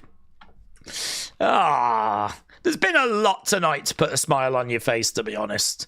I enjoyed the Danhausen bit. I enjoyed the Javon bit. I've enjoyed pretty much every bit. We're back. We're back, baby. We're back. King Yeti. Oh my God. Blumming out. There's not going to be anyone that isn't a member anymore. King Yeti firing in 50 memberships. And then Jordan firing in 50 memberships. Dude, that's 100 people that just became members that weren't members already. We're going to have to do a flipping welcome party tomorrow for all these new people that are around. Jordan, thank you, my friend. I so appreciate it. And King Yeti as well. Again, really appreciate it. Massive boost to our member side. I just hope that people that become members take advantage of it. We do streams. Come and join us. Come and share your thoughts. If you enjoy what we do on the streams, we do a lot of that on the member side. So we'll be around tomorrow. Ah, there we go. Yeah, that was a horrible little dropout.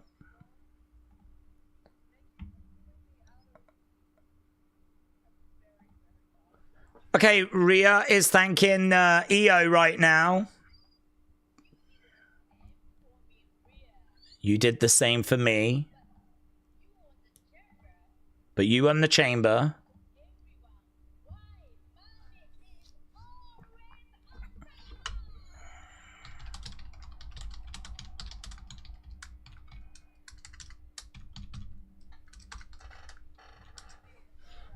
I'll be all right.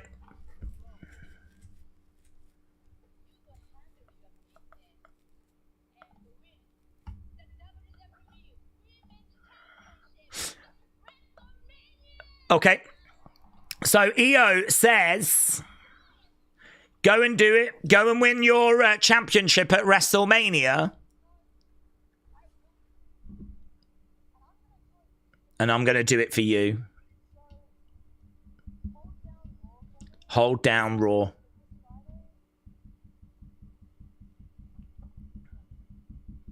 Okay. Here's a message to Jade.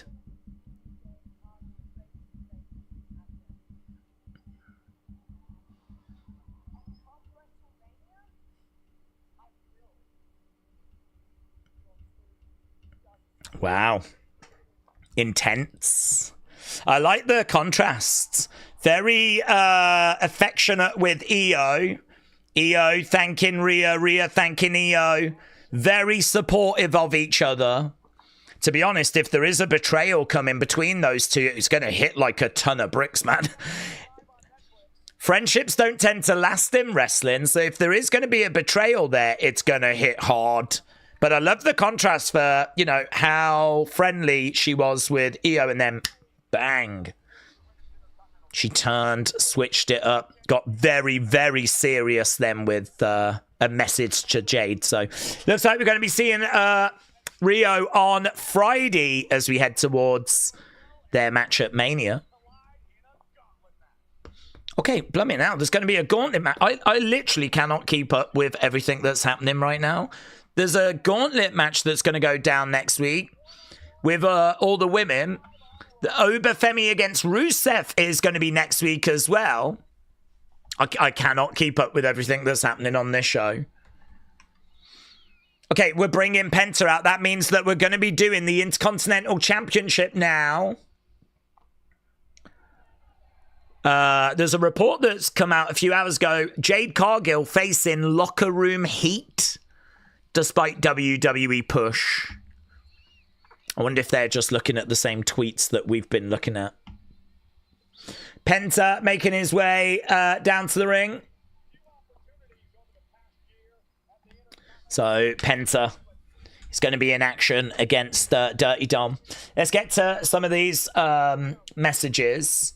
So, your tribal chief, we read that. So, I don't know if it dropped out and if you caught it. So, your tribal chief said, Rikishi never complained about Jimmy's booking. It makes you think. And tribal chief said, I guess we're all members now. I know, yeah.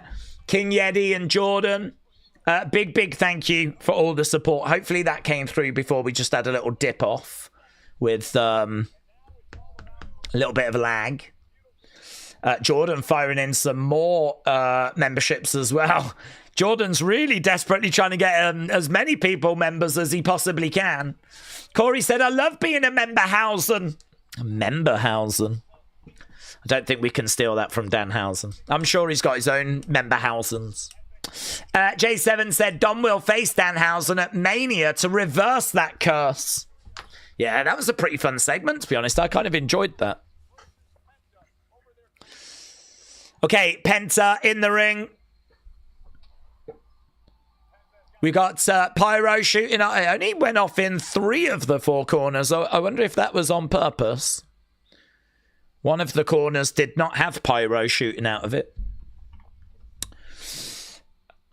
Bum, bum, ba-dum, bum. Okay, so next week, let's have a little look at this, shall we? This is the graphic that was shown. Women's gauntlet match. So it's going to be, I wonder why Io was so glum. Perhaps it was because of Rio splitting up. Ivy, Asuka, Raquel, Io, Bailey, and Lyra. So I'm guessing we're going to do that next week. Probably no AJ next week. Perhaps we get AJ in a couple of weeks. Here's Dom. I don't mind that. Not down on a gauntlet match. Okay, here's Judgment Day making the way down. JD, Finn, Dom.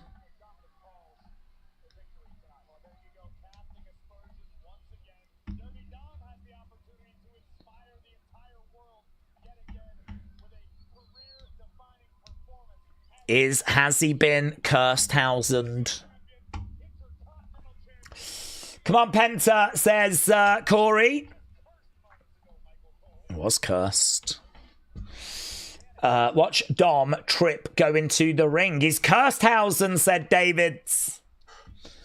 David said, that was my problem with Danhausen's debut, but I shouldn't have expected a comedy segment.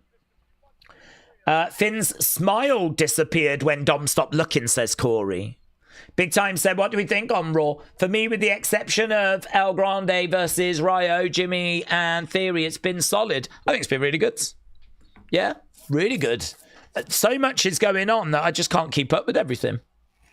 I'm struggling to see what people are saying, get stuff into folders for the breakdown, read people's comments. Like, there is a lot going on this show. We're setting stuff up for next week.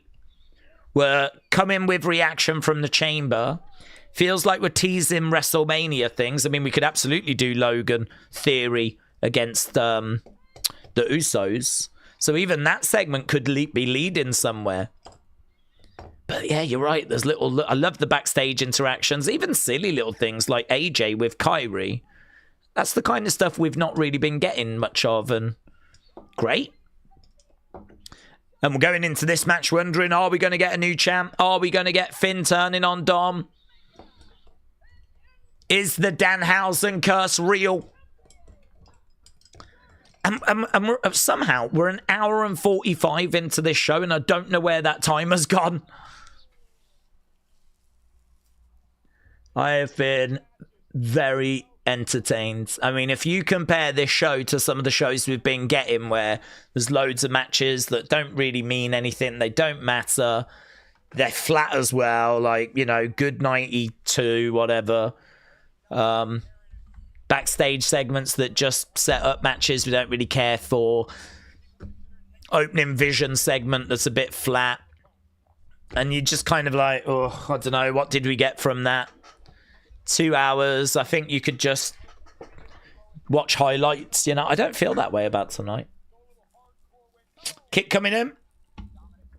I always think, you know, like at the end of the show, if someone was to jump in and go, have I missed anything? I always think like that's a good indicator as to like how good of a show has been. If the answer is no, not really, which unfortunately was the case throughout a lot of 2025, then, you know, that's one thing. But, like, I don't think you can say that tonight. Have I missed anything? It'd be like, yes. Yes, yes, you have. What's good as well is that this has been a really good show, I would say, but it's not had like crazy moments. We had Heyman getting curbed. That's probably the big crazy moment. But the rest of it has just been, I think, as you rightfully say, solid. That just for me, hot start sort of keeps us there. And before we know it, an hour and 45 has gone by, and fantastic, yeah. Very sports entertained. Okay, so we are underway then with Penta. We are at commercial break. This is for the Intercontinental Championship. Title on the line. So, Penta versus Dom.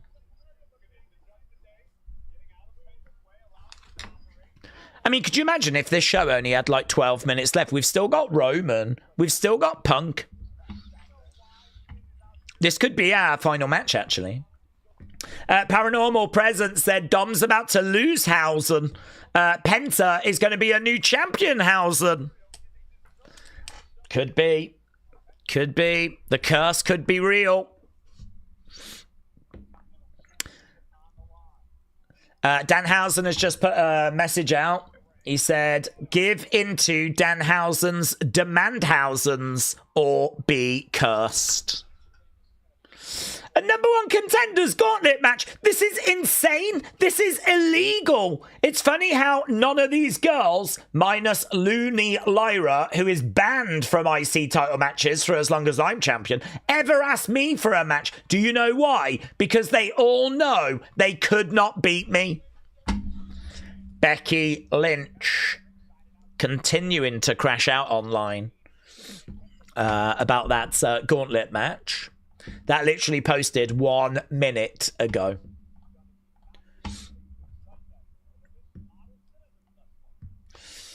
Okay. If Io, Sky, Asuka is the direction for Mania, I'm a bit worried Julia might not make the card, said Crispy Wrestling. Hey, listen, I would not be down on Io, Asuka if that is the match. Io now free to kind of help Kairi. You might even be able to do Asuka, Kairi, Io as a triple threat. I would not be down on that. I would definitely not be down on that. Okay, Dirty Dom going over.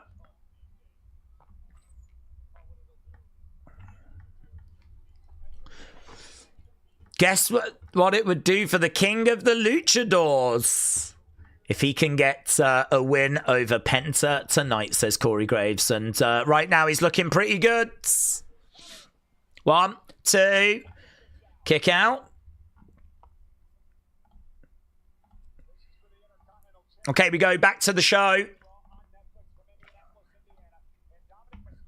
Dominik is all over Penta.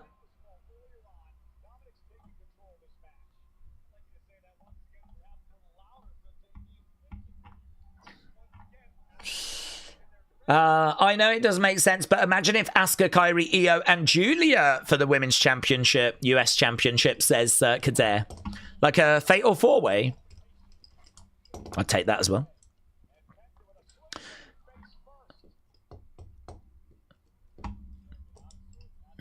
Okay, right now we have got Dominik down. Kick coming into the back there by Penta. Going for the cover. 2. Dominik gets his shoulder up. Shoulder up there by Dirty Dom.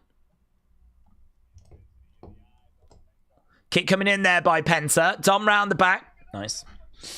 Days, I've got a question. Where's Bailey from the vignettes last year? Oh, yeah, that kind of split personality Bailey. It's just seemingly it's either been abandoned as a story or they are going to bring it back. And it's just been put on the back burner a little bit. But it's true, we have not really been seeing that kind of dark Bailey. That I don't know how much it was working, to be honest with you. I wasn't keen on it. It was a little bit like Festus, wasn't it? It was a little bit like she needed to get slapped by Lyra to like get fired up. And I'm like, I don't know, man. I'm not sure about that. As character development goes, I'm not sure that's the direction I'd be going with Bailey. So if they've dropped it, got to be honest, I'd be okay with it if they've dropped it. Boot coming in there by Dom. Another kick coming in there by Penta. Back from commercial break. Penta is in the corner with Dom. Up in the corner. Head scissors, maybe? Alex said, love this community. Alex, shout out to you, my friend. Yeah. Guys, keep getting your thoughts in about the show and what you're enjoying, where you think things are going. I think what's great about this show is there is so much to speculate about and talk about. Going for the pin. 1, 2. Kick out there by Penta. At the moment, we've got Finn and JD just watching from commentary. DDT on the hardest part of the ring there by Dirty Dom. Penta down in the middle of the ring. Dirty Dom back on his feet. Crowd are applauding away. Dom going over, grabbing Penta, slapping him on the face. Bang! Big right hands. Penta with a shot coming back. Forearm shot there by Dom. Penta comes back. Throwing some forearms in. Big knee to the midsection. Connor said, who do we want to see as Danhausen's opponent? I don't think he'll have one. I don't think Danhausen will have a match. I think it's really hard to get a singles match at Mania. So I think if you're going to have Danhausen involved in a match, it'll probably be like a multi-person ladder match type thing. I can't see them finding room on the card to have him in a singles match.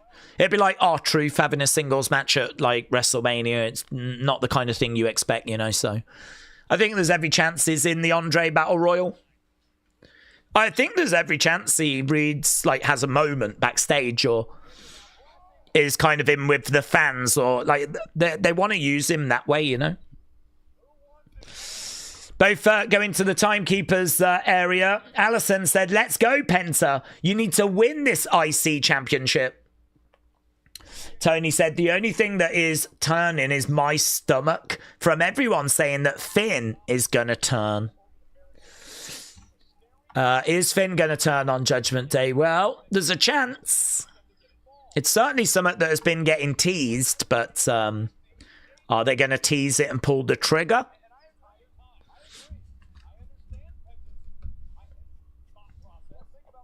Okay, right now we got Penta in the ring. We got Dom in the ring as well. Shots coming in there by Dom. Dom has got Penta. He's tying the mask to that bottom rope. We are at commercial break. David said, Finn smiling because thanks to the curse, he doesn't have to do anything. He can just wait another week to turn on Dirty Dom. Serene said, Judgment Day could end this year with just everyone going their own way. Conrad said we get 4 minutes of action, then commercial break for 3 minutes. WTF. Big Time said, Days, I think anyone that doesn't see improvements in the quality of WWE in 2026 against 2025 is being disingenuous. We're 2 months in, and we have had multiple things happen if we tally it up. I can understand, though, that there's frustration as well. I think the Royal Rumble was a disappointment, and that's a big disappointment, you know? Danhausen coming out of the box was obviously a disappointment for people, but I do believe as time goes by, people will take to him. People love, I mean, look, he's going to provide something that I don't think we get loads of in WWE, and that is like comedy. R-Truth's comedy is very specific. He gets mixed up, he gets jumbled up. Danhausen is going to bring something a little bit different. So I think that with time, people will warm to him. So, and his debut will be in the past. And I did like him referencing the thunderous reception he received. It's good. I'd lean into it as well. Just make a bit of fun out of it. Make a joke out of it. That went well. So, yeah, I think that, you know, there definitely are things you can point at. And some of the shows have received some bad scores as well. But yeah, I mean, like, I look at this show and I look at Elimination Chamber, and, you know, Drew winning the title was very well received by people as well. So you kind of look at that and you go, okay, yeah. There's some stuff here. There's some green shoots. There's definitely some stuff. And I think what's really encouraging is I think by and large people are going to be really positive about this show. So I think, big crossbody there by Penta. And this is, you know, we said, didn't we? No excuses. This is where the real road to WrestleMania starts. And it feels like WWE have gone, okay. Penta going up. He's looking to crash down on Dom. Boom on the chests. Lovely. Sunny said, hello, my name's Emily. I've got 3 books on Amazon. The Thoughts Within, The Soul Within, and After the Storm. Please consider buying them. I've worked hard. Sunny, shout out to you. Oh, sorry, Emily, shout out to you. Hello, Emily. Hello, Emily Wolf. Hello, Sunny Emily. Round the back goes Dom over in the corner. Big boot coming in there by Penta. Kick coming in there by Dom. Bang. Yeah, they're poetry books, aren't they? And I know they've been performing very well for Sunny. Penta in the corner, looking for a backstabber, and he gets it. Backstabber. 1, 2. 1, 2. Oh.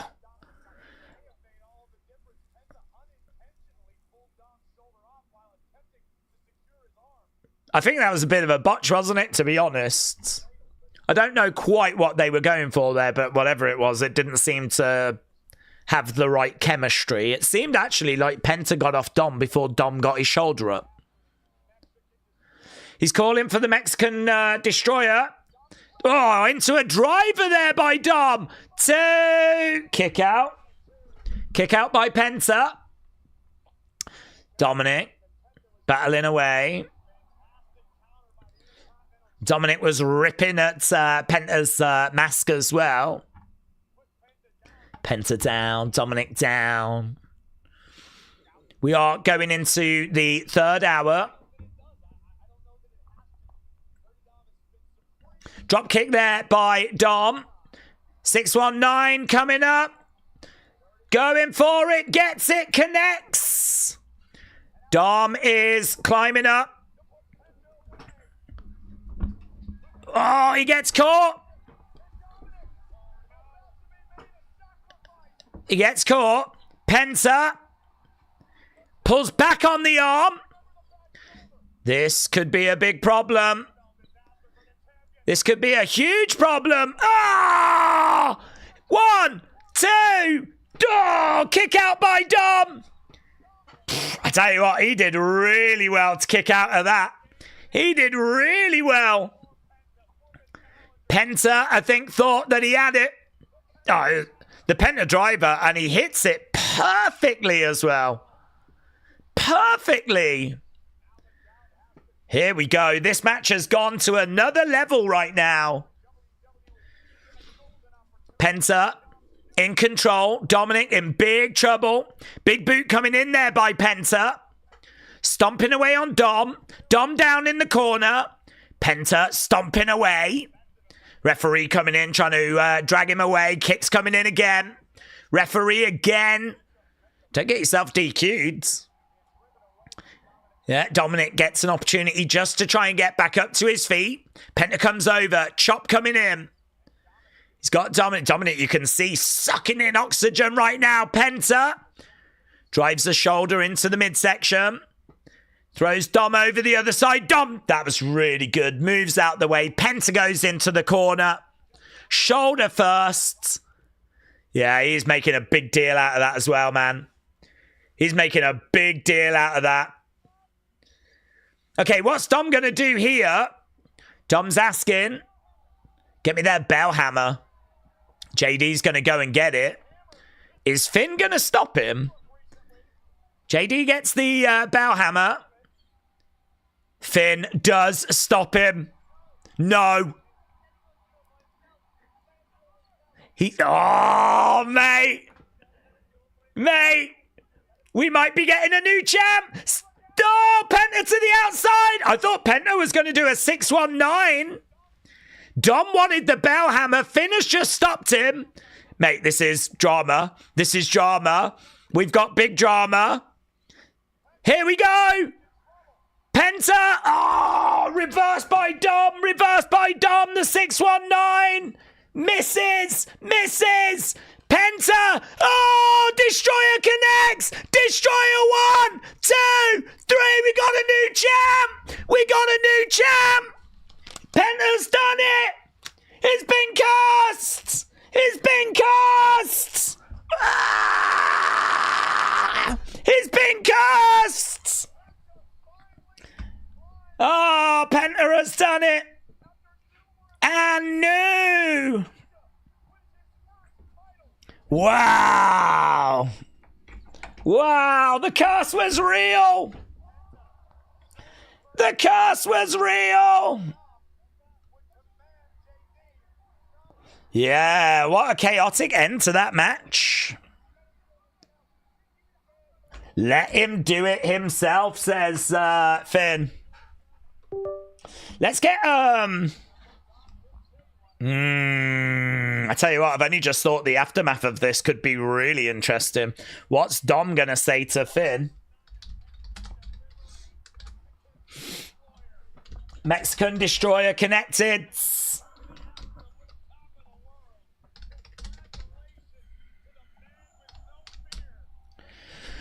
Wow, Penta is the new... I mean, I'm so focused on Dom losing the belt that it's hard to forget that Penta's just won it.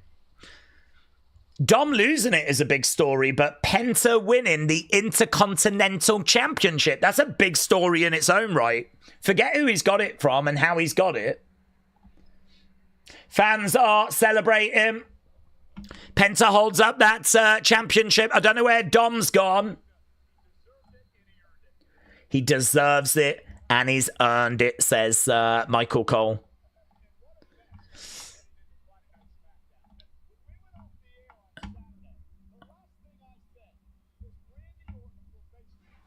All right, yeah, what a mess. He's talking. Well, okay, our attention has very, very quickly now shifted to...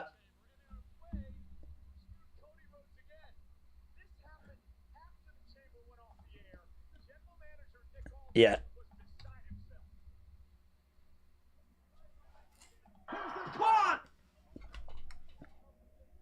I told you I was dangerous and unpredictable.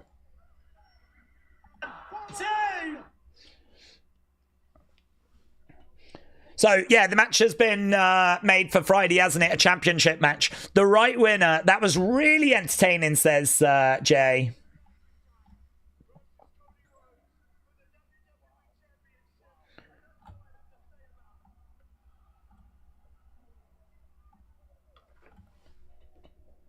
So Drew getting in the face of Nick Aldis. Championship match on Friday, yeah, don't miss that.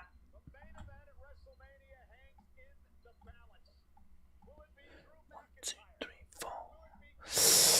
Dom's gonna cry now.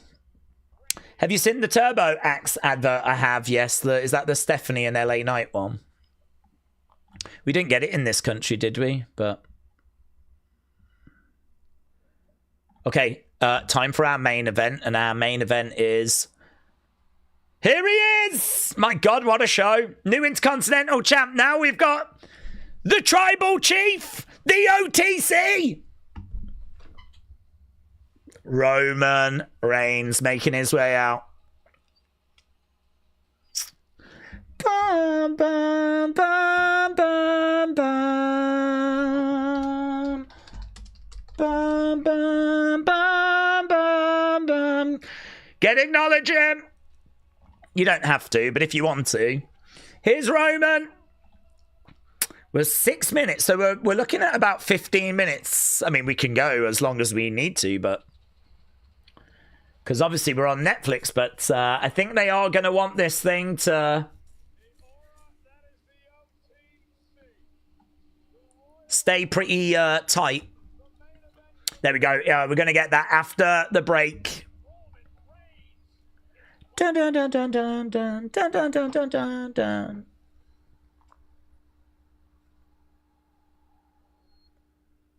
OTC, OTC, OTC. Def Rebel banger track, says Mayor Pete's. I've barely seen this guy wrestle, said Sempher. Nice to see Roman made an effort to dress for work. He's just got like a denim sort of jacket on, hasn't he? There, look, we've got all the acknowledging going on. All the acknowledging going on. Bum, bum, bum. Roman sent out a very controversial tweet. Rusty Reigns. Da-na-na-na-na-na-na.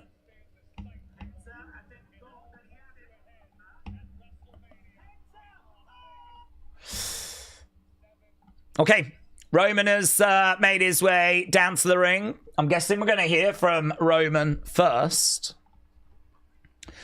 The part-timer has finally shown up because cousin Dwayne has got him into WrestleMania, said Asgard's. Well deserved for Penta. I want to listen to these two, said Adam. The tribal queef, says Adam. Danhausen cursed Dom to lose that IC title. Okay, Roman in the ring then. Roman in the ring. We are at commercial break. We'll be back from commercial break in about 50 minutes. Big segment incoming. Big segment on the way. Da-na-na-na-na-na-na-na-na-na-na.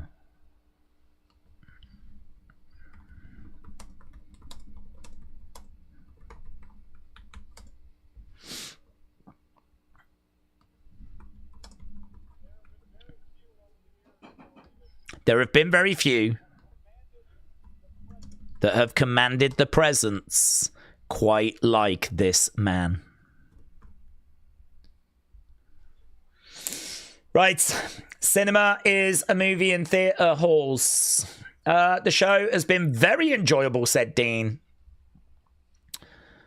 Okay, Roman in the ring. I think we are back now from commercial break. Let's get rid of the poll because we need to give this segment our full attention. Roman throwing up the ones. Okay, you lot scored this match very highly. Very, very highly. It's great 84. Wow. Wow. Great 84. Dun dun dun dun dun dun dun dun dun dun dun dun. Okay, here we go then. Roman in the ring. Let's see what he has got to say. OTC. OTC.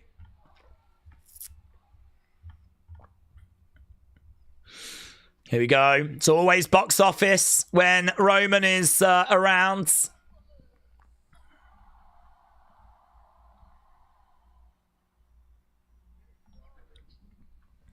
Indianapolis, acknowledge me.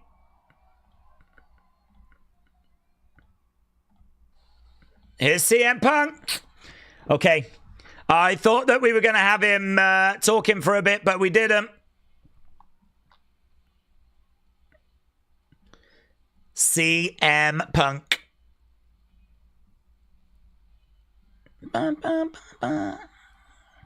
Comes walking out.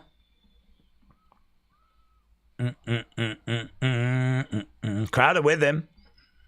Crowd are with him.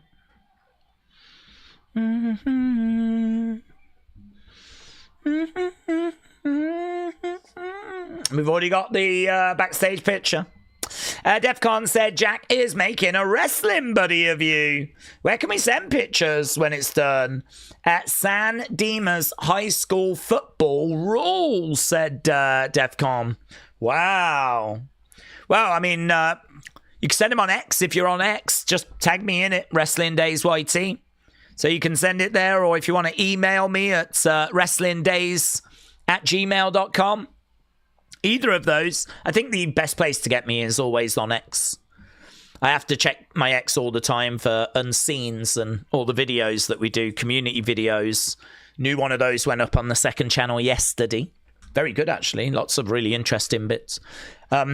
So X is probably the best, but you can get me on Gmail as well. So, well, yeah, I can't wait to see that. Defcon, shout out to you. Jack, shout out to you as well. And shout out to our new Intercontinental Champion, who gets the point in picture. It's what every superstar wants. Okay, the fans continue to sing.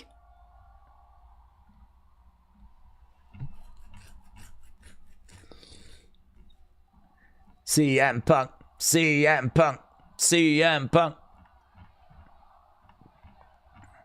Okay, loud CM Punk chants. What are you mean mugging me?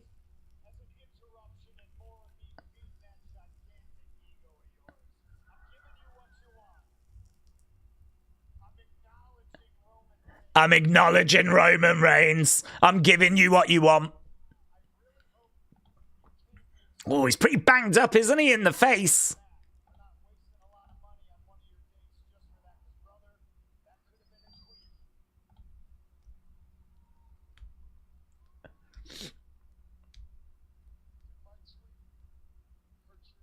Did my tweet hurt your feelings?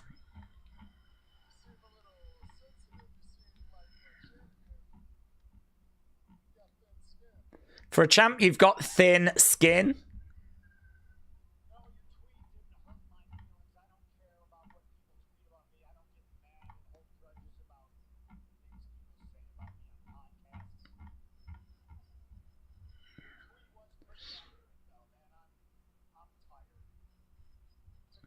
Your tweet is accurate because I am tired. Because for 7 weeks I've got to carry your BS all the way to WrestleMania.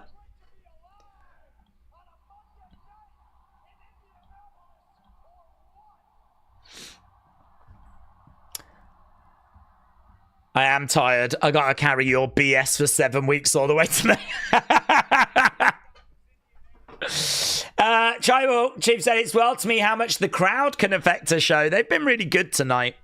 They've been really good.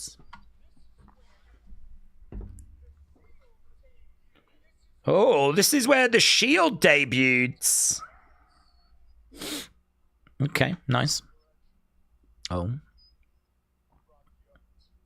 Oh. You brought the other two. You didn't bring me. Okay, we remember things different.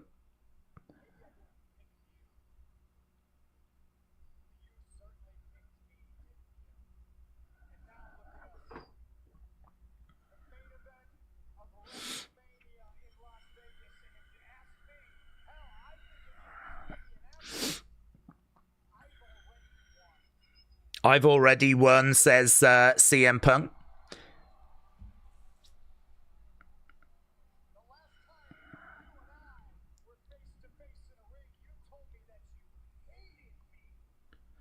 Last time we were face to face in a ring, you told me that you hated me.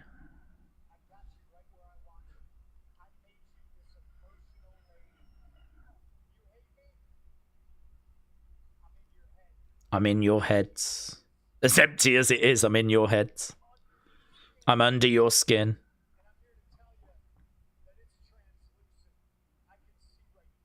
I can see right through you. Okay.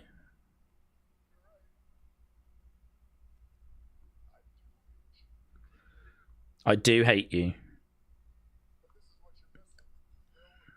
Here's what you're missing, Phil. Yeah, take that. Take your real name.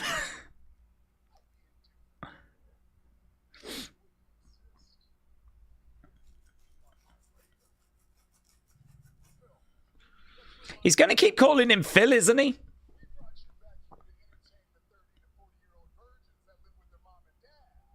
We brought you back to entertain the 30 to 40-year-old virgins.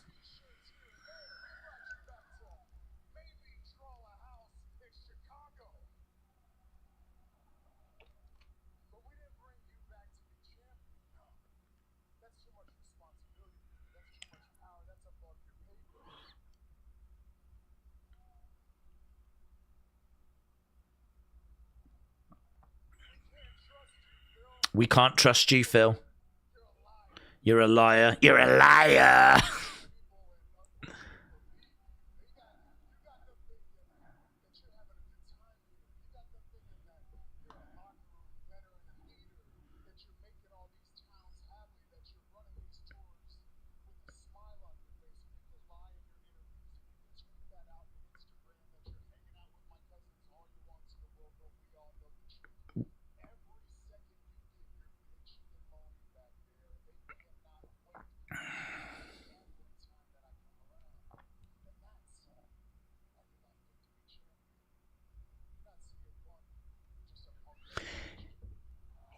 He's kind of making out that CM Punk is moaning backstage.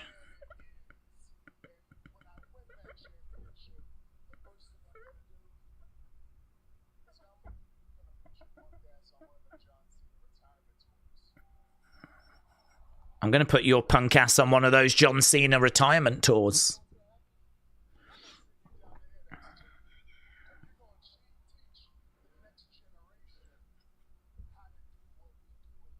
I'm going to send you to NXT.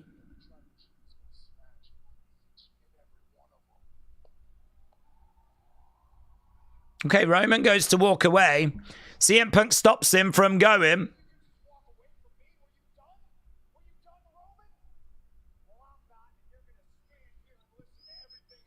Okay, he's about to cook him, innit?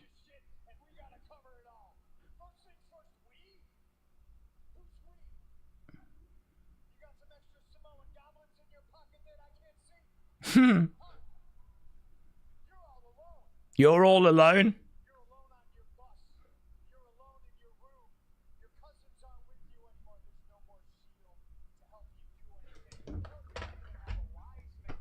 You haven't even got a wise man anymore.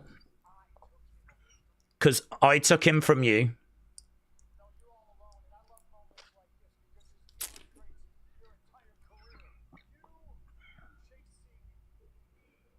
That's nice. This sums up your whole career. You chasing me.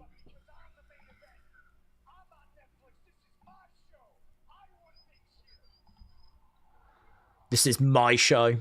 I run things here.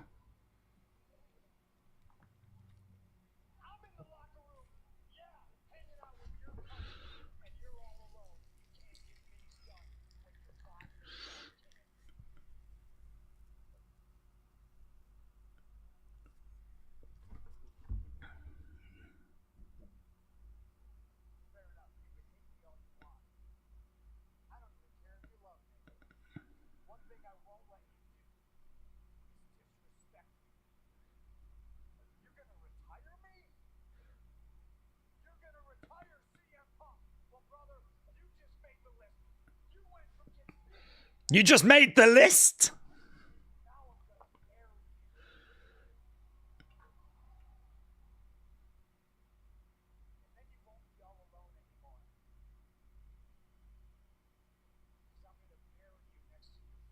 Oh, I thought he was going there. As soon as he said about burying, I was like, then you won't be alone. It was like, we know that Roman has lost people in his family, but oof. Oof. Mate, what that moment right there, that was gloves off, wasn't it? That was gloves off. If there was any playtime between these two, the playtime just ended. Roman ain't taking that. Ooh. Oof. That's a hell of a line. That's a hell of a line, isn't it? Rib said he shouldn't have said that. That's a hell of a line. To be honest with you, it was going to need a big line to end it because, I mean, it was very enjoyable back and forth. I mean, it was good. To close this show, though, it was going to need something that made you go, whoa. Whether that was the right line to use or not, I don't know. I don't have a problem with it. I mean, I would imagine that backstage they've checked, can we, go with that line? I'd like to think that it has been checked backstage. I can't imagine he's just sprung that on him. without him knowing that that was coming. So I'd imagine it's been signed off, and so I'm okay with it. But if Roman's okay with it, I'm okay with it. But it was going to need something like that to close out this show. I mean, this is a show that started red hot. This is a show that I think was a very, very entertaining show. Putting a number on this is going to be a little bit tricky because, well, I mean, it has had OMG moments. There's no two ways about it. I mean, Dominik's title run came to an end. Big kill shot line at the very end there by CM Punk. Obviously the curb at the start as well to Paul Heyman being busted open. Yeah, I think this is a really fun show. What that boils down to on a number, I'm not sure. That wasn't in the script, says Tyler. I think it was, personally. But Punk was lying about getting mad about what people say on podcasts. Colt Cabana, says Robbie. If that was not in the script, then CM Punk's in trouble. 8.5 promos were more fun than the fights, says Sally. Days Roman and Punk promo was fire. Actually, we should score that promo, shouldn't we, actually? It's a big promo. It'd be interesting to see what people thought about it. Roman shouldn't win a title when he's just going to leave a month later. Punk never addressed about people telling him all he does is complain. Yeah, that was interesting, wasn't it? That was an interesting line. I'm glad you reminded me of that line because that was an interesting line. People saying that all Punk does backstage is just complain. That's interesting. Yeah, you're right. He did not address that.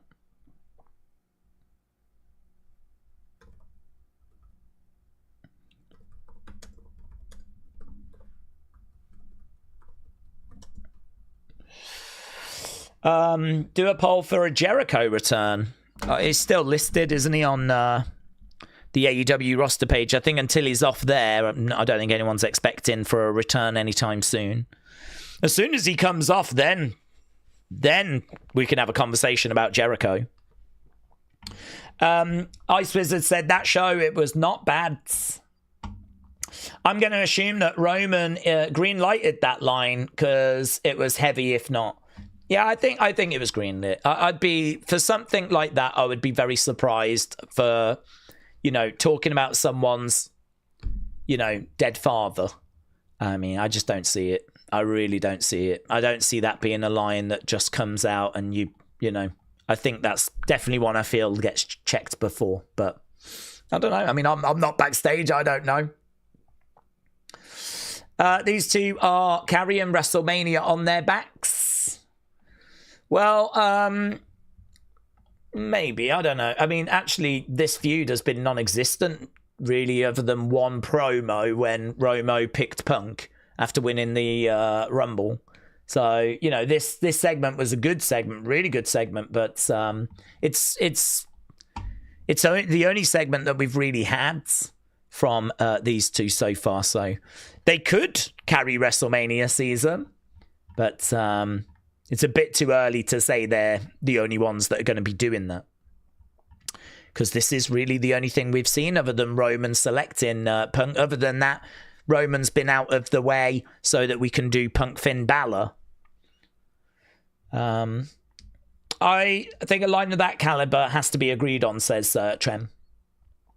Punk and Roman definitely are going to carry Mania, says Can't Stop. Punk threw out another Jericho reference. He said, you made the list. Yeah. I didn't know if he did that by mistake, though. I don't know if that was a reference that was on purpose or if it was, a mistake. I'm not sure.